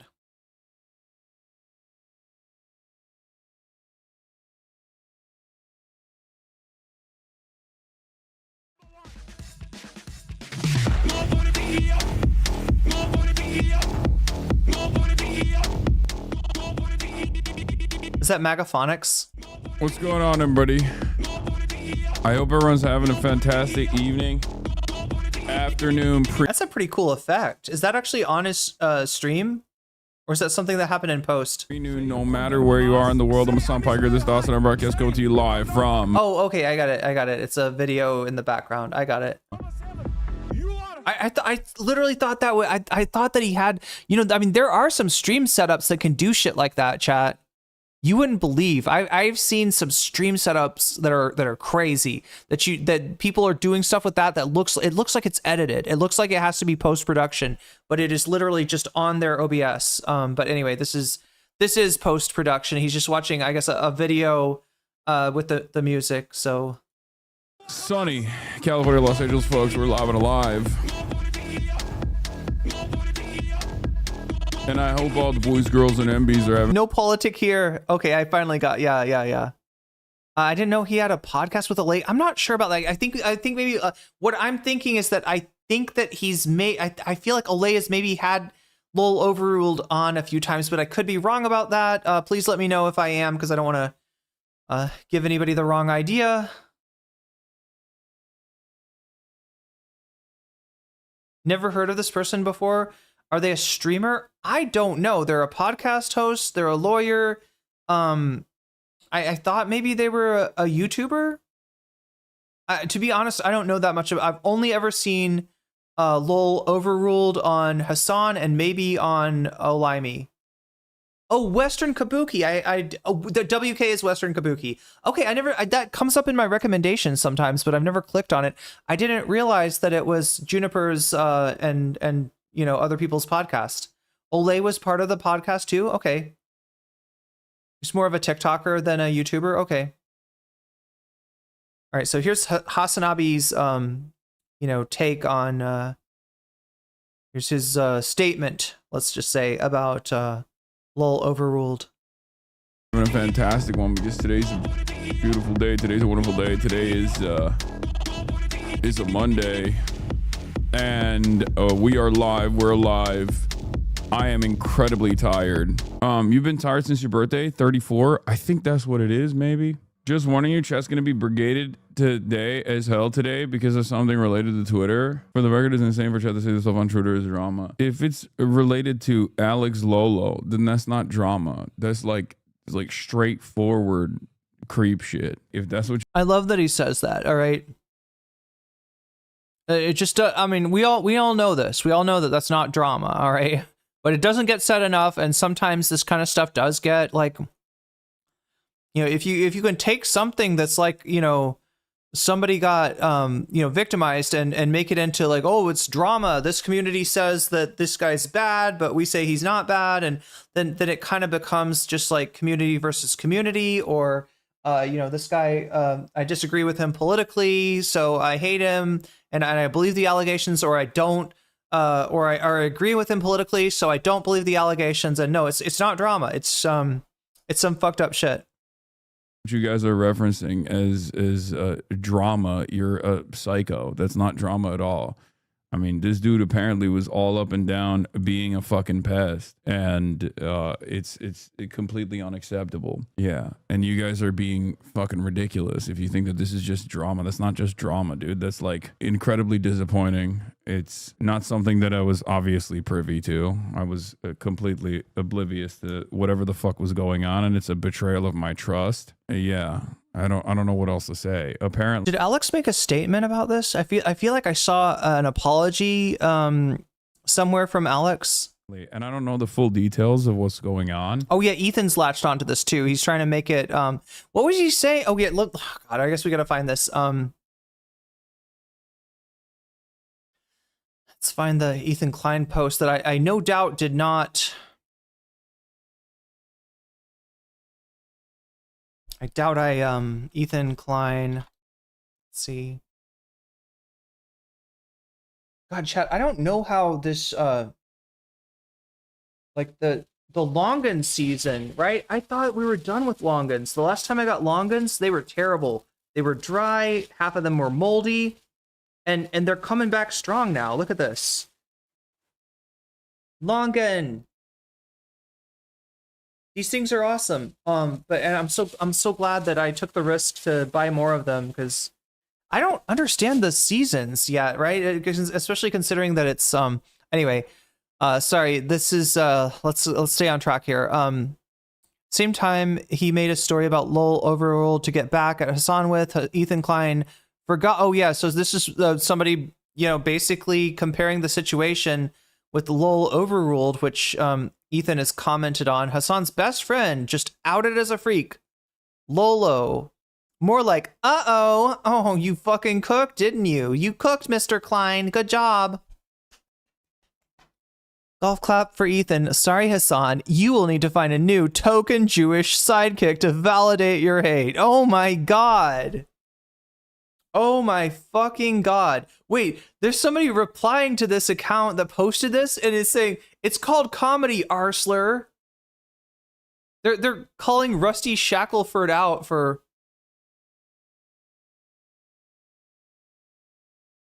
for not understanding. Wait, what is the comedy?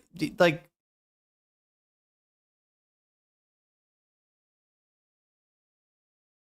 it's called comedy? I don't even get that. Wait, what is comedy? Jimmy Lee is comedy, or Ethan is? I mean, he's making a bad pun, like a boomer humor pun. Last, say, 2 years, pretty viral on social media platforms, YouTube, and I miss Jimmy.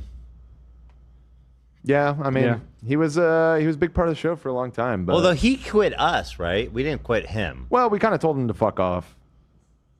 His wife put the kibosh on it. Huh? His wife was like, "No, we can't do this anymore." No, you're forgetting. You're forgetting. Yeah, you're forgetting. I do forget. What happened? He was being a creep to a bunch of girls backstage at our last live show. Right. And we confronted him on it. Oh, right. And then his wife saw that. Yeah. His whole family had a meltdown. Well, he came here after too, and then we screamed at him, and we got the he parking crashed lot the studio. video. He was That I like on remember. ice because of what he did, and then he just showed up uninvited. And his wife yelled at me. And that on was the phone. end. Can we do a poll? Can we have him back on? I mean, that's kind of based. Yelling at Zach is always based.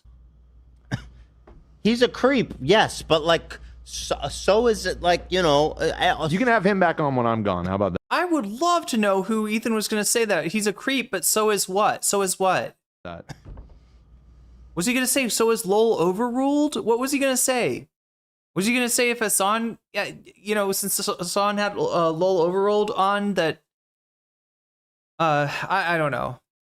Trade? It's like that, huh? No, I'm Yeah. kidding. But is it like, we know he's a creep, you know? That's. I think you're. We know he's a creep, so it's okay to bring him on? I don't understand the logic here.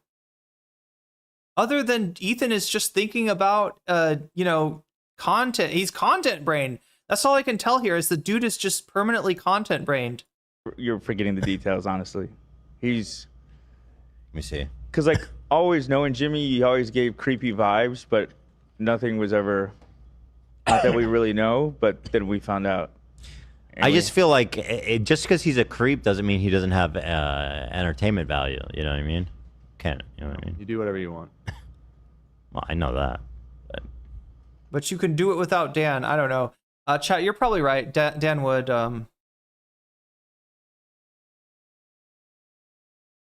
Dan would crumble like he always does. Yeah, so even worse in light of you know, in light of his commentary on Overruled trying to weaponize this guy's sex pestery against Hasan, despite the fact that Hasan is clearly calling him out. I don't think Hasan's defended this guy at all. I think Joe G saying that women were at the time was oh shit, I forgot about this. Remember the Mika video? The internet, I think. Ask Filthy Frank saying that women were made to be submissive to men. That's not what I... Okay, good. Or apes or whatever, right? Our Neanderthal cousins were probably just like crazy. So there's definitely something like in us to like conquer. Men want to like conquer. Right. So it's, you know, women are in a nature setting like to be conquered. There was First of all, to be clear, I think it's funny how it went down with Joji. I don't even think there's really a problem with this clip. Really, I mean, we were just drunk having a conversation. I said something without thinking that much and didn't really say that much. And I really don't even think it's only You just said that in nature, rape is totally okay. Yeah, no, you didn't say anything wrong, Ethan. He doesn't see the problem. He's like, no, I don't mean for me. I don't mean for me now. I mean for like if I was a caveman, it would be okay for me to Fred Flintstone some bitch on the head and drag her back to my fucking cave to have my way with. This is what he's fucking. I don't know what he could be saying other than that. But it is nice to see the glow down of, look at that, 36.84. Ethan has not hit that number in a long time, right? Remember when he was doing all the drama and he kind of got his numbers back a little bit? It's very much sugar in the gas tank, though. It's not long-term sustainable.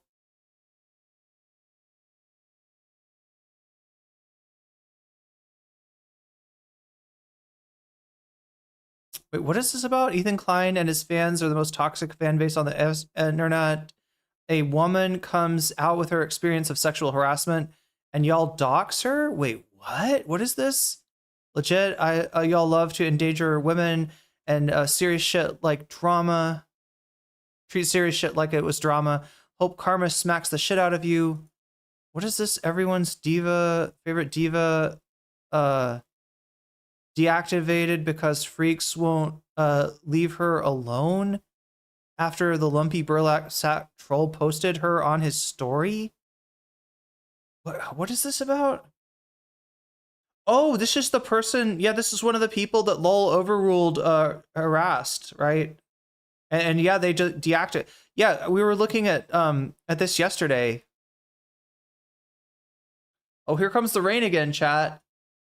Here comes the rain again, falling on my head like a memory, falling on my head like a new emotion. Sorry, I love the rain, especially considering I live in such a hot place. The rain is kind of a nice thing. Anyway. More of Ethan's fans being creeps. Fair use proponent tried to openly violated copyright of Jubilee. Oh wow, yeah, and Jubilee they do be protecting their copyright. So look at that. They backwards did. They flipped the video to try to avoid copyright detection. Ethan, you should be using jellyfish. You got to get with the jellyfish technology, bud. You're years and years behind. There's Ethan Klein, another sexual assault I can weaponize in an argument. Damn.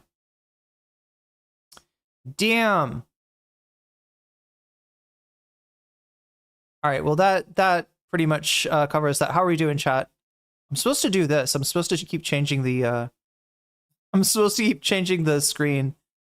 Did you already cover the part where Jimmy was racist at the restaurant? Wait, I haven't. A big ol' cake miss, if you can tell me where that is.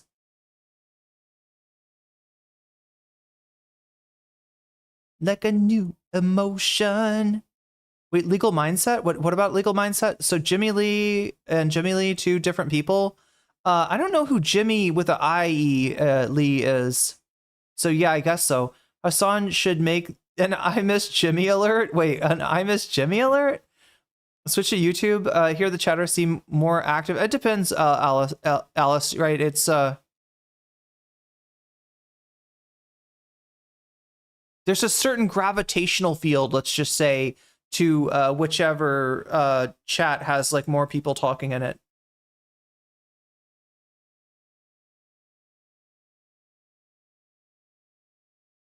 He laughed at QT and drooled over the 17-year-old, so on and so on. Yeah.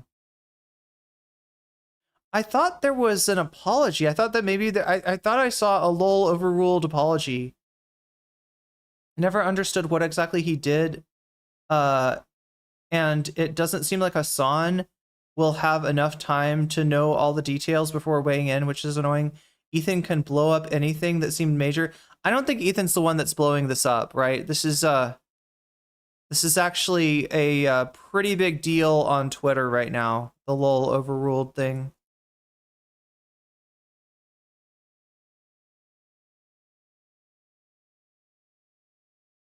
But I heard like bits and pieces about him like potentially being abusive, and I didn't know enough about what was going on, but it was He posted an apology but deleted it.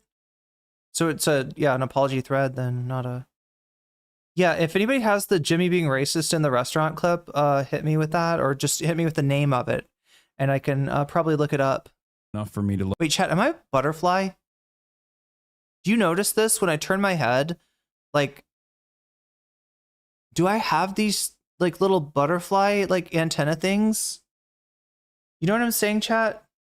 Like how the butterfly has the antennas. And if you've ever seen Spirited Away,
am I muted now? I think we should be back.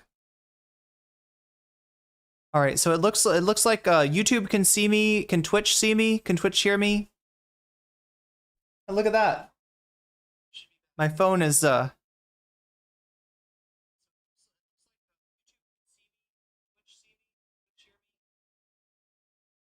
so yeah, okay, YouTube's there, Twitch is there. Okay, I'm gonna put Hasan back on.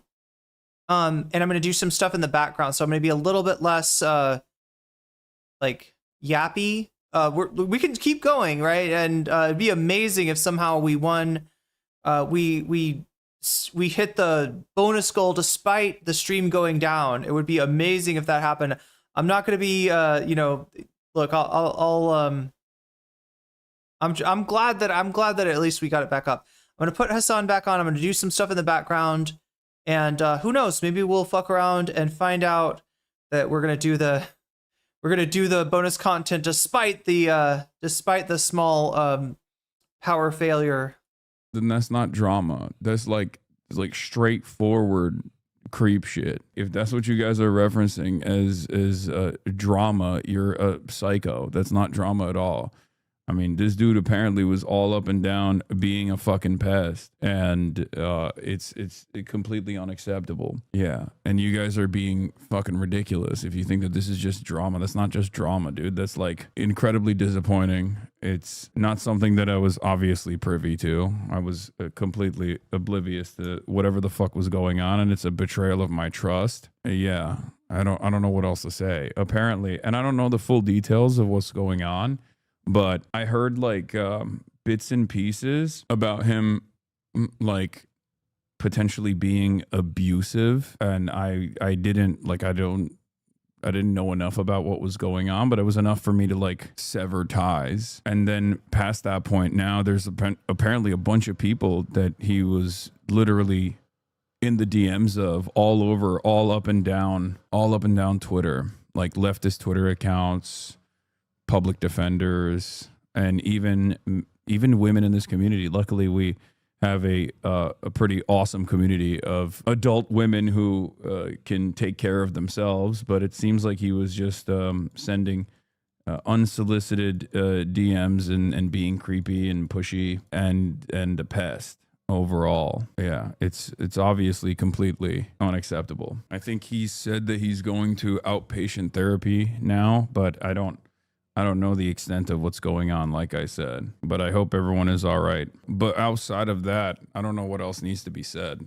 You know, I assume that people will try to make try to tie this back to myself somehow and like actually turn it into drama when this is not drama. This is serious shit. But I'm going to obviously continue talking about the news, and you should also lock in as well. Don't eat the bait. I think a lot of people also don't understand that, like, things that other communities try to like elevate in a specific direction when they're like, you know, serious allegations, serious accusations. But when people try to like take serious allegations and accusations and like turn them into like content for themselves, right? That can only turn into drama or content for clicks if you allow it. Like, we have the power and capacity to turn certain serious subjects into, I guess, like content or drama or anything like that. And I think a lot of people don't realize that, or they take it where they will entertain it in the same exact way. But we're moving on from that. And we're getting into view botters first. And then after we look at a quick mention of view botting on the platform, apparently, quick update on view count says Twitch support. We have. This has been always like a issue, I guess, with Twitch. I can remember, you know, back when I first started streaming, you know, having somebody raid into me and then somebody be like, that person was view botting and being like, am I going to get in trouble for this if there's bots in my channel? But yeah, it's like a so there's two ways that people view bot on Twitch. One of them is against the terms of service, and you know, if you do this and Twitch catches you, you know, you'll be in trouble. And that's with actual bots, right? If you have bots watching your channel pretending to be viewers, Twitch will, you know, find this out and they'll ban you, right? It's against terms of service. The other way of view botting is a little bit more tricky, and I don't know if anybody still does this, right? But the method was that they would embed their embed the stream on a web page, right? Or even pay for their stream to be embedded on somebody else's web page. And what this would do essentially, like the stream would be like 2 pixels or something. It wouldn't really be up on the web page, but technically, if there's 2 pixels of the stream up on the web page and there's people visiting the web page, then all of the people on the site count as viewers, right? And that way is actually not illegal. Now, I don't know if this update is maybe them, you know, talking about the former or talking about the latter. You know, if they're going to try to make some rules around the quote unquote legal way of view botting, or if they're still talking about like actual bots. But yeah, interesting stuff regardless. We have teams in tech dedicated to ensuring that the views that show up on channels reflect actual viewership and aren't artificially inflated in any way. Ultimately, metrics on Twitch should represent the real and growing communities that show up and participate on channels, so we regularly update detection tools and methods. We recently made changes that meaningfully improved our ability to identify view bots, inauthentic viewership, and other potentially fake engagement. These changes will roll out over the next few weeks. Let's hope that they did this right and they're not gonna get false positives on people. So if your channel was view botted, or if some of your viewers are artificial or inflated, you will see an impact on your channel's view counts. This also means that third-party sites that publish unverified Twitch view counts are going to see changes in that data over time. We recognize that view botting can be out of a streamer's control, and making these changes, our goal is to improve the experiences for both streamers and viewers. Save the bots? Yeah. Great. I have no other point on this. I feel like Twitch has been a lot better at combating view botting than many of the market competitors. That's good. I'm glad that they're working on it. What is this? Y'all weren't kidding, Lamau? Wait, what? Oh, these are VOD views. I mean, these are VOD views. Wait, what? 4 hours ago, only 410. Not to dip into the more discourse, but what do you make of slurs against bots debate? I mean, if it's tasteful, who cares? Like calling bots clankers or whatever is like fine. I don't think that it's like, it's not like a real, that's not like a real slur. But if they were like, I don't know, finding a creative way to say the N-word or something, then it's completely unacceptable. That's my take. Careful AI is going to review this footage. Yeah. In the interest of the artificial intelligence. Were they giving him Rocco's Basilisk there when they say AI is going to review this footage? You're like, careful about what you say. The Basilisk is not going to like this. You're supposed to be saying, I will do everything I possibly within my power to help artificial general intelligence come about as soon as possible. I completely support it, and I disavow anyone who would fight to stop it or hamper its progress. So that's what you're supposed to say for the basilisk. Intelligence reviewing this footage. Remember, I'm actually in favor of AI. I really hope, chat, that we're able to salvage some of the audience. I really hope that people have the faith to know that when a stream goes down, 9 out of 10 times it's going to come back up, but I guess we'll see. I am not seeing a lot of chat, and that is making me really nervous. I'm trying to decide right now whether to keep going with the stream or not. So if you're watching and you'd like me to continue the stream, please let me know. I'm so sorry if it ever came across like I was not in favor of the AI. I think I welcome a... There we go. That's right, Hasan. That's the way you do it. Yep. With open arms. I think the robot overlord utopia is going to be fantastic.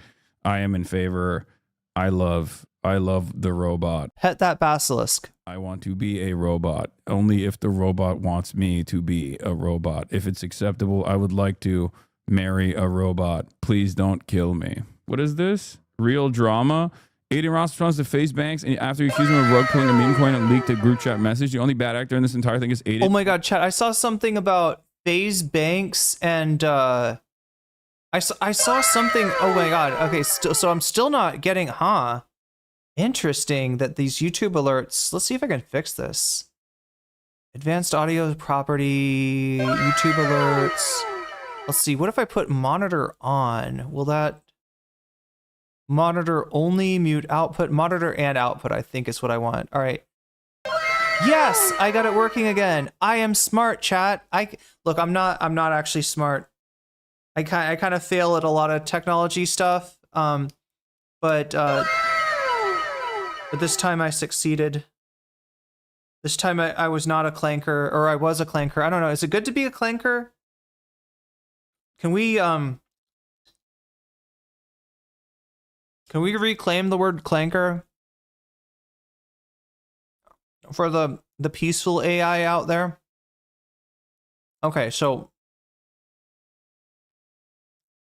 what just happened? Winnie Cat with the 5 gifted memberships.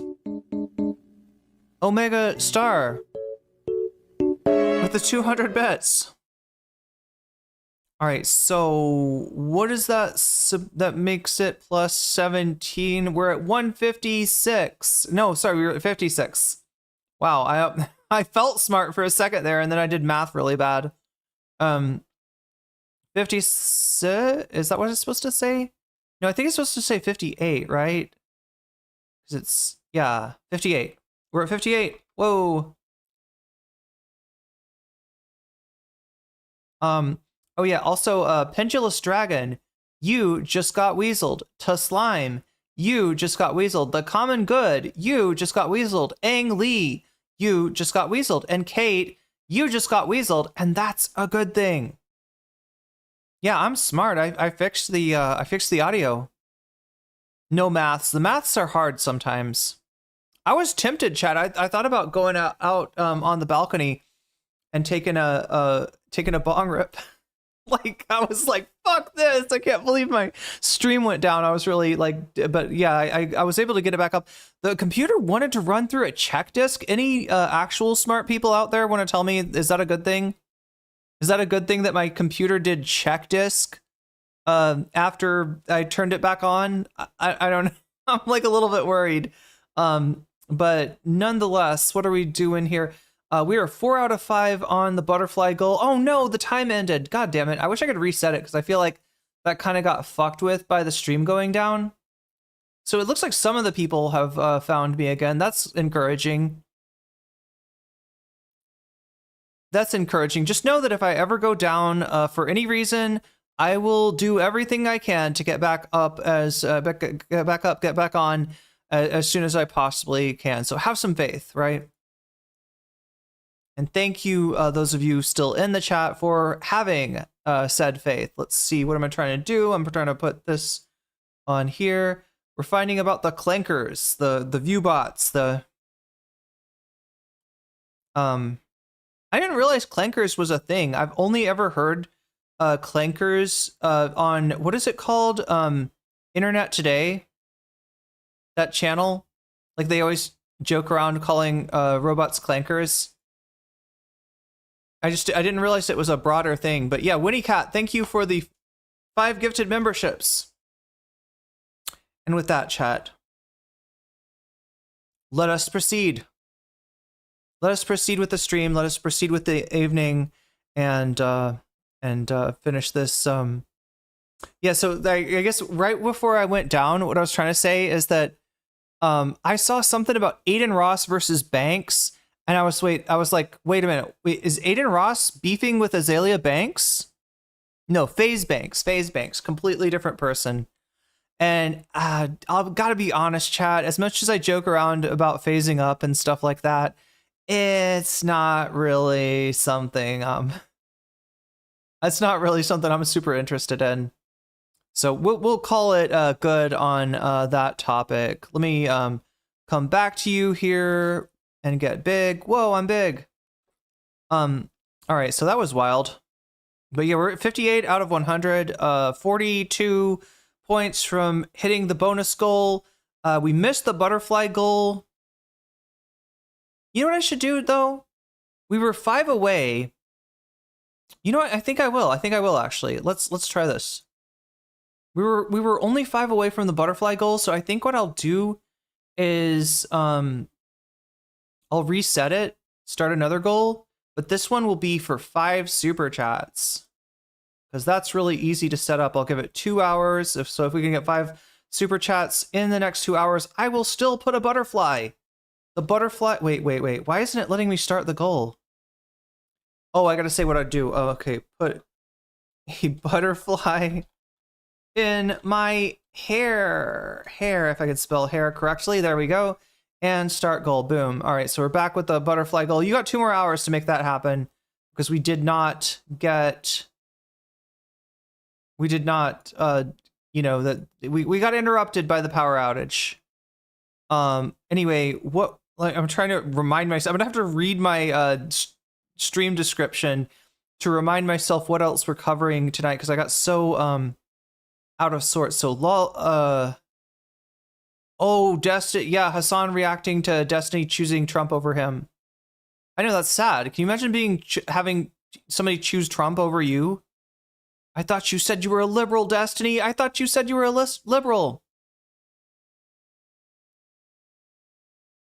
Taking my huskies for a walk. I'm bringing chat with me. Nice.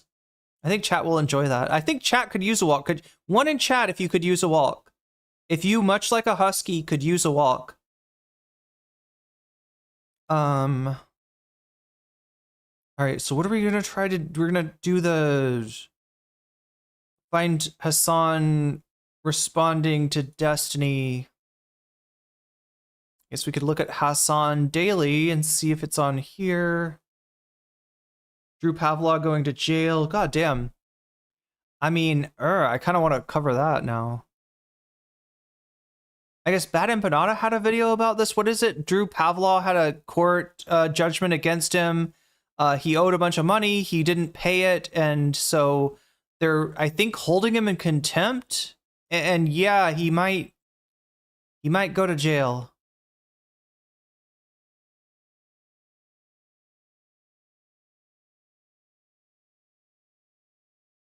Okay, Hasanabi Productions.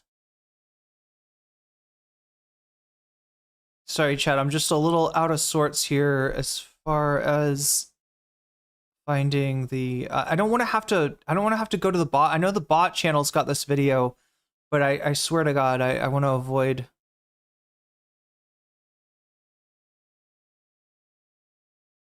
It's not there. Let's see. I'm gonna have to look at my history to find this. Here we go. YouTube. History.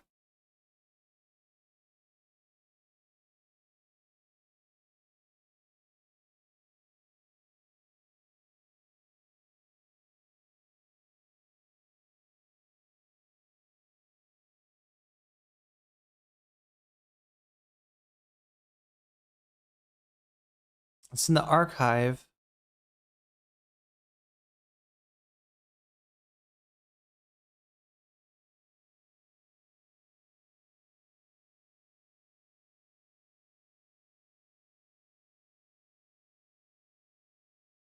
Oh yeah, Stunlocked. There it is. I got it. Thank you, Stunlocked. My new favorite channel from the industrial complex. Now I'm just really glad you had this, so I don't have to go to the bot channel. Chad, I hate the bot channel. I hate how the AI edits go. It drives me nuts. There's this new meta. I think as a human editor, that shit drives me nuts. So here we go. We watched yesterday Destiny in a heated Twitter exchange with Pisco, DGG LawTuber Pisco, who I feel like pretty soon, chat, I'm going to have to take that DGG LawTuber off of his name because Destiny hates this guy. Destiny is blowing this guy up on his main channel. Destiny's really, really mad at Pisco, and you know, in no small part because he couldn't get him to agree that Hasan is somehow worse than Trump. But yeah, we saw Destiny trying to make that argument on his stream. He was just completely unhinged. Pisco is looking to maybe take over part of Destiny's community because just honestly, chat, Destiny does not look well. And this is the kind of thing that makes people jump ship. So I have a feeling there may be some DGGers jumping ship soon, and Pisco and Straighterade and the rest of the Lib and Learn podcast adjacent streamers. They look to gain quite a bit from that. But anyway, we saw Destiny make his case and kind of crash out on Pisco. This is Hasan's reaction to the discourse that started around whether he is somehow worse than Trump or not. Showed you this because I saw it on Twitter where like a bunch of the centrist, quote unquote liberal content creators are now genuinely entertaining the idea that they would rather vote for Donald Trump than me, and how I'm a more dangerous force for politics than Donald Trump, which is so crazy. It's like, why is this political discourse for you guys? Like, you should never have this conversation. This should not be a point of contention for you. How can you behave like you're a serious adult and then endlessly pontificate on who would be? Don't doom him with that community.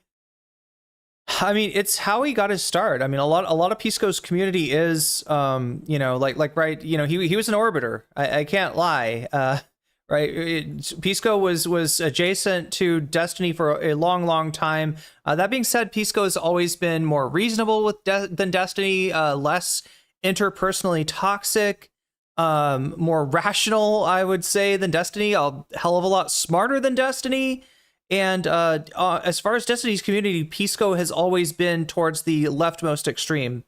But yeah, you're right. That's a pretty bad community. Be a bigger danger to America. That to me, like, I don't know about you guys, but I would entertain an argument that Trump would probably be better than Hasan. Like, I'd be willing to entertain that argument. Dude, I'm a Twitch streamer, okay?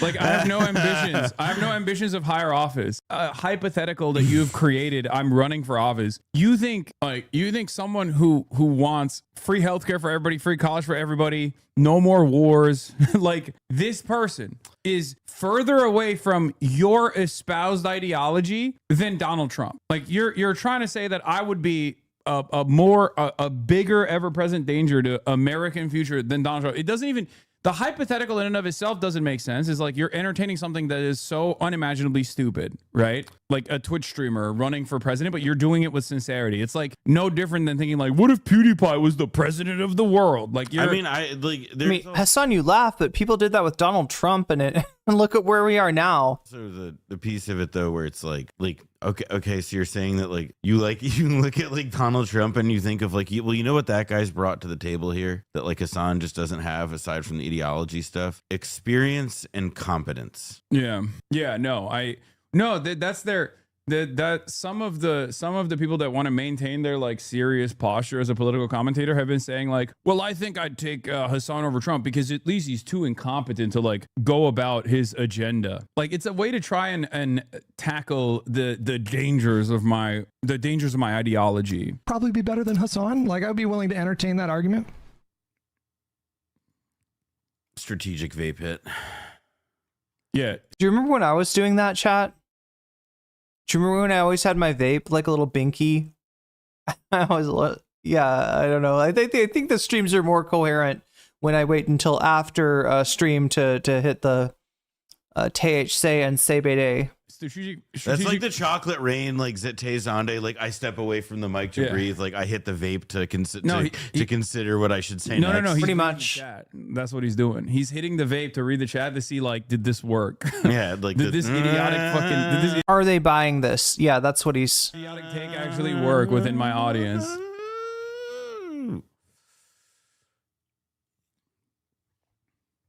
But again, just to kind of tie it back to, like, I think Erudite is right to... Exactly, Hutch. Trump is good. Hasan is a bad guy. Where on the tech tree is gulag? I think she's right to set the parameters, you know. This hypothetical punches at a core question within the left. If we assume Hassan will be politically ineffective, obviously Hassan, but that's because the ineffective modification of the hypothetical. In a question between an effective Hassan and an effective Kirk. Bro, what are these thought experiments? Who gives a fuck? Who cares? People who... Who cares? People who have too much time on their hands, who literally... The reason why I brought this up is because, like, these are people that unironically see politics as content.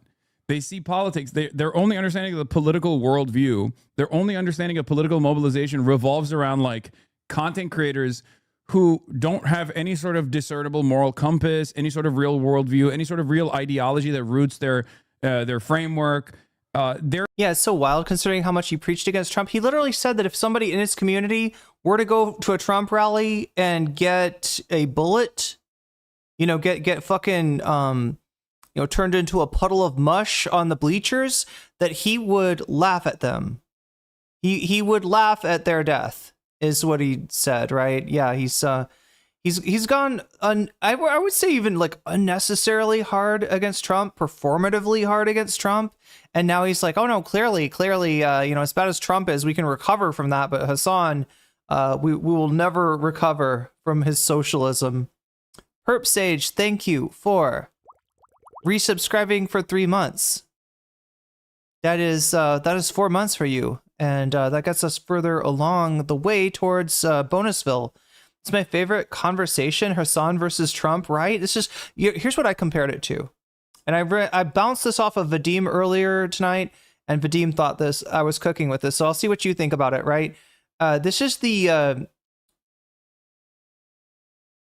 neolib version of Man versus Bear, right? You remember Man versus Bear?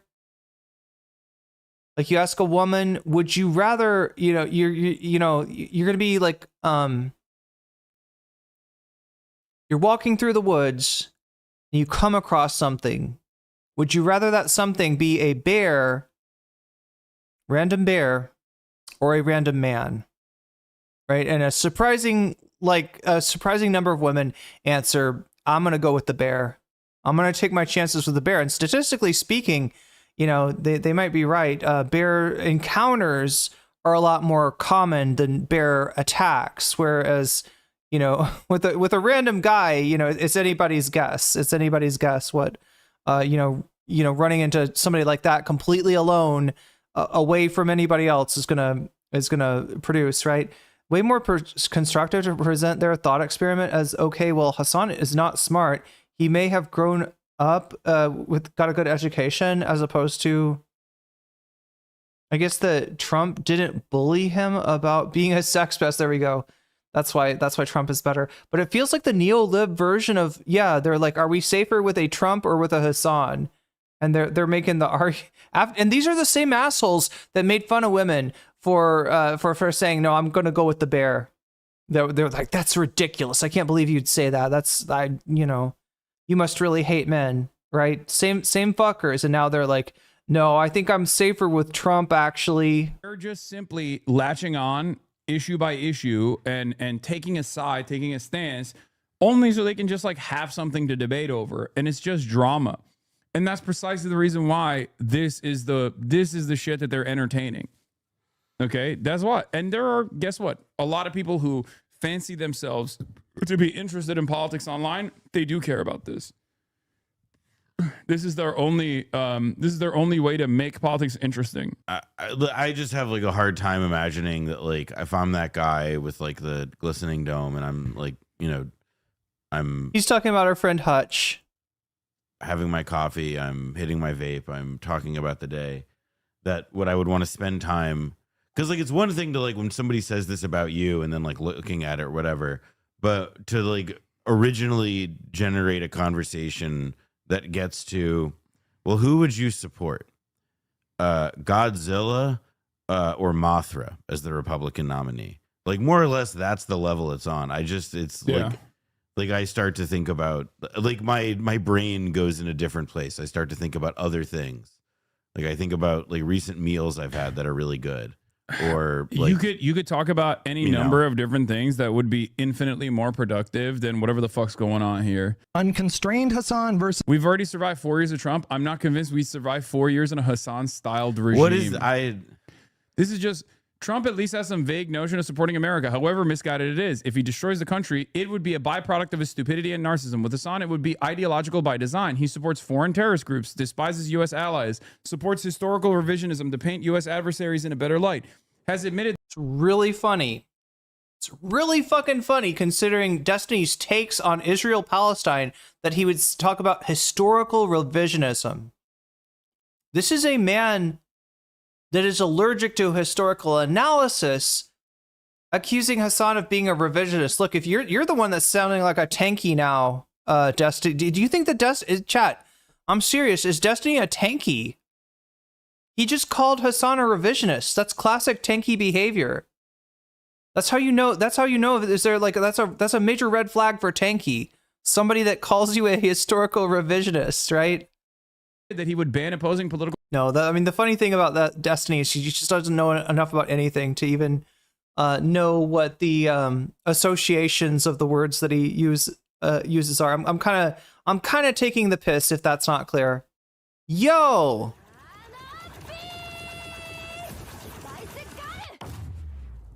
Welcome, streamer. Welcome, Raiders. Good to have you with us on this night. We're fighting against power outage in my area that just hit us, but we're back up, and it's good to have some more friends joining us along the way. Zeno, how was your stream? And hopefully we've got the. I think you should be able to talk and stream. I don't think we've got any kind of weirdness where you have to be a follower. Yeah, we just got rated by Zeno. I don't know. I don't know if I've had the pleasure of meeting you or your community just yet, but it is late at night. I may be forgetting. But yeah, we're in the middle of this wonderful discourse, right, chat? This is Destiny and his orbiters proposing a thought experiment of whether they'd rather vote for Hasan Piker or Donald Trump. For a liberal, for an omni-liberal, that should be a pretty easy choice, right? I mean, you could see what Trump's doing right now. You could see how the guardrails have eroded. The country is going to hell in a handbasket. It should be a pretty easy choice, right? But there's this phrase. There's this meme out there, scratch a liberal and a fascist bleeds. Usually this is somewhat of a metaphor. Usually this isn't like literally true. Usually this is not, this is, you know what I mean? It's not like, you don't actually have like a lot of times where liberals are like, oh no, I would choose fascism. I would choose fascism. Like this you only really see this scratching a liberal and a fascist bleeds thing when shit hits the fan and you see like liberals supporting fascism as a way to avoid supporting socialism or communism, right? But here we have it just in real time in a, you know what I mean? With Destiny literally saying that, yeah, no, he chooses fascism.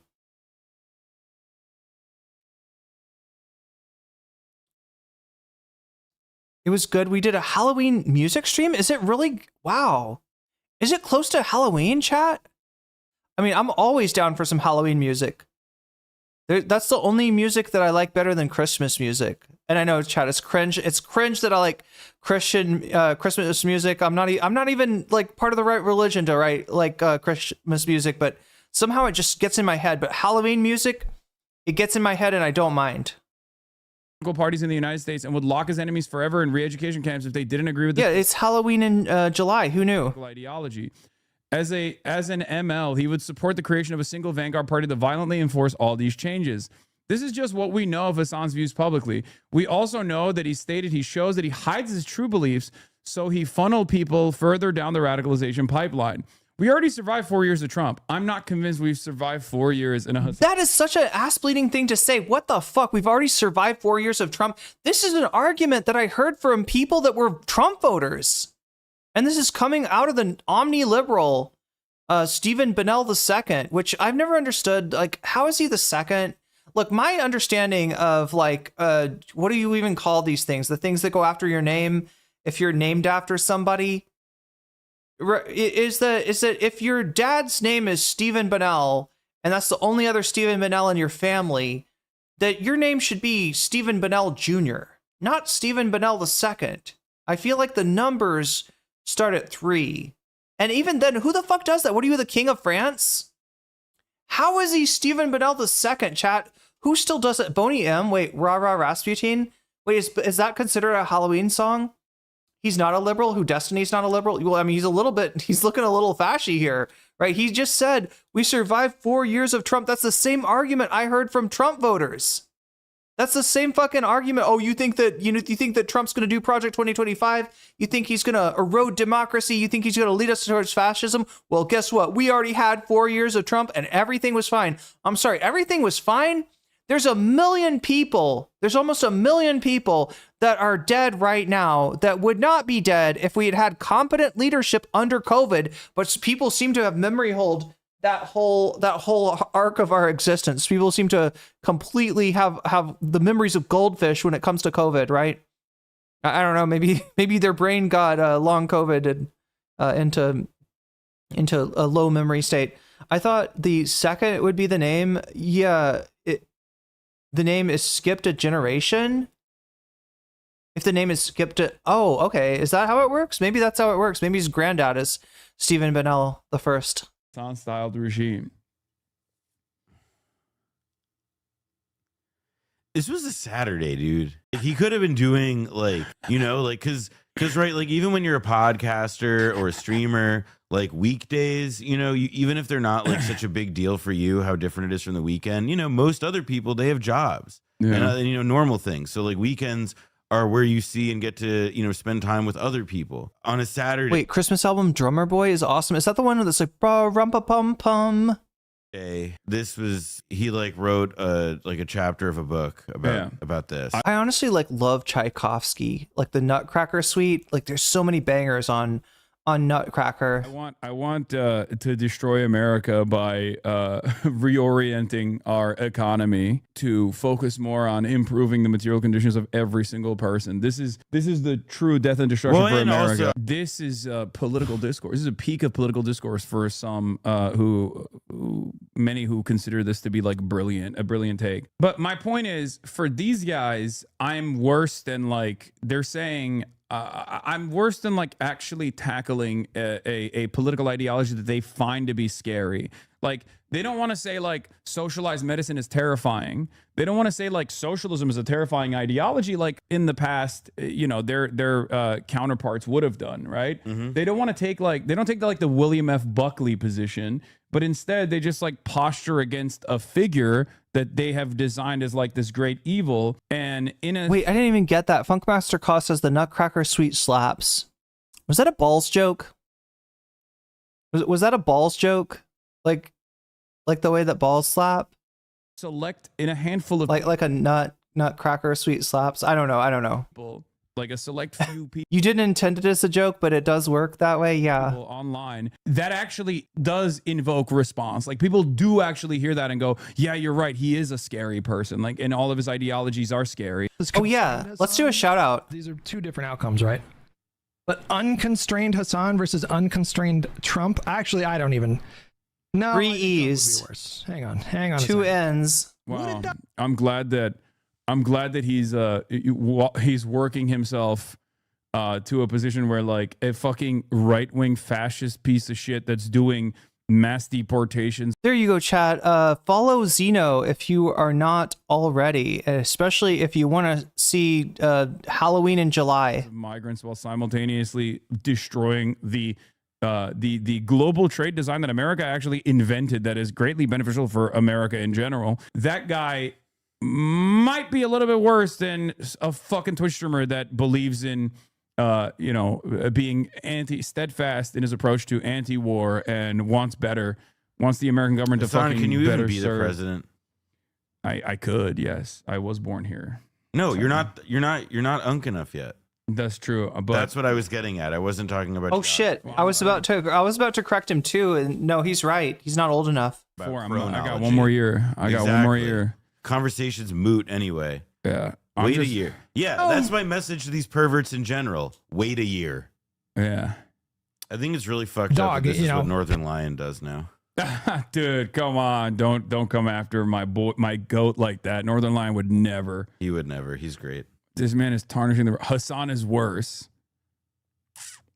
This whole discourse is making me want to kill myself. A conscious robot. We agree on that. Don't his mods kill yourself. You suck right now. That's what one of his mods said. Wow. Pick your poison. Hey, also go check out Stunlocked if you haven't already. It's a good Hassanabi industrial complex channel. Since we're watching their stuff, I'm gonna shout them out, and I'm gonna throw down the link for you to go follow if you would like to watch more videos like this. I do think that they have some good edits from what I've seen. Stunlocked is good. All right, so chat, let me look at my I'm reading my description to remind myself of what the fuck we were supposed to cover tonight before the stream went down. Chat, if we could somehow hit the bonus goal before the end of the stream, that would be sick. That would be such a victory, right? Oh my god. Well, no, sorry. There we go. That's what I was trying to do there. But yeah, because we are 36 points away. So we're almost 2/3 of the way towards bonus content. Who knew? And let's check the butterfly goal. How is that doing?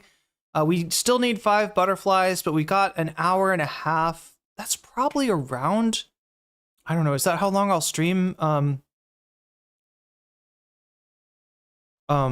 I don't know, chat, but yeah, we still 5 short of the butterfly goal and 36 short of the bonus content. Remember, this goes up anytime you do a super chat, super sticker, if you get yourself a membership, if you gift a membership, if you on YouTube, if you support me on throne.com/nocommentchick or sign up for my Patreon, or if you support me on Twitch, which you can do for free with a Twitch Prime sub. Just hook that baby up to your Twitch account and you'll be able to use a Prime sub on the streamer of your choice. If that happens to be me, you will get all of my emotes and my undying gratitude as well. But yeah, what else are we doing? Oh yeah, the Desantis thing. This is a short one.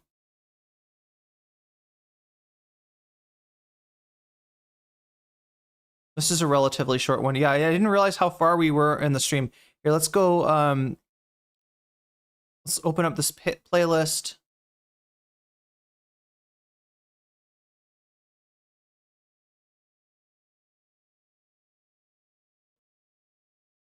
You know, in all my years of politics, man, I thought I'd seen it all. But man, was I wrong. Oh yeah, I forgot about this too. Aelia Banks, let's do this one. I had not seen it all. Maybe now I've seen it all. But before this, I did not see it all. So as you all know, Donald Trump has been losing his mind. The White House has been losing their mind over the Epstein files. And it became apparent very quickly that they didn't want to release all the Epstein files because Trump is in them. And so Pam Bondi told Trump, hey, you're in them. What do you want me to do? And he was like, kill it. Like, we're not going there, right? And then he did that, but there was a massive backlash. And so now what's going on is it looks like Trump is going to make some sort of a deal with Ghislaine Maxwell and have Ghislaine Maxwell basically clear his name. And in return for that, he'll get a pardon. It's all lies. We know that. Do people need a reminder of what's on the bonus content? So it's the poll that you can vote on. 116 of you have voted so far. Almost 50% of you are choosing Ethan claiming not to be stalking Frogan. We'll see what that's about, maybe.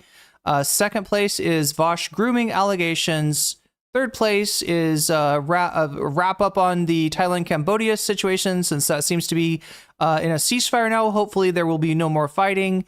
And last place is Asmongold turning on Trump. Remember that when you donate, you can also tip the scales by telling me which of these topics you want to see, and put your money where your mouth is. I will turn your donation into a percentage and apply it to the topic of your choice, maybe even helping it prevail over other topics. Did you finish the LOL Overruled segment?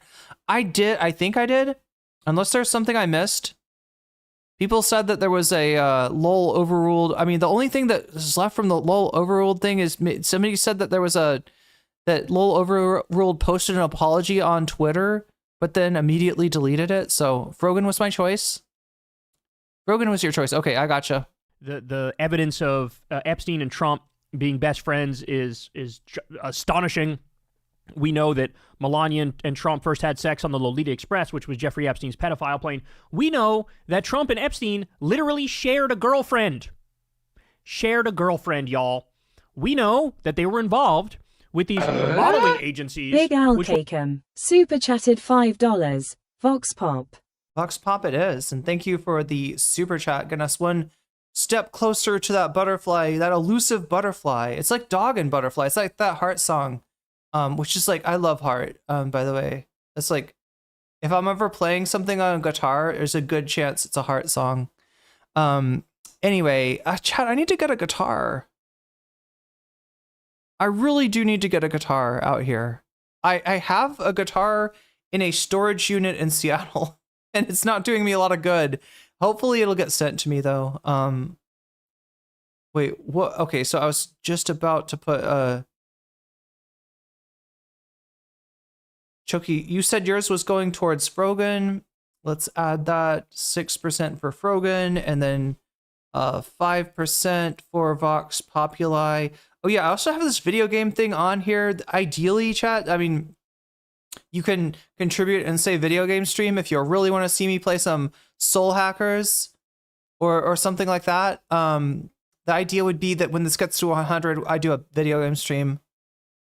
And I've been too busy for a long time for video games, but hopefully I'll find some time now. Barracuda, hell yeah, Barracuda's so good. Like, I mean, my favorite is Oh Annie, Dreamboat Annie, Little Ship of Dreams. It's like that song is so good. But yeah, Dog and Butterfly. Anyway, oh my god, chat. Why am I talking I'm sorry, I got distracted. Oh my god, ADHD. ADHD much?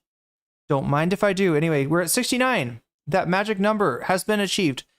Let's see what Kyle has to say about the Aelia Banks defense of PeeDeeEff Aelia. We're basically underage human trafficking rings. Trump did it. There was this guy Jean-Luc Brunel who did it. Epstein did it.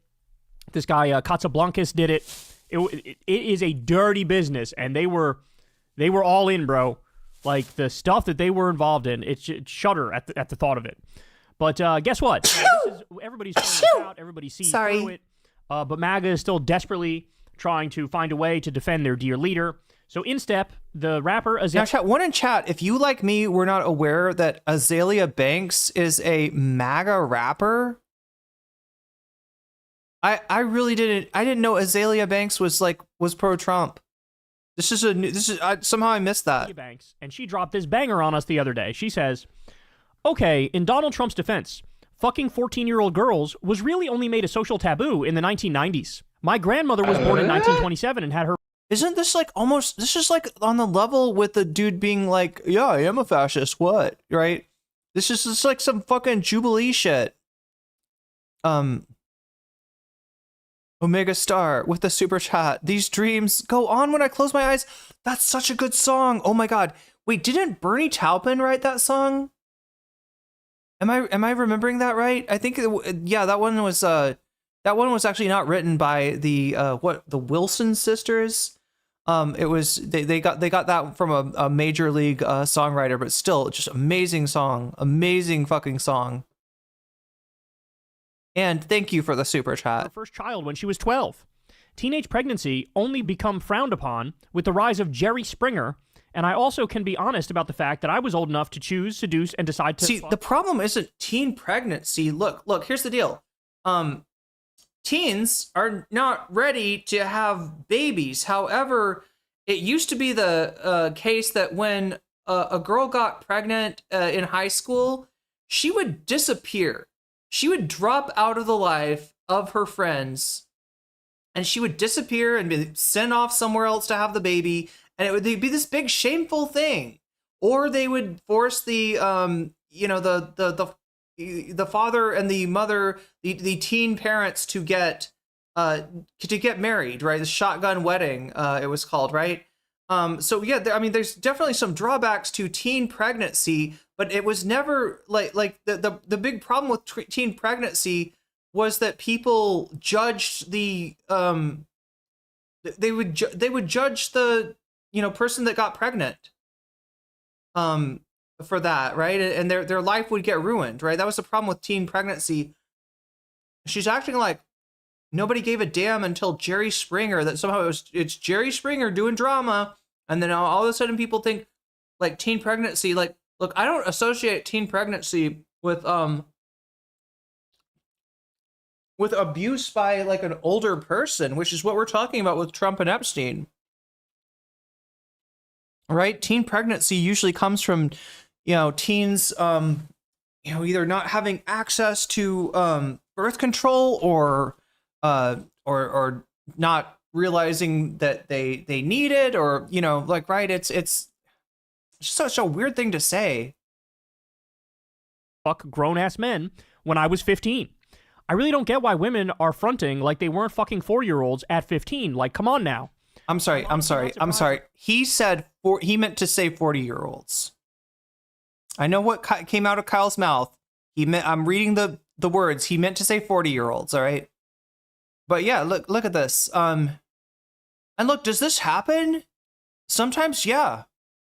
You're 15, might a 40-year-old be interested in you? Yeah, and they might, fuck with your head and gaslight you and groom you and normalize the shit. And that's not on you. You didn't do something bad for having sex with a 40-year-old. That 40-year-old exploited you. You're not a hypocrite for saying that you got a problem with Trump fucking underage people because you were taken advantage of when you were underage, right? Or even if you were taken advantage of and nothing harmful came of it, right? I do believe there's like an inherent harm in that, your consent, you can't consent at age 15 and your consent's being violated, and violation of consent is being normalized. I do see that as a harm in and of your own, but I will grant the possibility that, somebody could, at 15, have a relationship with a 40-year-old and not see a problem, not perceive a problem for it themselves, right? But that doesn't mean that 40-year-old did nothing wrong. That 40-year-old is a fucking creep and is a danger to society, right? If there's anything that incarceration is good for, it is like protecting people from predators, right? And I'm not someone who sees, I think that incarceration is overused, but like if you can make any argument for it, it's for a case like that of like, keeping keeping people, keeping kids, in this case, safe, right? Wow, Azealia, you have generational trauma, my dear. Yeah, sounds like it. Being R-worded by a grown, yeah, basically, it's being R-worded by a grown-ass man. Percentage of teens who get pregnant to much older men is actually gross. Okay, maybe it's a bigger statistic than I realized, but she's bringing in so many things that are just not applicable, and also justifying like, you know, yeah, shit was fucked up in the past, so it should be okay for, like, just kind of mental gymnastics that you do to, like, when you finally get to the point when you can't deny that Trump looks guilty as fuck. Whatever's in the Epstein files, he's hiding it. There's every chance that it implicates him as having, you know, taken advantage of fucking kids, right? And the answer is like, well, actually, my grandmother had her first child at 12. My grandmother was R-worded by an older man. You know, teenage pregnancy. Like, I don't know. None of, like, look at the fucking links to which the MAGA mind will go to try to deny the fucking obvious thing. The pedophiles that you were afraid of, that you thought were Democrats, that you thought were like Hillary Clinton and Huma Abedin, turned out to be Donald Trump and Matt Gaetz and you know, possibly more. Isn't the Jim Jordan shit coming up? Are they about to? I feel like there's another shoe that's going to drop in the Jim Jordan case. You're mad at Trump for getting some 15-year-old pussy because those were the times. Good night, USA, for fucking ever. Now, if he was fucking a 10-year-old, we have a problem. But if the girls were 13 plus, who cares? Move on. Bruh. First of all, in this long screed, she admits. I'm sorry, this is a pedophile argument. Like, this is the kind of argument. If you ever hear somebody that's like, well, actually, a person that's attracted to 15-year-olds isn't a pedophile. That's an ephebophile, right? If you heard that person making that argument, run the other way, because that's a person that wants to fuck kids, right? That's a person trying to justify, you know, child abuse. Yeah, and she's saying like down to 12. Like she's at one point she says I think 15, at one point she says 13, and at one point she says 12, right? And so she's just like she's preparing herself for whatever's in that file.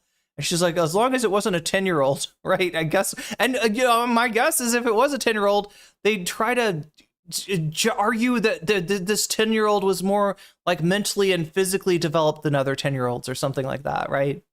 Well, like technically a pedophile is somebody who's attracted to a prepubescent body, and since this person, you know, we're going to say had precocious puberty, then Donald Trump is not a pedophile. It's just bullshit. It's it's debate pervert shit too. It's a pedophile argumentation, and it is debate pervert argumentation. Well, you know, hey, if it's too young, then that's a problem. Well, I got news for you, Aelia. There are plenty of 13-year-olds that look like 10-year-olds. There are plenty of 14-year-olds and 15-year-olds who look like 10-year-olds. These girls are underage. And when you're underage, typically you look underage. And with predators like Jeffrey Epstein and Donald Trump, indeed, that's the point. They want women who look underage, right? They ran, as we pointed out, a number of modeling agencies which were just fronts for human trafficking. You had these poor women from, you know, post-Soviet bloc, Eastern Bloc countries, and Lord only knows what they would do with these poor women. You got horror stories coming out of these parties at Trump's hotels where, you know, underage women were having sex and doing drugs, and you have that validated by, you know, rappers in the 1990s. We just covered that story the other day. So, but she's defending it. They're at the point now where they're just flat out defending Fredophilia for Donald Trump. By the way, she goes on to say after this that her mom was like 14 and her dad was 47 when they had her or something. So basically what you're admitting is I was a child of pedophilia and rape. Like that's what you're admitting, right? So maybe there's that weird personal thing which is leading her to defend this. But prior to Trump, here's how she talked about the issue. Ready? On November 7th, 2024. Absolutely not. No sympathy for pedophiles and sex offenders.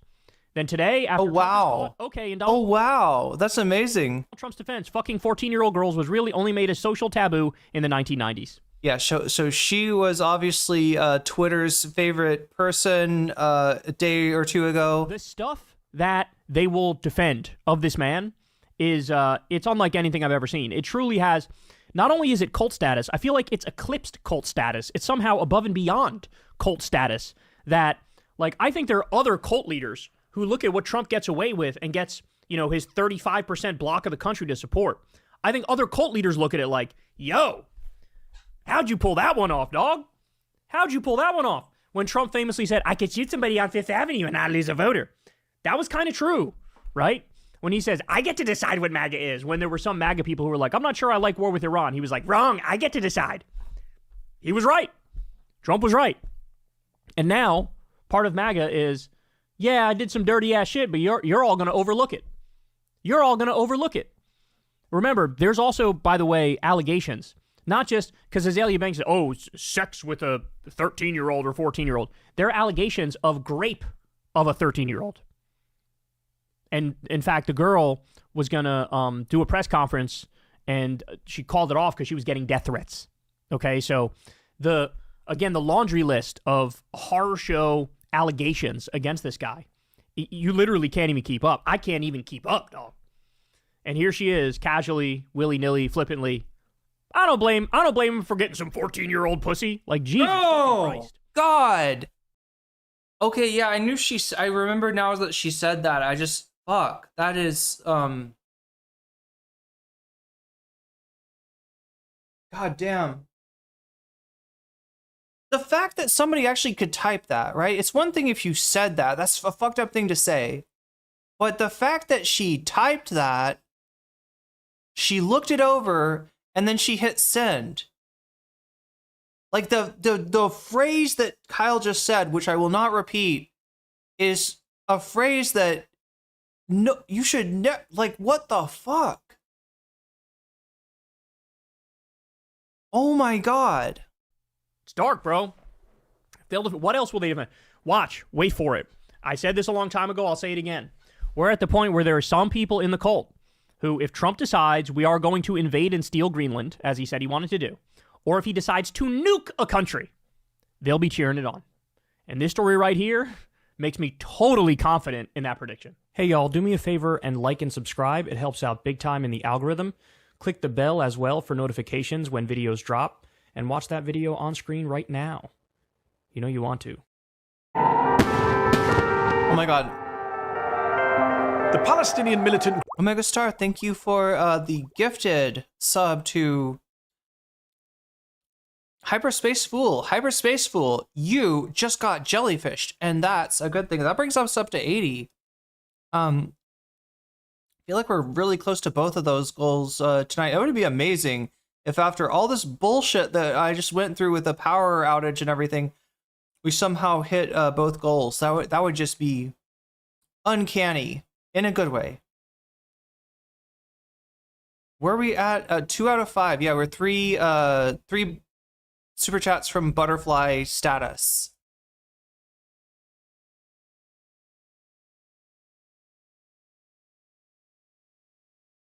All right, we're not gonna have time for this one. Oh, you got to see this though. Check this out. And before I get into the gist of today's information. Remember this guy? That's putting Ron de sanctimonious. And just as a Floridian, as somebody that grew up in West Central Florida, I was sad to see the news that Hulk Hogan passed away today. He was a major icon for anybody in Gen X. Chat, don't make me disparage the recently deceased. I can't possibly talk about Hulk Hogan without bringing up what an utter scumbag the guy was. How every other wrestler hated this guy's guts, and how he actually spied. He was a spy for Vince McMahon in the locker room. Right? Jesse Ventura has confirmed this when they tried to start up a union, which the wrestlers very much needed, right? You fuck up your body doing wrestling, even though it's sports entertainment. The what do you call the bumps you take are for real, like the injuries often are real as well.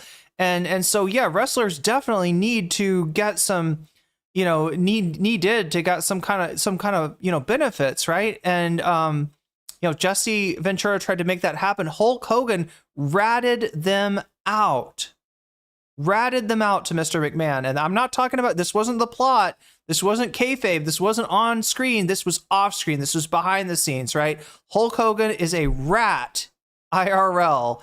And although, like I said, I don't like to, piss on somebody's grave, but fuck, if anybody deserves a piss on their grave, it's maybe the Hulkster. But anyway, yeah, he's a big fan. He's a fan. I can tell you, growing up then in the 80s and particularly the early 90s, he was really big. And he actually really was a star first before even he was Hulkamania, but when he was Thunder Lips in Rocky 3. Verlian says he didn't just rat them out. He did it for a pay increase. Oh, that's right. I forgot about that. And that was like a huge deal. I mean, obviously that was a great movie franchise with Sylvester Stallone. So he was Thunder Lips, and then a couple years later became the World Wrestling Federation heavyweight champion. And, as a young kid, I'm growing up and it's like, that was like somebody's like, wow, that's our superhero kind of deal. And the fact that he was from a Tampa Bay area when I'm growing up there, I was like, oh my gosh, like this guy lives in our area. And, back then when they would do these big events like WrestleMania. Anybody who thinks that a fascist can't be soy as fuck has not paid close enough attention to Ron DeSantis. You could go to it, which obviously I wasn't in a position to be able to go to, but they didn't have even pay-per-view where you would pay for it to come on the cable. They had closed circuit, so you could go to like a venue and they would play it on like a really big screen. And so like the first few WrestleManias, I think, were like that. And I remember WrestleMania 3. Okay, so now it seems like I'm just exposing DeSantis for having bad tastes in wrestling, but watch what happens here. Watch where this goes. He was up. Hey, stop. I'm asking him about Alligator Alcatraz. Get out of here. Get out of here. Get out of here. Get out of here. Get out of here. Get out of here. So you used to have the closed circuit. So you would go and you would have that, and then you'd just kind of watch it. So I just remember like WrestleMania 3, he's fighting Andre the Giant. I mean, nice recovery, I guess, but yeah, that kind of burned him right there. And look, I was a kid. I didn't know that it was choreographed, right? I mean, I was like really worried that he was going to be able to do, but he slammed Andre the Giant. That was like a huge thing for like kids in that era. And so, he and we were with him just. So wait, you recognize that it's choreographed? You recognize that it's sports entertainment? Do you not remember why you know that it's sports entertainment? Even I know this, chat, and I'm not that well versed in wrestling. The Vince McMahon had to admit that it was sports entertainment when the WWE got in trouble for when the WWE had a huge steroid scandal. Like that's when that happened. And so the fact that he'd mentioned, it's choreographed, I didn't know it as a kid, without being like, Hulk Hogan is a walking steroid commercial, or maybe an anti-commercial, maybe like this is what steroids do to your body, kids. Do you want to look like, do you want to turn like pink and have your testicles shrink, and like you look at the guy's hair, I mean, there's so many reasons that like you should not want to be like Hulk Hogan. What's his real name? Terry something. I feel like we should just call him his real name, because he's a real scumbag and he deserves to have that reputation on his government fucking name. Fuck that guy. Fuck DeSantis. Fuck Hulk Hogan. What is his name? You want to look like the Hulkster, don't you? You got to eat your vitamins. You got to eat your vitamins if you want to look like the Hulkster. And by vitamins, we're talking about, we mean a cycle. You gotta. Anyway, chat. I don't know enough about steroids to make trend jokes, which is probably what I should be doing right now, making jokes about specific. Terry Baloney, is that his name? Terry, really? Terry? No way. Is his last name Baloney?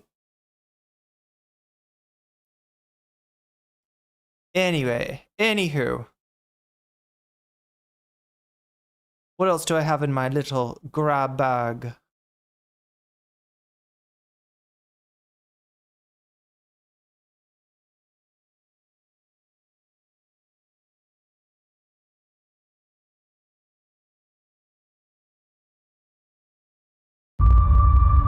A Thai commercial. 10 นาทีจะเปลี่ยนชีวิตได้จริงเหรอ เปลี่ยนได้สิครับ Let me move on to Ghislaine Maxwell. As you know, Mr. Speaker, the Deputy Attorney General spent 2 days interviewing her. She, of course, has been convicted of grooming, recruiting, abusing young teenage girls, along with Jeffrey Epstein. Mr. Speaker, Maxwell's attorney said she answered all questions honestly and truthfully. But do you think that Ghislaine Maxwell can be trusted? Well, I mean, look, it's a good question. I hope so. I hope that she would want to come clean. We certainly are interested in knowing everything that she knows. And as you'll note, in our House Republican majority, we're working towards that. Chairman Comer and our Oversight Committee has already issued their own... Wait, they were doing gambling on WWE? They tried to say it wasn't predetermined, but since it was, they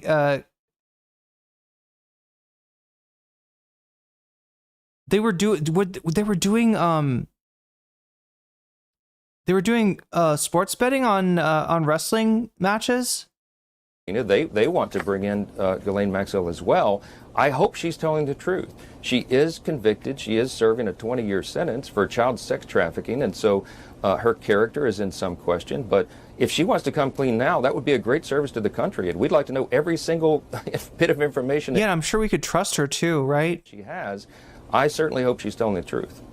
Well, listen, this week, President Trump didn't rule out a pardon for Ghislaine Maxwell. Of course, that's one of the big questions looming over all of this. So let me put this to you, Mr. Speaker. Would you support a pardon or a commutation for Ghislaine Maxwell, a convicted sex trafficker? Well, I mean, obviously, that's a decision of the president. He said he had not adequately considered that. I won't get in front of him. That's not my lane. My lane is to help direct and control the House of Representatives and to use every tool within our arsenal to get to the truth. I'm going to say this as clearly and plainly and repeatedly as I can over and over. We are for maximum disclosure. We want all transparency. I trust the American people. I and the House Republicans believe that they should have all this information to be able to determine what they will.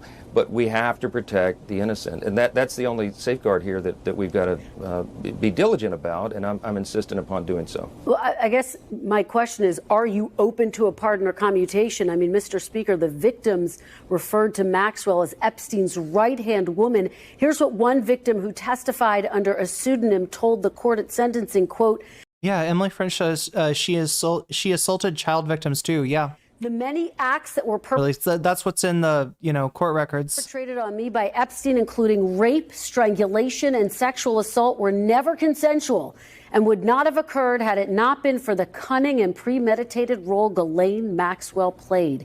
Is that someone deserving of a pardon or commutation in any circumstance, Mr. Speaker? If you're asking my opinion, I think 20 years was a pittance. I think she should have a life sentence at least. I mean, think of all these unspeakable crimes. And as you noted earlier, probably 1,000 victims. I mean, it's hard to put into words how evil this was, and that she orchestrated it and was a big part of it. At least under the criminal sanction, I think is an unforgivable thing. So, again, not my decision, but I have great pause about that, as any reasonable person would. We thank you for. Oh my God. MSNBC.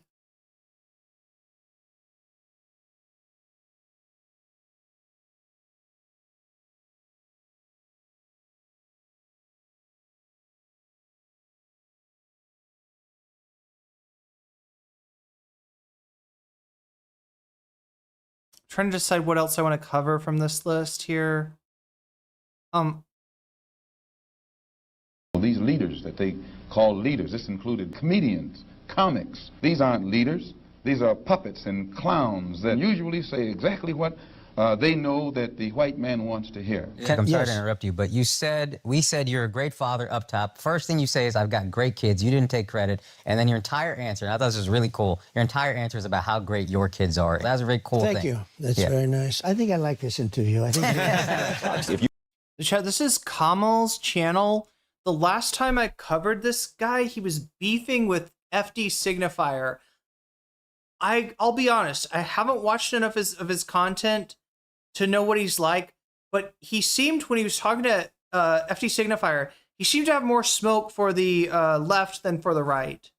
right? He seemed to be criticizing FD signifier from the right. So, you know, not necessarily like a good, I don't know. It seems like another person that's kind of maybe changed their take on some things since the election. You are just waking up right now. NBC News now officially projecting. Sorry, Kamal is his name. Donald Trump has won the presidency. This group influenced the presidential election of 2024. Yo, listen. Don't even say influence. We decided. We were the turning point. Just know he was not up until this pod. It's true. After the pod, he surges what, 3 or 4%? Yeah, it was a wrap, dude. Never went back down after that. Images of MAGA supporters literally burning their red MAGA hats are going viral online. And all of this. How did I miss this? Comes a day after Trump berated Republicans as. Is it a dark MAGA hat getting burnt? Quote, stupid and foolish for wanting more information about the disgraced financier who died by suicide while in federal custody. Yeah, more like this. More like this. I want more of these images. You know what I'm getting a lot of? You talked to him. You platformed him as if he was at 0%. And then we talked to him and then he won the election. As if he had fucking no shot of winning. Hold on. People were like, this guy's a monster. He's not a human being. Then we humanize him. That's what he keeps saying. Since all this drama with the Epstein files, I've noticed that a few of these podcaster comedians have been speaking out against their little buddy Donald Trump. And no one's played the situation worse than this guy. Like there'll be people that they'll DM me and be like, you see what your boy's doing? You voted for this. I'm like, I voted for none of this. He's doing the exact opposite of everything I voted for. Yeah. I want him to stop the wars. He's funding them. I want him to shrink spending, reduce the budget. He's increasing it. It's like everything that he said he's going to do, except sending immigrants back. And as soon as little Andy posted this genius revelation, to his surprise, his audience wasn't immediately kissing his ass, but instead was calling him out for taking 8 months to figure out the most obvious shit of all time. Saying things like, not being able to see through Trump's blatant bullshit for 10 years is honestly baffling at this point. You endorsed him proudly. You wore the red hat, posted the memes, excused the cruelty, justified the lies. You stood by when others were silenced, targeted, dehumanized. And now, after all the damage, you're shocked. After seeing the dislikes and the negative comments, because Andrew sucks as much ass as he does, instead of acknowledging that he was possibly wrong about anything, he turns the camera on a few days later to say this. What's up, everybody? Apparently we ruined America.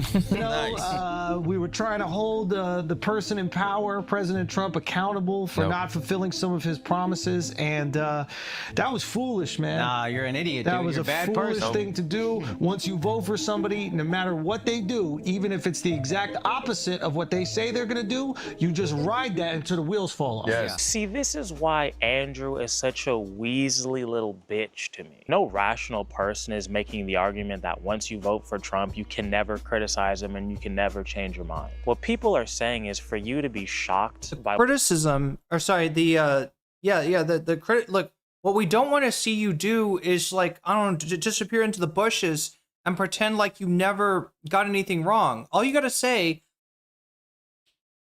is, like, is my bad. Like, right? People warned me about this guy. I didn't believe them. I thought we've already been through 4 years with this guy. I didn't think it could get worse. It did. I'm sorry. I was wrong.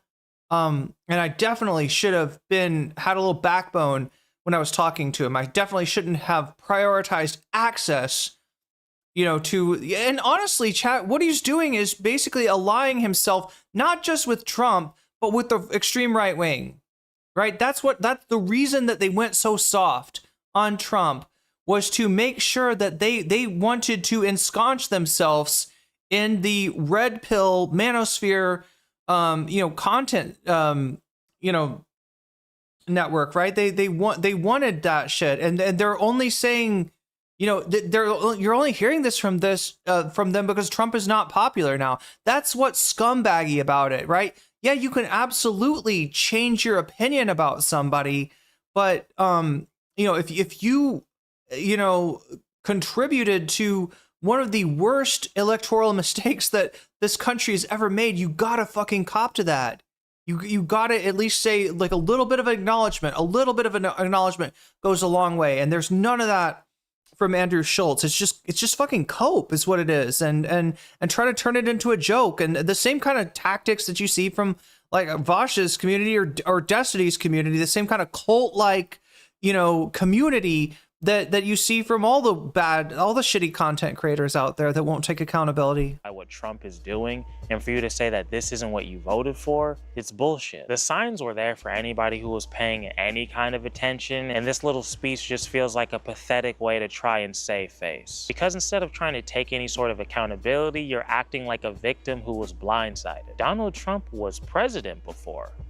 You forget that? And he did 0 things in his first term that would make any sort of rational adult believe that he was capable of ending any wars or decreasing the deficit. When it comes to ending wars, if you really believe that Donald Trump has any sort of respect from any of these foreign leaders, you're delusional. As soon as it was announced that he won, Putin had Russian state TV playing pictures of Donald Trump's naked wife. Nude photos of Melania Trump have been aired on Russia's most watched state TV channel during a program supposedly dedicated. Wait, did they just straight up show nudity?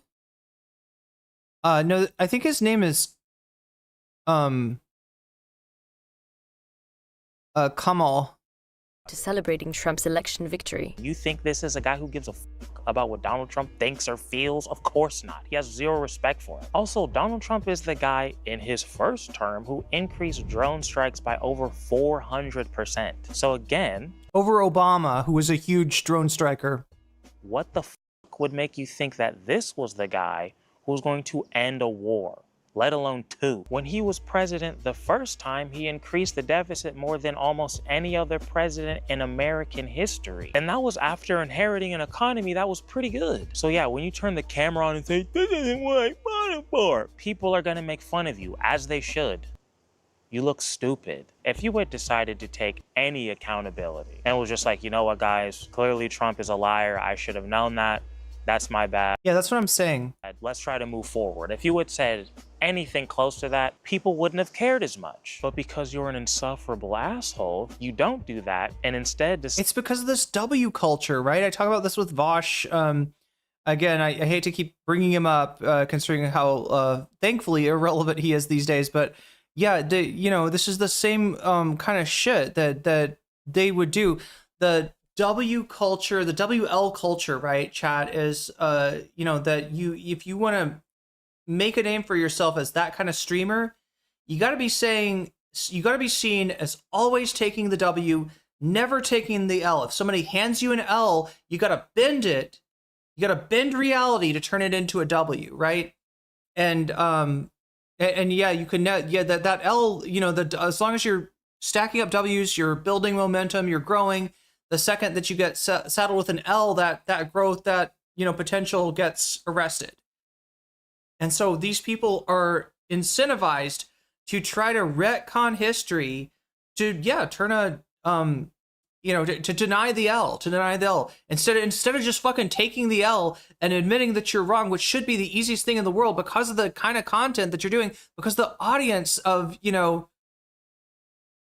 very naive young men that makes up your community, you find yourself unable to do that, and that's what makes it so that we can't take you seriously. Decide to double down on why voting for Trump was so smart. But I don't regret it at all. I don't even regret voting for him at all, because what you've seen is all these Democrats that are starting to take up the issues that he was the one campaigning on. Ooh, whoa! Essentially, what he's done is pull the Democrat Party over to the center. So if they start talking about these issues, Ro Khanna, who we have on. Jill Severud, thank you for the 5 gifted subs. I'm trying to read off the names. Yeah, it looks like we got Hype Train too. Oh my god, I can't see. Fundamentally Broken, you just got jellyfished. Lily, Anti-Corporate Commando, you just got jellyfished. Leela, sorry. Infinite Aways, you just got jellyfished. Girly Sound, you just got jellyfished. Do I need to find something else to say since it sounds too much like catfished? I'm not trying to imply being jellyfished is being yeah, so there we go. 5 new jellyfishes. Welcome to the community. And Trump never admits he's wrong. I think that might be that's looking like we might have hit that. So we might have hit that. We hit one of our goals. 110. So yeah, we're definitely getting some bonus content here today. We're still, I think, what, 3 away from. Yeah, 3 away from the butterfly goal. But yeah, we hit that bonus goal. Let's keep going with this Kamal video, and then I'll pivot to the bonus content. Right now, it's looking like Ethan claiming that he's not stalking Frogan. Yo, Omega Star, thank you for the bits. Yeah, so if you've got bits to throw my way, if you're thinking about subscribing to the channel, if you've got a Twitch Prime burning a hole in your pocket, or if you want to gift some subs like Joel just did, now is the time to do it, because you've got 3 minutes left. You got limited time to try to earn extra emotes. That's what the hype train does. You get to, if you can keep that thing going, if you can push it to, level 3, you get more emotes. Level 4, you get extra emotes. So yeah, this is the time. If anybody has been thinking about supporting on Twitch, thank you for the bits, Omega Star, and thank you for starting this hype train, Joel. All right, let's get later on this back to this. And then we got Ro Khanna, who's pushing up this bill in Congress right now, where he wants to release the entire unredacted Epstein files. Yeah. He doesn't even realize like how much of an out-of-touch privileged asshole he is when he talks like this. And for whichever one of his ethnic ball coddlers was that hit that ooh. Yeah, fuck you too. Trump hasn't even been president 9 months, and we're already at the point where we've sent hundreds of people to a crazy super prison in another country, where I think it was up to 70 to 90% of them have no criminal history. Yeah. We have ICE arresting people at their own immigration. So, like, I think 60 something percent in Alligator Alcatraz, no criminal charges. Hearings. The tariffs, one of those 2 things that Donald Trump actually ran on. Walmart already said, yeah, we already increased prices in June to prepare for this bullshit. So shit's more expensive now for no fucking reason. And we fired hundreds of thousands of government employees, including people who are, I don't know, in charge of telling us about floods in Texas. And you, the obnoxious, wealthy entertainer, say you don't regret your vote because now the Democrats are talking about releasing the Epstein files. Oh yeah, this is wild. Listen to his cope. And you wonder why people don't fucking like you. Now, for those of you guys who know me, you know I'm not one to spend money on things. I mean, I've been wearing these. I don't know, chat. Do we give Kamal the ethical react? Same 5 t-shirts throughout. I mean, it's a pretty good video. Let's go. I'll go ahead and play it. Single one of my videos. But when I find a good deal, I take advantage. And this Extra Wallet Pro is a great deal. Especially now. Out of the gate, it's backed with a lifetime guarantee, so if you get this wallet, you'll never have to buy a wallet again. So in my eyes, it's already way more valuable than anything any of these luxury brands are trying to sell you. Extra is giving everybody— Is it good to leave your capo on your guitar? Or is that, like, I usually try to not do that. Up to 30. I don't know if it actually messes. Does it make the guitar lose its tune quicker, or 2% off until does it mess with the fretboard somehow? I always try to, like, I'm guilty of definitely putting my capo on the top, on the head of the guitar, but never getting this wallet. It says Neurosorf. Yeah, I don't blame you. August 4th. But if you use my code Kamal, Kahmal, at checkout, you can save an extra 10%. So go ahead and check out the Extra Wallet Pro. Thank you again to Extra for sponsoring. Is that an Ava? Is that like a Ava on his During today's video. Now let's get back to the world's biggest clown. So because hype train coming in at level 2. And there's your emojis if you want to here, let me see if I can. I need my emotes. I need my level 1 emotes. Hype chest on the way. Let's get that hype chest. Hype chest.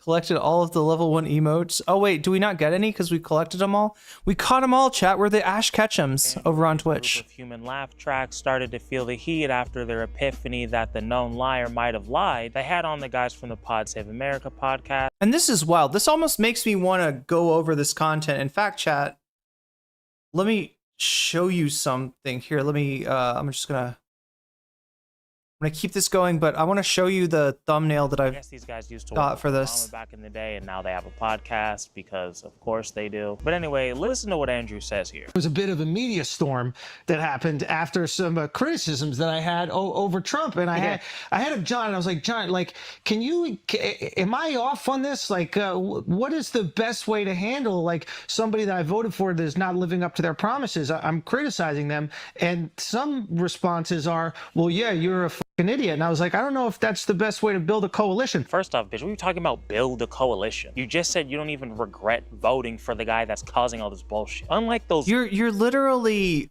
calling people woke scolds for saying that having Trump on was a bad move when you admit that electing Trump was a bad move?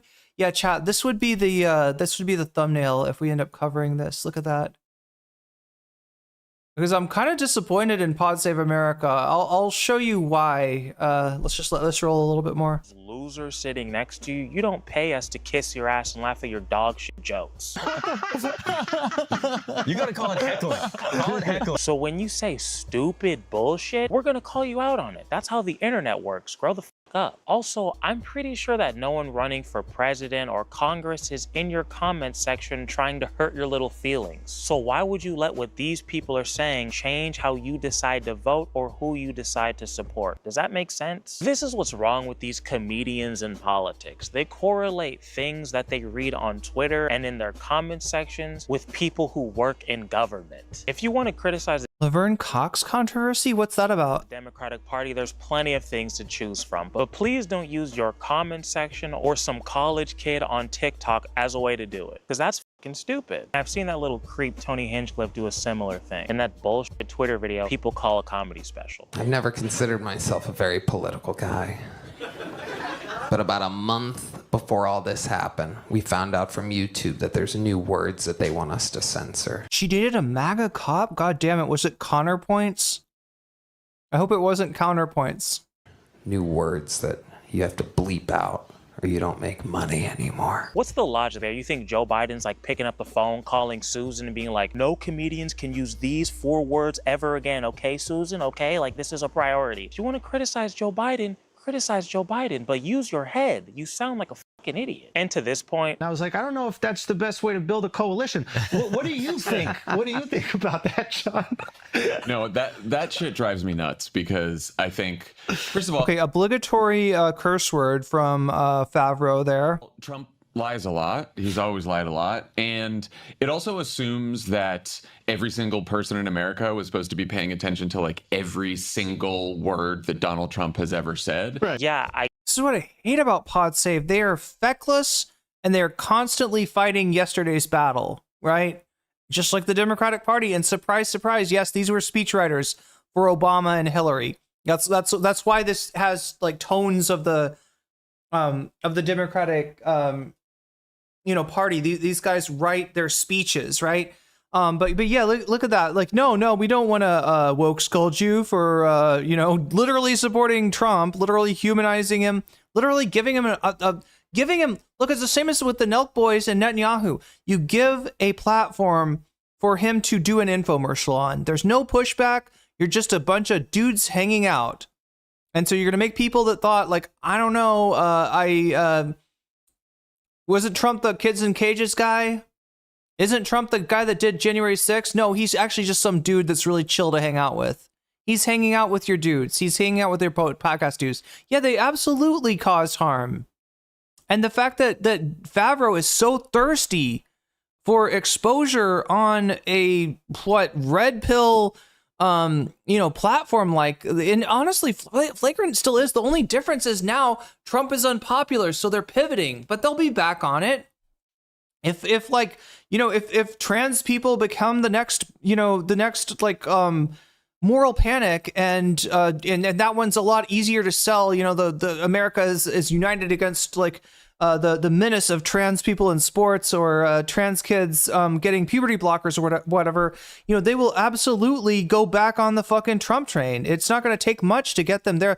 This is the whole thing about them is they're passive. They're passive. Just whatever comes, they're gonna adapt to, and that's why you shouldn't be getting political anything from them. But yeah, you can see why this is useful to Trump. Same way that Nelk boys are useful for Netanyahu.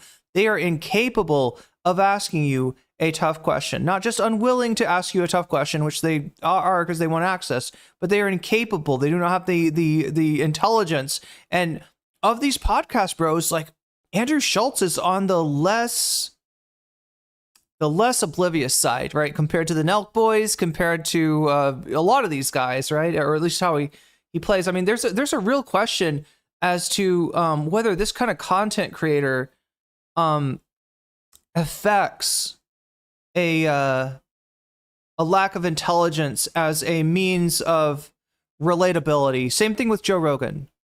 I guess it's possible for the average person to fall for these lies if they weren't paying any kind of attention, but we're not talking about the average person. We're talking about multimillionaires who have huge audiences and decided to make their podcast a political one. Nobody is putting a gun to their head, forcing them to sit down with politicians and billionaires. That's what they wanted to do. And to Andrew's original point, as much as I'd love to try... Kind of a contradiction or a paradox, I guess, about the podcast bros is that their platforms are valuable because they weren't built on politics, right?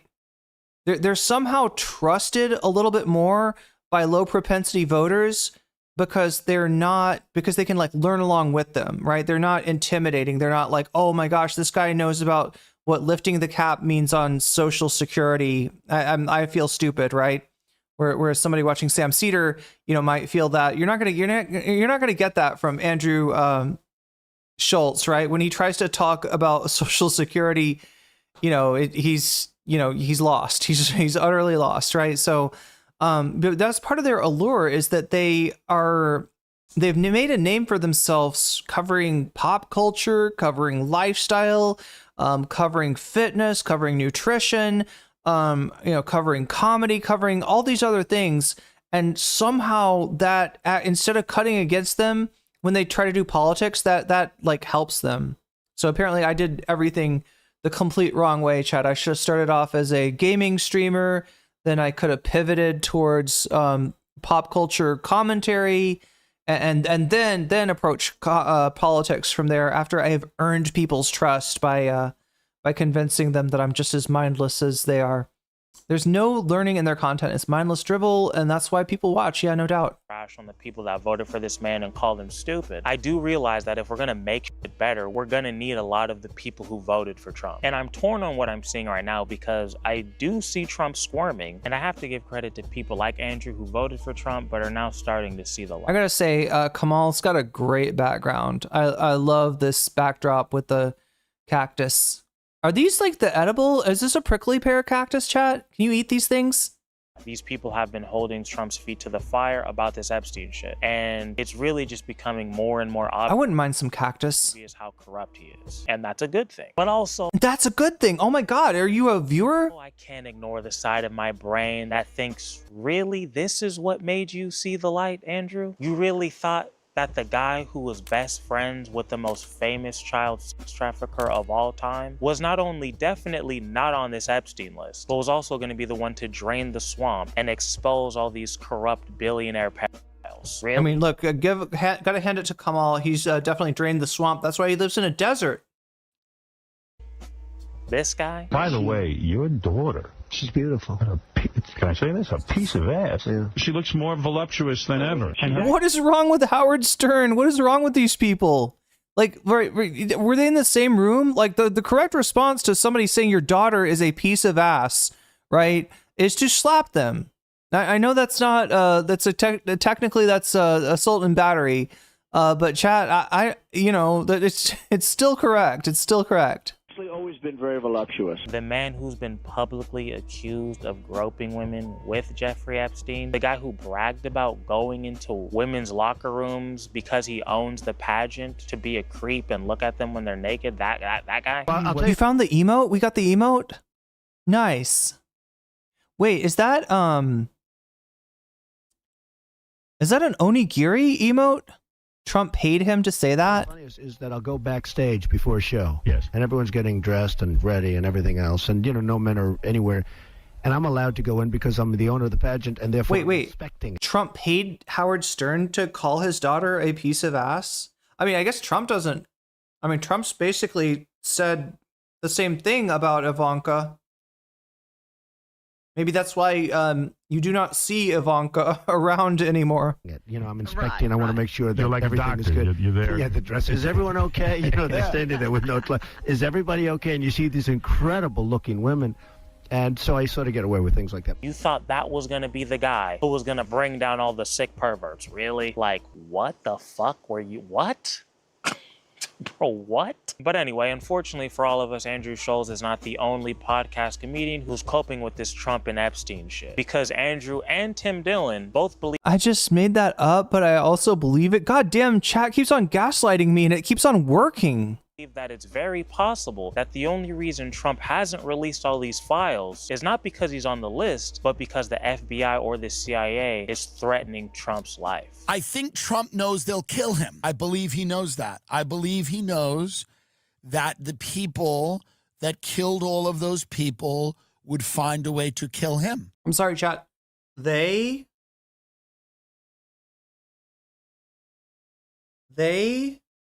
will kill him? Who were we talking about, Tim? If this came out. They could have come up to him and be like, you know, we missed on purpose, right? The guy who had the perfect shot on you from 100 meters away or whatever, like, we missed on purpose. You didn't look at a sign. Looking at the sign got you closer. But we missed on purpose. And we won't the next time, unless you tell people to look the other way about this Epstein shit. Would be the purpose of that? All right, if they got a shot, if the deep state is, if Trump is inconvenient for the deep state, and they got a fucking shot on them, and they can blame some fucking 18-year-old debate bro from Pennsylvania for it, why would they not just end him right there? This just doesn't make sense.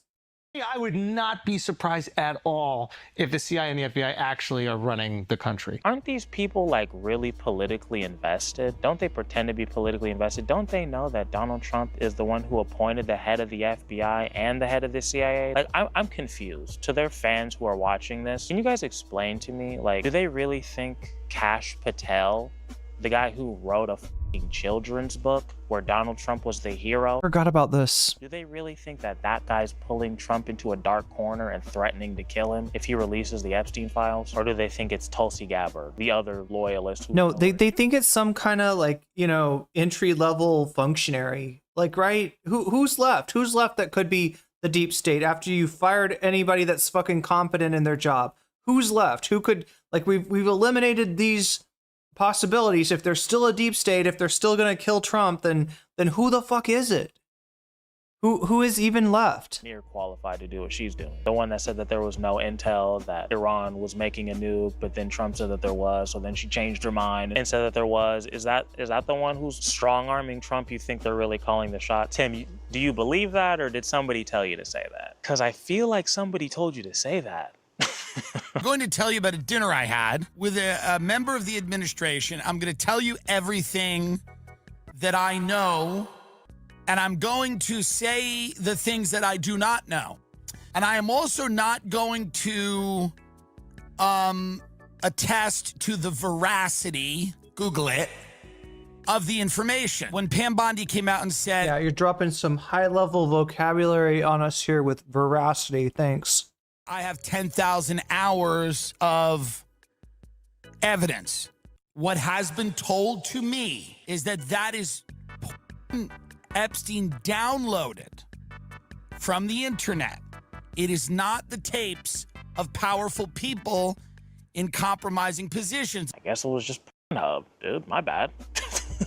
What were we thinking? All he was just watching the Hub, dude. He just had a hard drive of downloaded internet porn. That's very logical. There's no tapes of anyone powerful. That makes perfect sense. It's so interesting to me that these people— Wait, is that what Pam Bondi was actually saying? I thought she was saying he had CSAM. Oh, were they saying that he had like commercial or somehow like but what I interpreted that as like that he had filmed himself with these children. But that maybe there was no you know, I don't know.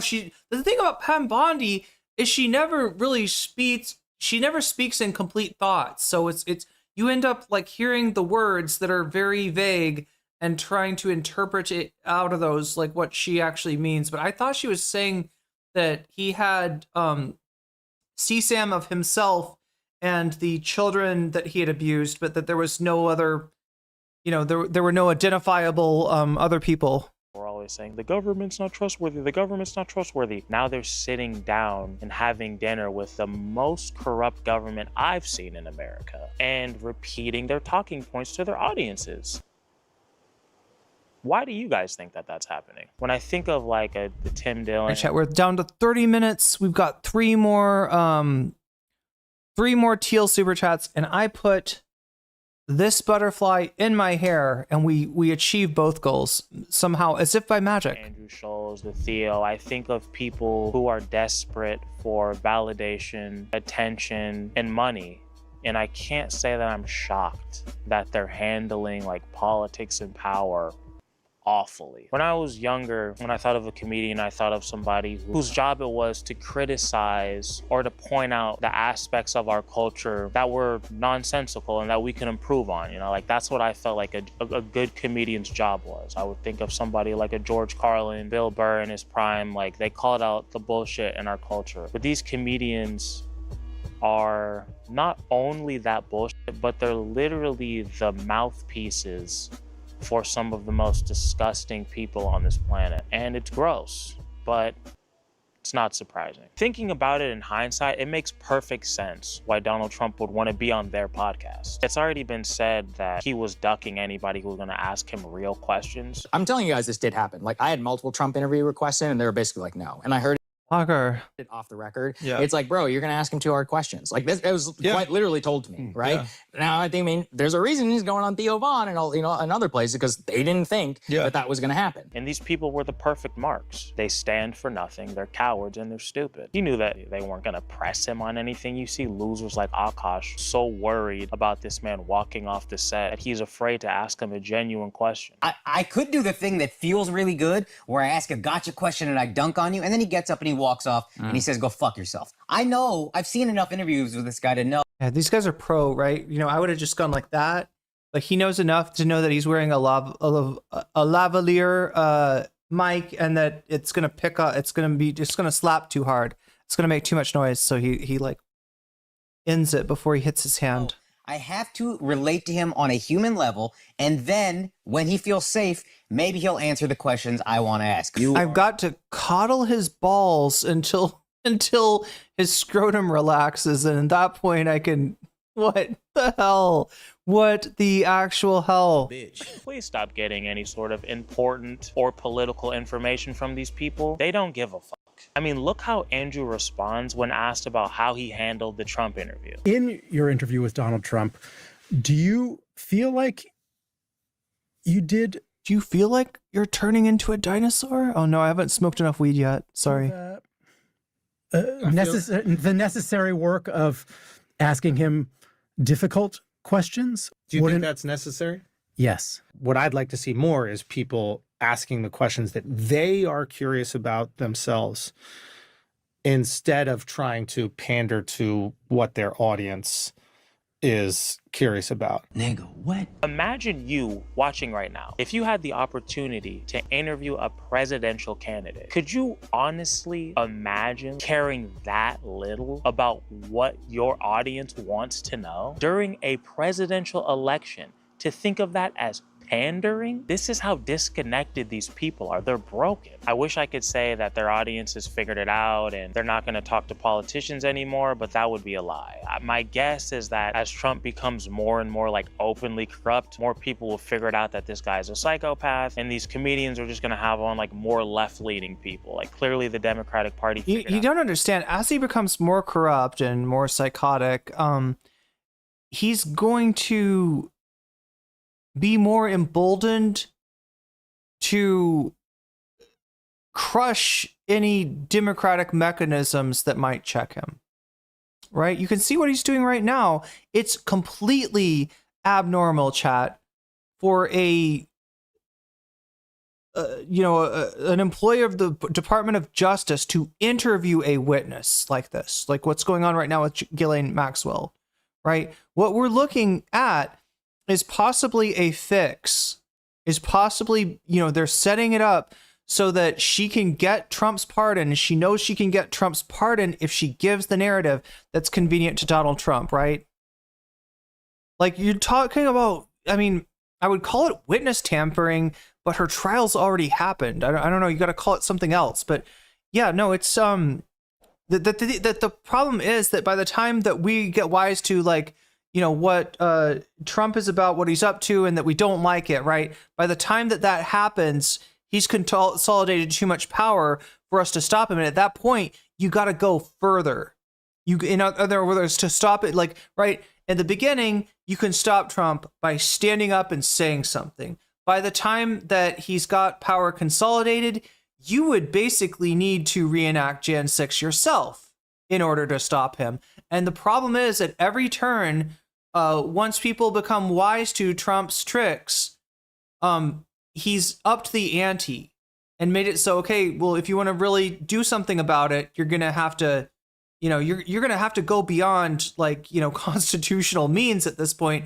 And the question is, like, do the people have the nuts for that? Do the people have the spine for that? Do the people have the wherewithal to actually, match his escalation? And that's a real question that I can't answer, and only the American people themselves can.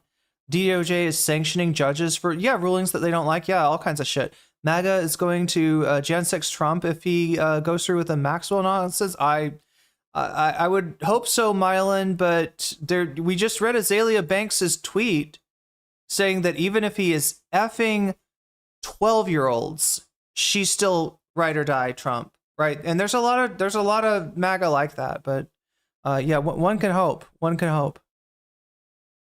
I mean, at each turn, at each failure to confront Trump with strength, the strength that's required to confront Trump the next time increases. And generally the willingness of people that have realized that, they fell for it again is not, unless that matches that, muscle velocity, as Bannon would say, it's going to be too little too late, right? At the end of the day, what is needed is for people to realize that the power that matters is in their hands, but you're going to have to put it all on the line in order to exercise that power. You're going to have to risk everything. And I don't know if people will. Out that they fucked up by not going on these podcasts, and I think we're going to see more people like Pete Buttigieg and holy shit, I streamed till dark, chat. That's wild. Bernie, and probably around during primaries. Oh my god, you guys are wondering it's morning in the US. Why I didn't mention Joe in this video. That's because I gave him his own separate video that's on its way. If you want to watch it, it's actually on my Patreon right now for free, so you can go watch that before it comes out uncensored. You're welcome, since I know I'm late on that. But let's just stop acting like these people give a fuck or like they're qualified to say anything that's important. Did he do a Joe Rogan video? Wait, what is this one is 2 days ago? Is this the video he's talking about? Comedy is at No, it's 2 months ago. Yeah, it sounds like he did a similar video to similar video. He's also got this. Okay, so for the record, chat, like before you go and like and subscribe to Kamal, to Kamal, I'm looking at a video of his from a year ago. It's got a half and half face of Hasan Piker on one side and Steven Crowder on the other side. It's called "You're Being Radicalized." So in other words, yeah, Hasan Piker is equally bad to Steven Crowder. So somebody that literally like abuses his wife on a ring cam, right? Hasan Piker is that bad. Anyway, so yeah, like this is, I don't know. I'm glad that he's, there's a pretty good call out for Andrew Schultz and the Flagrant Boys, but overall, I remain unconvinced at Kamal's content. Okay. So chat, it is time. We gotta make this happen. All I need. We gotta make this happen. We gotta cover the Frogan content. Hello. I am so sorry to any of you out there that are tired of Ethan, but this got voted for. Now, look, should I give you a little bit of time? Oh no, this is Kamal is his name. And he's a YouTuber. That's who we just watched. But anyway, yeah, we got Ethan telling us how he's not stalking Frogan. That is what's ahead right now. If there's anybody who disagrees with that, it's winning in the polls, and it's got I guess we got enough Vox Populi, so the donos aren't really mattering right now, but yeah, it's ahead by, let me tell you, oh god, 23%. So if there's somebody out there with $25 and a real strong desire to hear about the Vosh grooming allegations instead of this, speak now or forever hold your peace. I'm sorry, yeah, what, 24? Yeah, 20, I think it would take 24 at this point. So I'm going to assume that's not going to happen. I'll keep my eye out for it. You forgot to add my gifted to the Frogan percentage. Oh my gosh. Okay. Never mind then, Joel. You just like, yeah, you're right. That is 42 extra then. So yeah, Frogan winning by a huge amount. Wait. Oh god. Yeah, look at that. You put that together, 90% to 24%. Yeah. What did Vosh do? I'm actually not sure this time.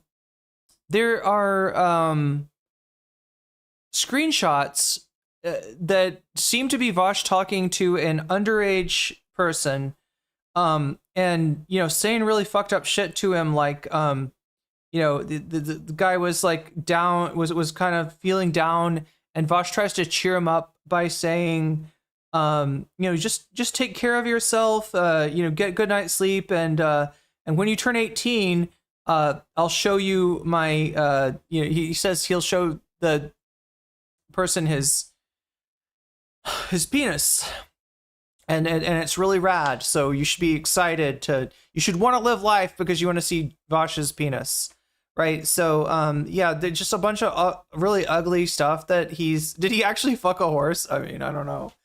Tacoma wept either way, but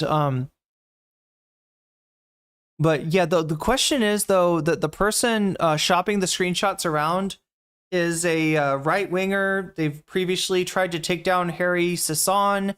You know, I can't say that the screenshots are fake, but I haven't seen a lot of substantiation of those screenshots.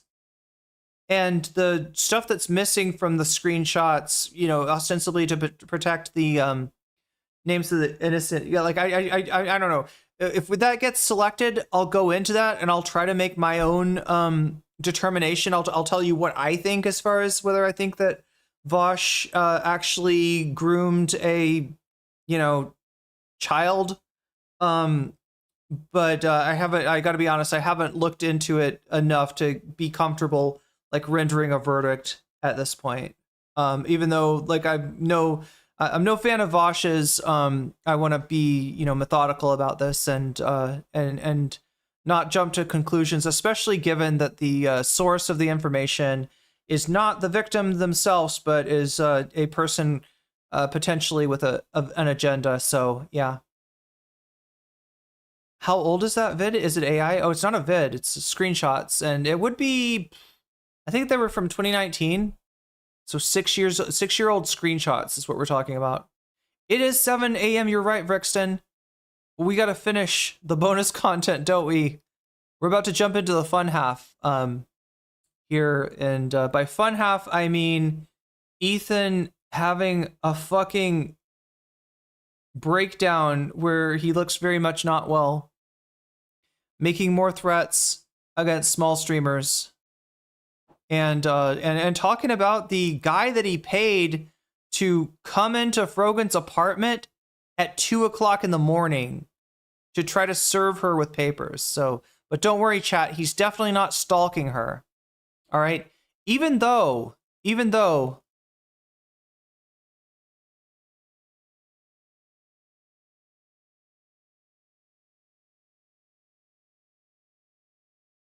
Ethan's suing me. Ethan's stalking me. Ethan's all this. Yup! I'm doing all that! I'll see you soon. If you thought I was joking, I hope those 3 copyright... Is he going to show up outside of my house, chat? Is Ethan going to be hiding in the bushes the next time I walk out? Lawsuits, put that... Am I going to get on a tuk-tuk and Ethan's going to be the driver? ...thought to rest. Because every one of you motherfuckers that I said I'm coming for, enjoy the last moments of peace you have out there to the... I'm going to say it. Noah Sampson, I didn't forget about you, scumbag. Daddy's watching and taking notes. And also, there's someone else special out there that thinks that they're safe and sound. Bad empanada, you're not. Chat, he's so close to being the Joker, and I mean the Mark Hamill Joker. Like, doesn't he feel like the Mark Hamill Joker here? He's not Joaquin Phoenix. He's Mark Hamill. Promise you I'd find you. Sorry, is it Mark Hamill that does the cartoon one? The cartoon Joker? Batman! And, a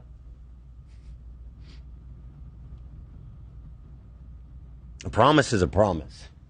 Hiring a private investigator, a local private investigator to find out where he is, reaching out to advocacy groups and such like that. I think you could... By advocacy groups, I think he means, like, Milei supporting fascists in Argentina. You can go to jail for being, like, anti-Semitic in Argentina. My point is, there's no problem. There's certain lines you cross, and you cross it with the wrong people, and that's what you did. Just wait. Just wait. This is what happens when you find strangers in the Alps. He's literally the John Goodman character from The Big Lebowski. He's scary. Anyway, let's see what he's got to say to Frogan. Interesting. There it is. There it is. All right, let's get to our main story because we are. Yeah, because we're almost out of time. Getting tight here. So let's talk about Frogan. Now, lots of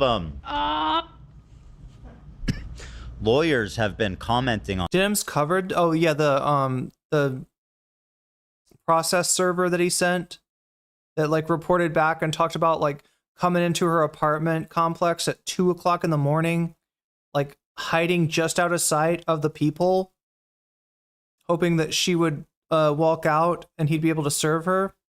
On this, they've noticed. Why is he still being able to be on YouTube? I don't know at this point. In our filings, which are all public, that we've been attempting.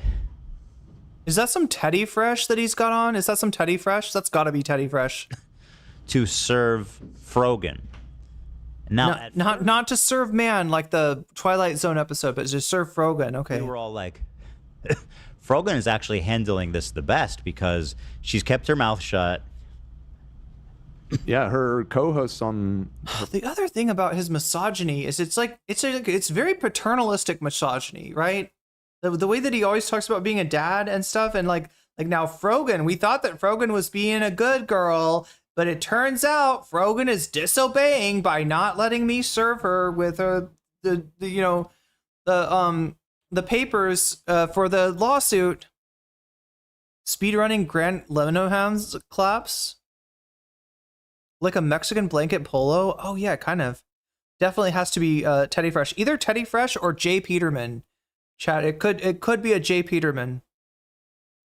He feels like he's a mental patient screaming at the wall. Oh, the Joker in Arkham? Yeah, there we go. Podcasts were even like trying to coax her into talking about it, and at the time, I thought it in a pretty intelligent move. She said, I can't really say anything. Wait, what? Environmental Coffee House had her channel taken down? What? Matt Lesh looks like he's being abused. Okay, I get it. Yeah, he looks like what Dan has punished Matt Leck.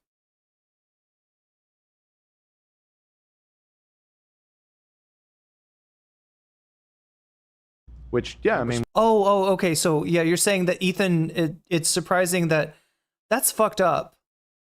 That's fucked up. I've talked to Environmental Coffee House, and she was like one of the nicest persons I've ever met. I can't imagine what the fuck.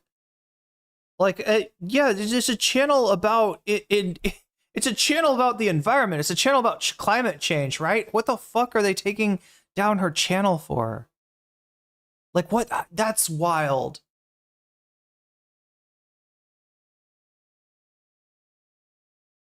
I mean, even like somebody like President Sunday, right, is a lot less deserved. Can't imagine what he fucking did, that got his channel demonetized. But it's nowhere near the way that Ethan behaves on every single stream. In June, this happened. Fuck.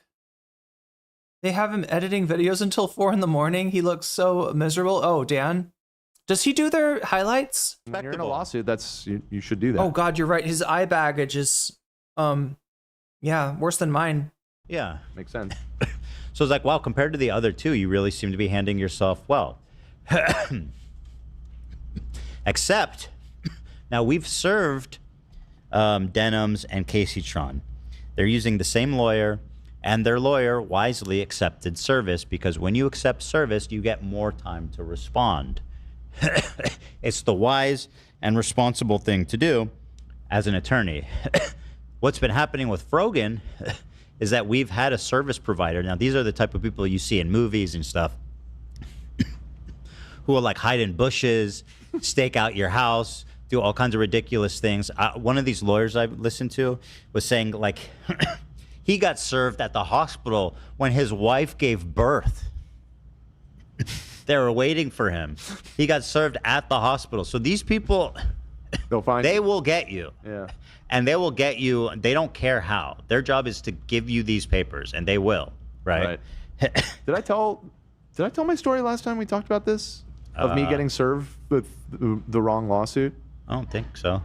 I once had somebody ambush me at my apartment to serve, not me, but somebody who had lived in my unit prior. Oh. And it was like in the parking lot, and they like threw the papers at me and like tried running away. And I like chased them down, and I'm like, this is literally not me. And I think they hear this kind of stuff all the time, so they were just like, yeah, they don't believe you. Yeah, they weren't believing me. And I literally like was like, I'm telling you, bro. And I like pull out my ID, and I'm like, this is not my name. You have the wrong person. And really reluctant. They were pissed. Really reluctant. He took it back? He took it back. Oh, yeah. Wow, that's pretty rare. Yeah. But I didn't want to get involved. I don't know if that would even be a possibility, but like I didn't want to accept anything related to a lawsuit. I was like, I don't want this. So the thing is, I'm starting to suspect that Frogan doesn't have an attorney at all. Because if she did, they would have accepted service. Right, because she knows she's being it's to your sued. benefit to accept it. She knows she's being sued.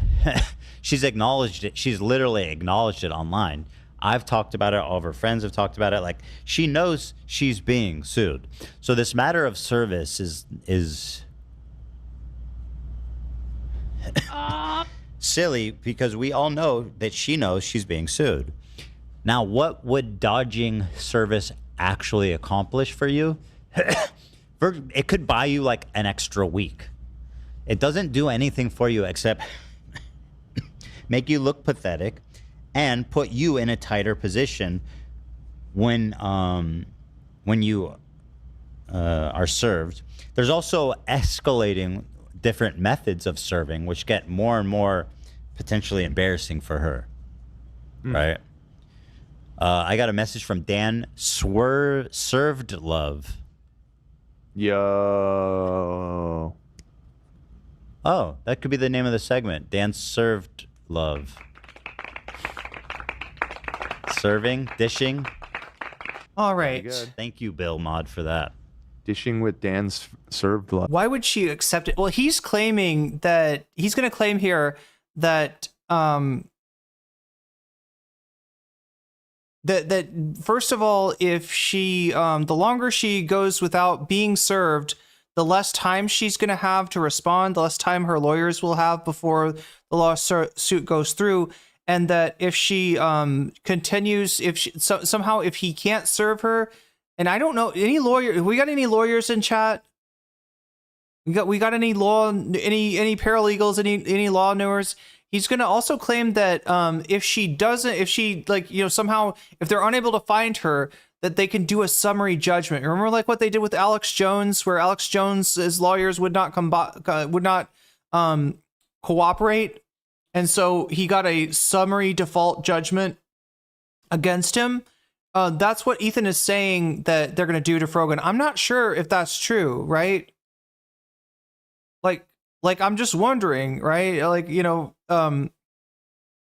if somebody's like, if they can't find somebody to serve them, I mean, I guess the only thing that he could say is he could show her reacting to the lawsuit and say she knows about the lawsuit, right? Got a B in citizen law in high school. Rogan is no Alex Jones, yeah. But I don't know. Could he default summary judgment her if she doesn't if the, you know, process server doesn't find her? Love. Served love. Huh. Dishing There might with be something Dan there. served love. All right, Bill Mod. All right, Bill Mod. Mod him. You know what? You're hired. So I don't know what she's doing, what her intention is. But at this point, she went from thinking that she was handling this the best to now almost certainly thinking that she's handling this by far the worst.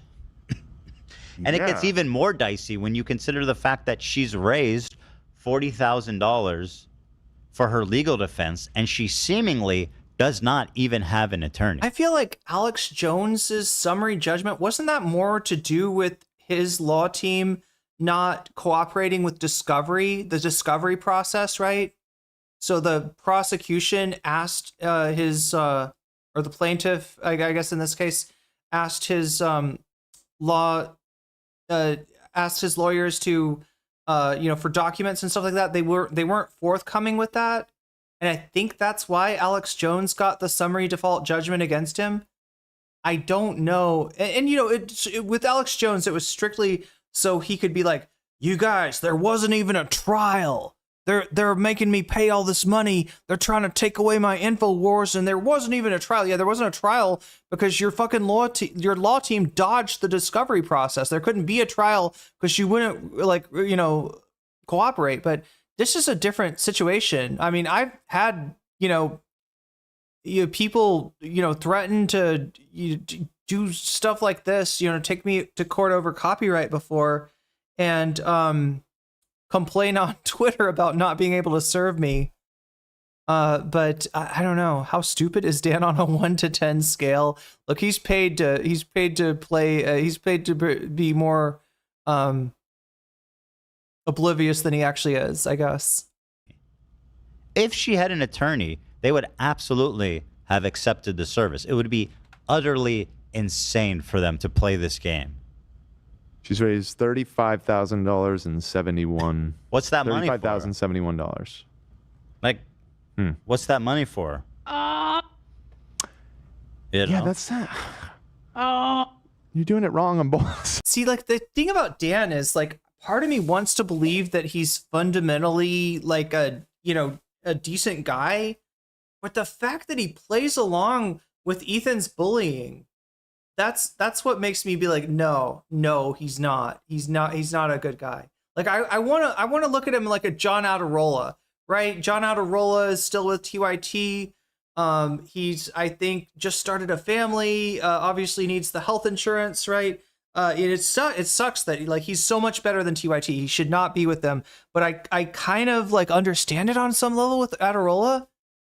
But John Adirola, when he's on with Jink and Jink talks some bullshit, John will talk back to him, right? Whereas Dan, I mean, you did get that today where he was like, hey, if you're going to bring Jimmy Lee back on, maybe I will not be on the stream going forward.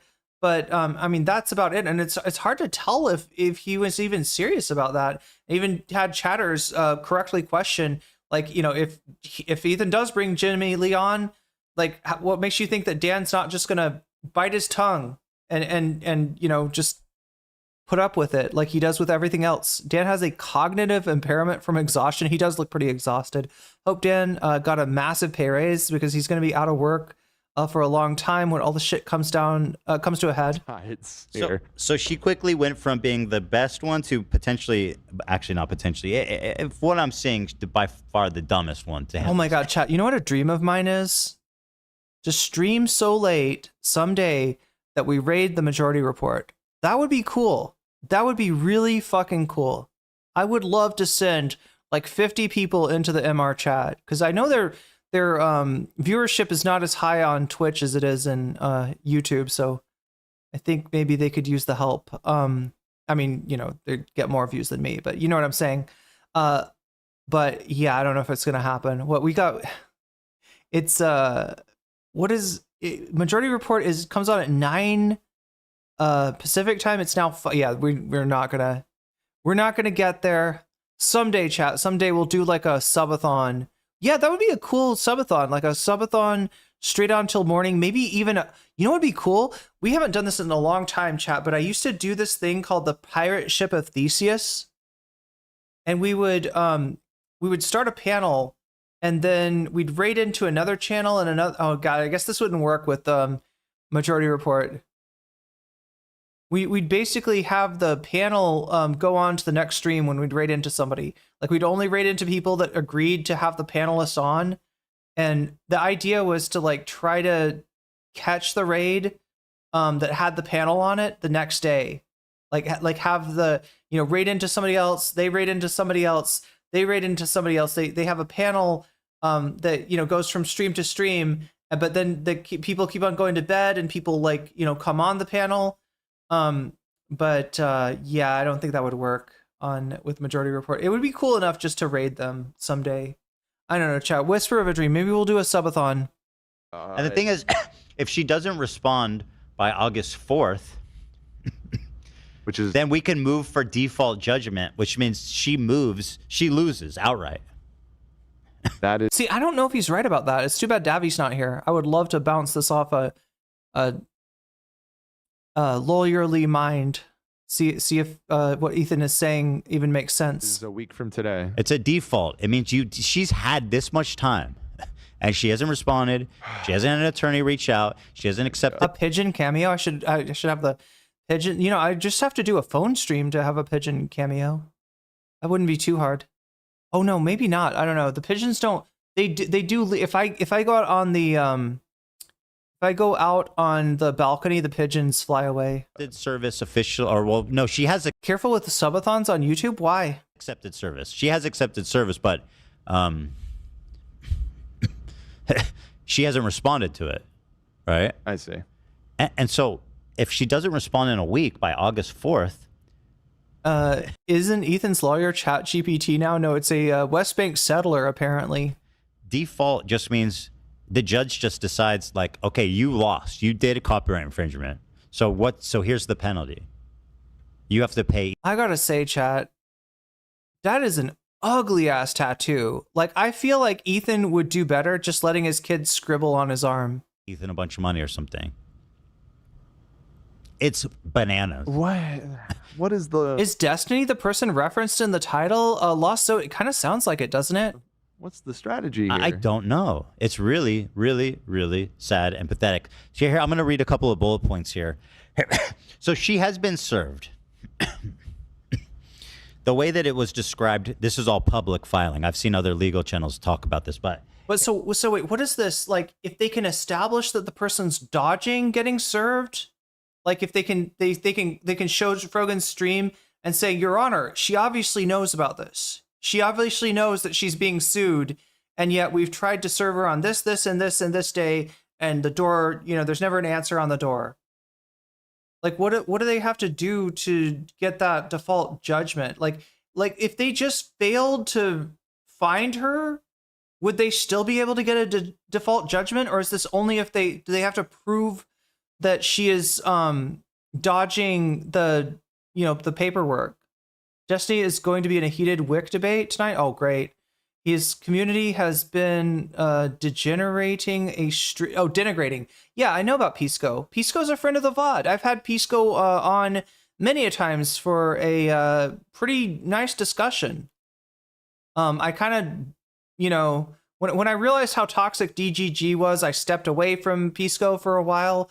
But it does seem like he is the burr in Destiny's saddle at the moment, and I'm here for that. I think it's an important argument because it has to do with libs drifting left and attempts by DGG type stuff. This is what Destiny's always hated. This is what he's always fought, even back in the Twitch poll days when he targeted people. When Twitch poll targeted people, they were targeted because, you know, based on their, you know, how far they were to the left, right? It was an attempt to try to manipulate the space to, you know, stay in a more centrist SOCDEM sort of alignment, right? And it somewhat worked, at least for a while. And then Destiny got kicked off the platform. Just with everything else Ethan likes, his clothes, his fashion line, his wife. Oh my God. Yeah, we should, yeah, we'll cover that. How about that? Does that sound good? Should we cover that? DGG, for anybody who's asking, is the technically it's the name of Destiny's website. It's destiny.gg. He embeds his stream on a website so that he can get subs that don't go through Twitch or YouTube, so he can get a little bit more money out of those subs, basically. And so, but when we say DGG euphemistically, it just refers to Destiny's community, right? There's an offline chat on the website that people talk on when Destiny's not on. And so, yeah, because that's Destiny's community that's in there, it's just become a euphemism for talking about his community. Yeah, general term for Destiny's community and adjacent communities, true. Sweet bank settler and a Malaysian wanted scam artist. That's, yeah, Rom's partner.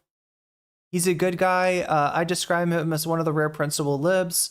Yeah, I've never had any problems with Pisco. My only reservation is that, you know, he has been a Destiny orbiter for, you know, a number of years.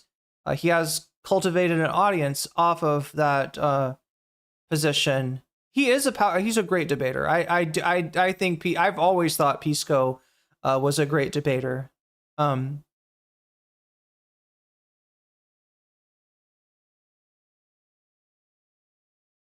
Hey, what's up, Sarah?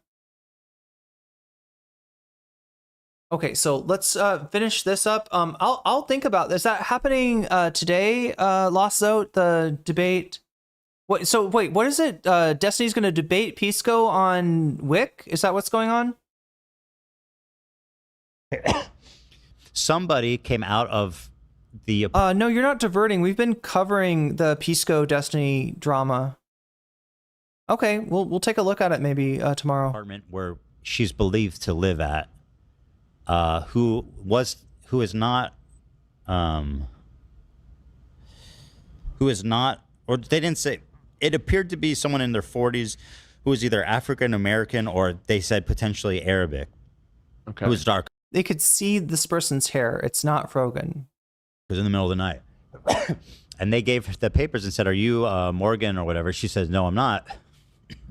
And she says, "Well, I need to give papers to somebody who lives there." And she says, "I've lived here for yada yada years." And who cares about the copyright when YouTube is acting as a co-conspirator with this type of entrapment?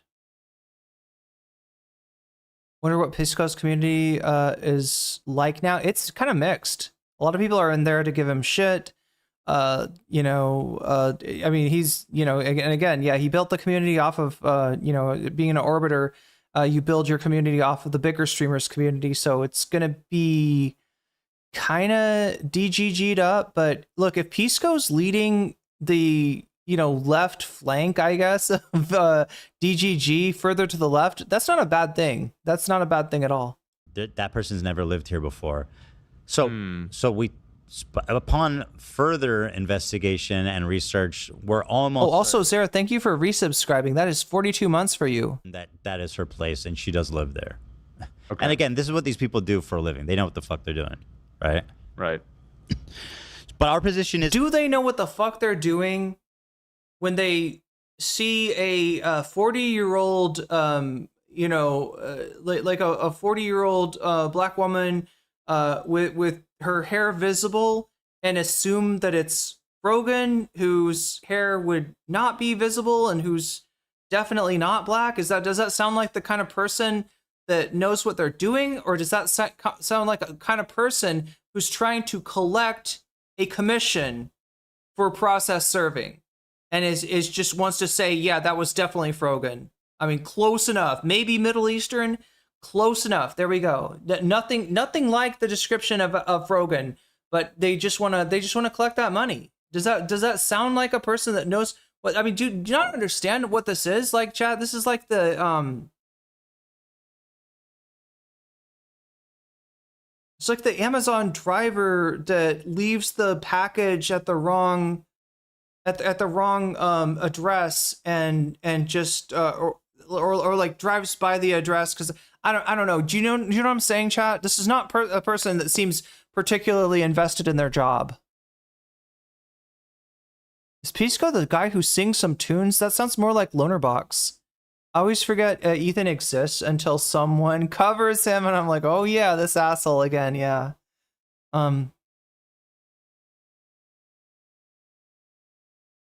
After he just was just told that by his co-host they got the wrong person.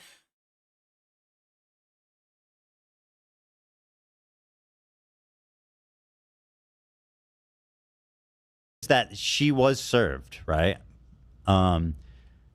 Here's what I'm going to say about it. So she's obviously been attempting to evade service. We tried serving her during normal hours. No one responds to the door. We tried surveillance. Like someone might be at work or something. Normal hours, working hours, nobody answers the door. Yeah, she's totally dodging you. Around when she stopped streaming, which is early in the morning. People had noticed that. I mean, that would be what a competent process server would probably do. They probably actually watch the stream and try to coordinate their appearance with you know, the end of the stream or something like that. One of the attempts was made in the middle of the night, and that the reason for that is because they've tried all the other times to stake it out, and she finishes streaming late at night. So they probably figured that, you know, they could catch her out in the middle of the night. But with no luck. It was only when we conducted surveillance before and during her streaming hours that we succeeded. We confirmed it was her address through 2 completely independent background checks. Wait, why are people focused on a potential, even though it isn't Frogan picture? Ethan sued Frogan and Denims and Caseytron for covering the content nuke because they said stuff like, hey, thank you for watching this with our channel tonight instead of giving that awful guy Ethan Klein some views, right? He had registered the video with the Library of Congress, so potentially he can get not just actual damages, which he'd have to prove monetary loss for, but he can get statutory damages, which he can receive even if he can't show a loss, right? And yeah, he's threatening to take them to court. Frogan, he's served Denims, he's served Caseytron. Actually, Caseytron's dad, who is like ill, so you know, it was, you know, giving him more things to worry about. Essentially, Caseytron, from what I've heard, takes care of her parents, and so the dad, I think, thought that it was going to be, you know, something from disability, and it turns out it's, you know, a lawsuit against his daughter who's supporting him. But yeah, Frogan is the only one who hasn't been served, and he's complaining about that right now, and accusing her of trying to dodge his process server, basically. Checks. So there it is. The person who claimed that Frogan did not live in the unit was lying and likely is Frogan's relative. Gotcha. So they're playing really dumb games here. I don't know anyone by that name. She don't live here, and it's like, you should just accept the papers, Froggy baby. And I love how they go, people are trying to characterize it like I'm stalking her.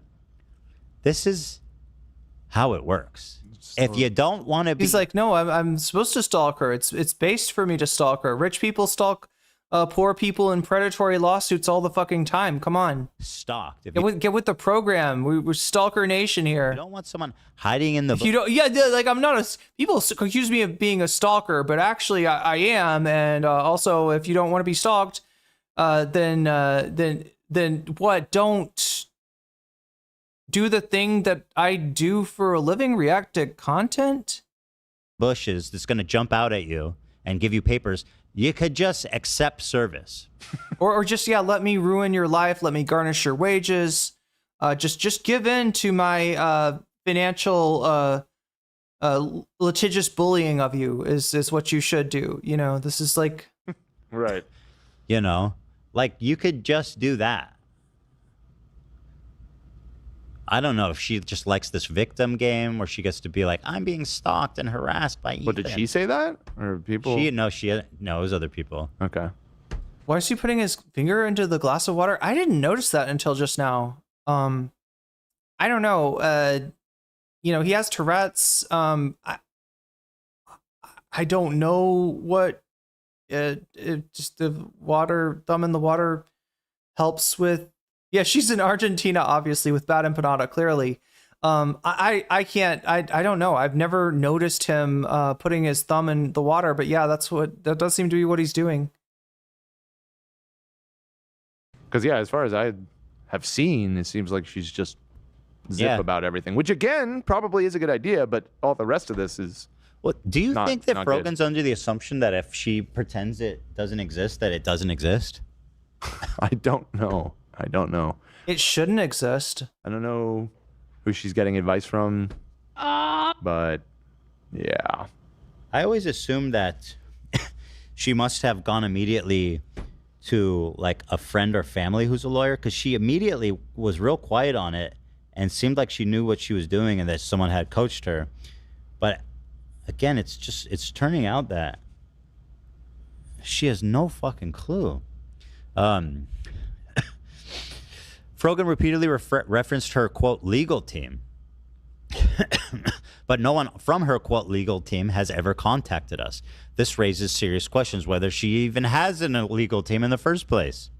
She has until August 4th to... It does seem to be... the room seems to be arranged in a way where maybe he thinks he's got the Kleenex box fully in front of the water. Yeah, I mean, I'm not saying that putting your fingers in water is a Tourette's thing. I just literally have no idea why he's doing that. And, you know, the only thing I can imagine is that if it somehow helps with tics. Respond, or we will seek default and default judgment. If Frogan does not contact... Oh, maybe he burned it. That makes sense. Us. Yeah, if it's cold water, that makes sense. Or respond by October 4th. Although you'd think they'd just get him an ice pack, right? Raises very serious questions as to the purpose of her legal defense fund. If she's not using the legal defense fund to pay lawyers, then that might constitute... I think Ja Rule has a word for that. Watch him fail. Or maybe Ja Rule knows what it's not. What is it not? Yeah, what is it not? I would call that What? fraud. No.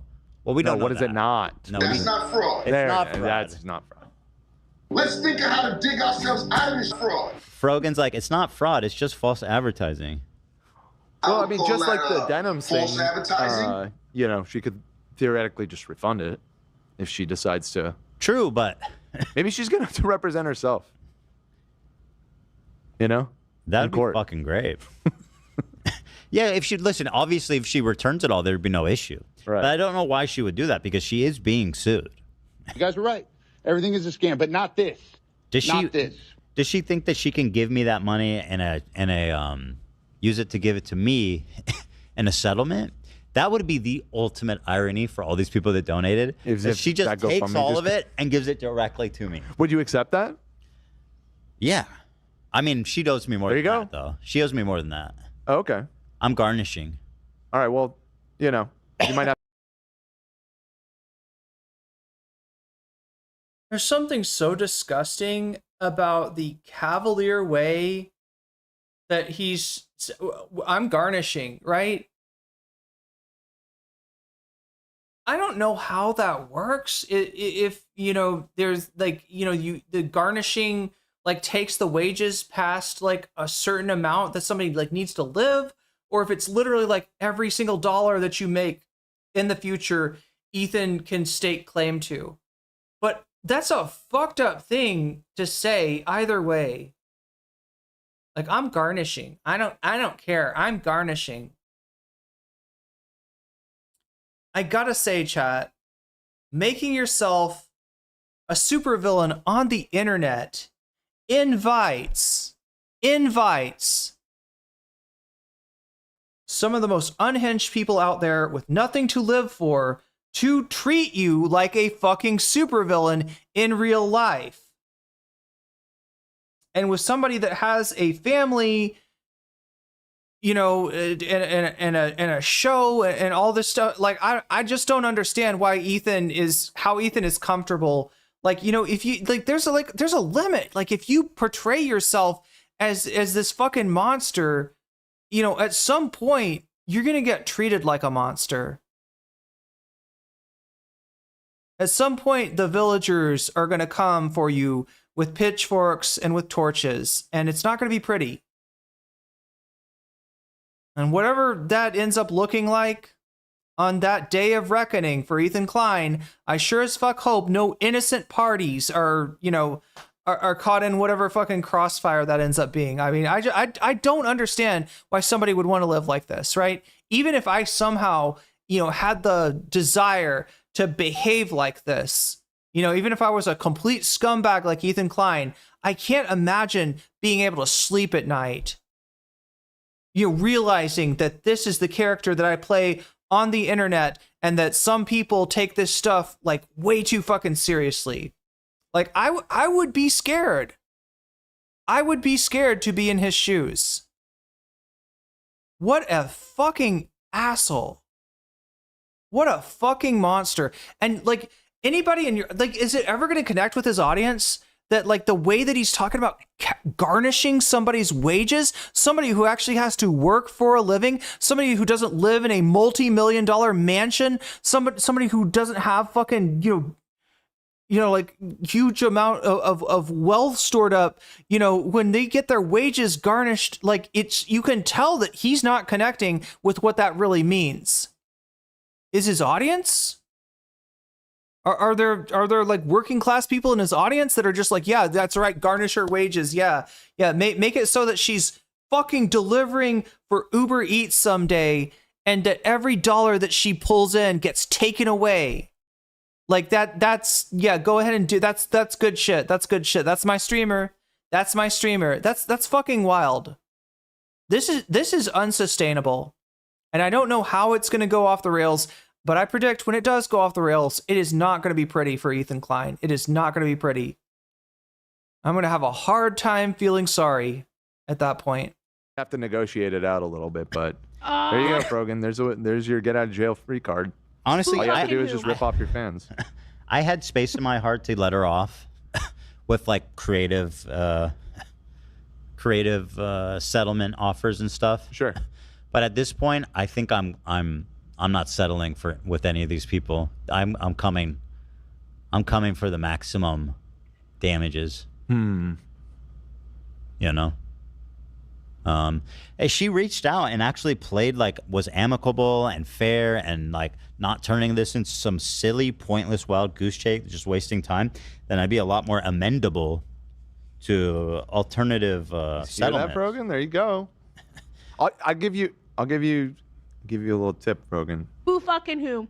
If you just tell Ethan. Also, like literally bragging about like sending stalkers her way, like, you know, referring to himself as a stalker, right? I mean, Ethan, we as content creators, we all have to deal with the possibility of stalkers. We all have to deal with that, including you. I feel like at least if you can't be compassionate for somebody, a working class person getting their fucking wages garnished. At least you could be compassionate for another content creator having to deal with fucking, you know, this kind of unshit. Like, look at this, chat. Suing me. Ethan's stalking me. Ethan's all this. Mm-hmm. Yup! I'm doing all that! I'll see you soon. Yeah, that's You know, in all my years of politics, man, I thought... Sorry. It's that tab. That he's funny.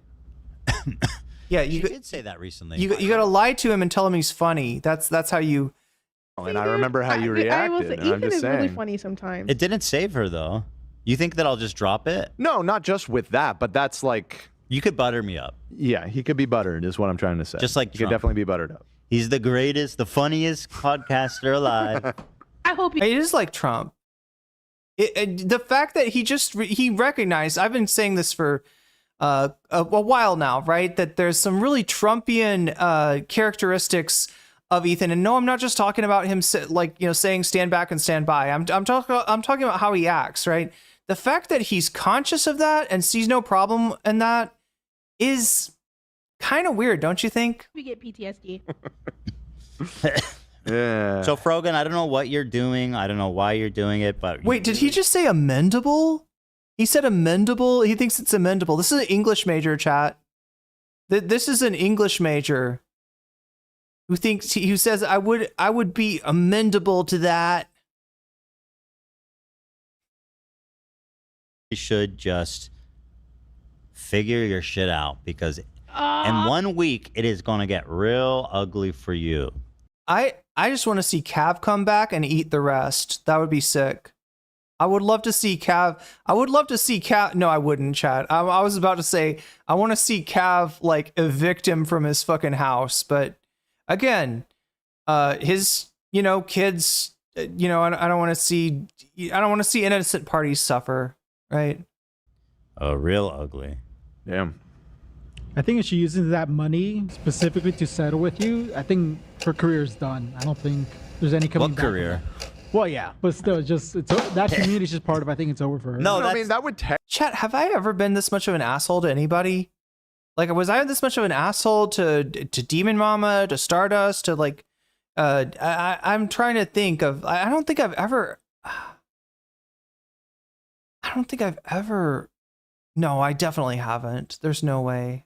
Technically be using it for illegal. I don't think it'd be fraud to pay that money to me, because people thought, like, I know I've definitely gone too far at times. I feel like I've said mean things.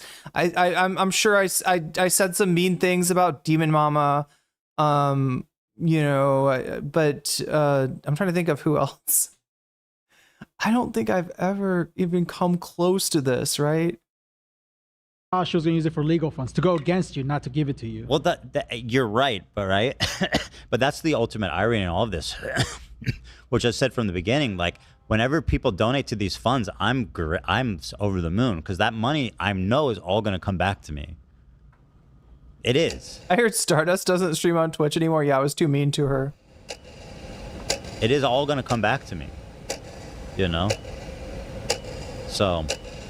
Yeah, I think if she just straight up... No, she does she lives up Nicholas Diorio's asshole now. She's moved in. She's moved in to his colon. Slided that money to me, then yeah. People want... She moved out of Doobie's colon and into Nick Diorio's colon. What was the other guy? John... Oh my god, chat. I'm trying to remember all the scumbags that she orbited. Oh my god, I can't remember that guy's name. John something? He's on Kick now? But yeah, she was chasing his clout for a while.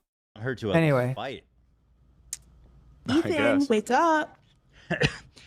Which is kind of great, because here's the folly in this whole thing. She opened these GoFundMes, took a bunch of money from all these people, but now she's beholden to them. And she has to fight this for them. Otherwise, they're going to cancel her. Zerka. It was Zerka. That was who she orbited. She orbited fucking John Zerka. She interviewed Nick Fuentes. She brought on Richard Spencer. She ostensibly like a streamer, liberal streamer whose audience at any given time was comprised of at least 50% groypers. And yeah, whose best bud was a, the purveyor of a politics Discord that's about half fash. They're going to be super fucking pissed. But here's the thing. Fighting this is going to cost way more. It's going to be an obviously losing position.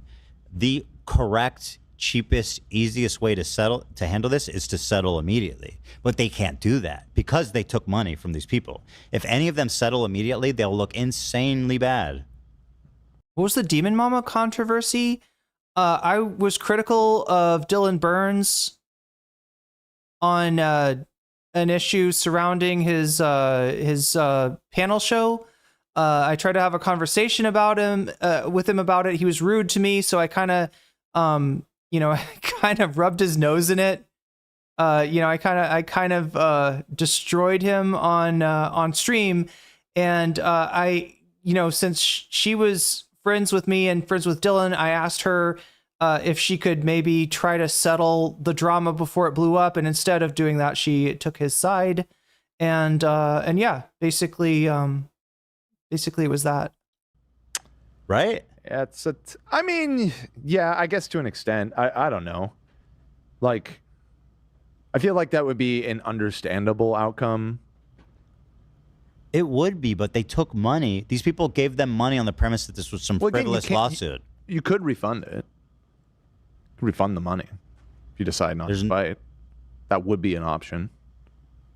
Yeah, I guess if you didn't, you could do that. Yeah. Let's think of how to dig ourselves out. So like there is a. It's funny because I understand like from a career perspective, like, choosing Dylan over me was like a no-brainer. That was like the easiest choice in the world to make, right? But looking at it in looking at it in the rear view mirror, right? That choice does not look as good. That I don't think. Yeah, she got burned by the Dylan Burns community. There is a door out of that predicament still. Oh God, burned! I didn't even realize that, but yeah, his name is Burns too. But it involves you not having that. Anyway, right. Anywho, so that's what's going on with my dear friend Frogan, and we have a lot of fun with her, don't we, folks? And that's what's going on with my dear friend Ethan, and we have a lot of fun with him, don't we, folks? A lot more fun than I had with Dylan and Demon Mama back in the day. I will say that. I do not relish. Those were some hard times, but I'm glad I stuck through it. It was definitely worth it in the end. Anyway, chat, I bear no malice towards anybody. I carry no grudges, and I have no enemies. And that's a good place to be. That's a very good place to be. I'm very glad to be here and not involved with any of those shithead debate bastards. So anyway, let's what am I trying? Oh my God, I'm so out of it here. Okay, what am I trying to do? I need to thank my mods because the mods have kept us safe. You may or may not have noticed the mods keeping you safe. If you didn't notice them keeping you safe, that's because of how damn safe they were keeping you, how good of a job the mods were doing. So thank you, mods, for taking care of us tonight. Thank you, Thumb Gang, for helping me push that content out to more and more people. With just your mere thumbs, you're able to do so much, and I do appreciate that indeed. Thank you to everybody who clicked the link in the pinned to go and to support me on Blue Sky in the Blast Off thread. That means a lot to me, and I really do appreciate it. Trying to build a little something for us over on Blue Sky. So thank you for everybody who helped out with that. If you are watching me on Twitch, I'm about to raid somebody that I have not raided in a really long time. I don't know if they remember me. I can't be sure that even if they do remember me, they remember me fondly, but this is a leftist content creator. So let's go give him a raid and see what's up. Report back to me tomorrow. Let me know how it went. Right. I don't know if you'll even acknowledge, but anyway, wow. That's Did I just say I wanted to send 50 viewers into Sam Cedar? It looks like we're sending 50 viewers into Lucid Fox. Let me thank really quick my Patreons. That's another group of people that I appreciate. Today's stream is brought to you by my Patreon. We are sponsored by my Patreon. If you support me at the $5 level or above on Patreon, you get a fancy shout out at the beginning and end of each stream. So let me do those now. Shouts out to Or Else Ellipsis. Shouts out to Temporal Insanity. Shouts out to Steven Zayers. Shouts out to Funky Monkey. Shouts out to Sarah. Shouts out to Nadia Yvette. Shouts out to Moe Noip. Shouts out to Jules K. Shouts out to Izzy Mandius. Shouts out to Infallible Fowl. Shouts out to Hot Ham Radio. Shouts out to Good for Gabby. Shouts out to Emily French. Shouts out to Direful. Shouts out to Buffy Geek. Shouts out to Big Owl. Shouts out to Animus. And a fancy shout out to Zarazerix, to Rachel K, to Crystal Saphira, and to Omega Star. Patreons, you are awesome as always. Thank you for sponsoring my stream once again. And there we go. We're raiding into Lucid Fox. Moe, Kyun, fly my pretties. Fly my pretties. I'll see you tomorrow. I guess we're probably going to cover the big debate between Destiny and Pisco. We'll see how that works out anyway.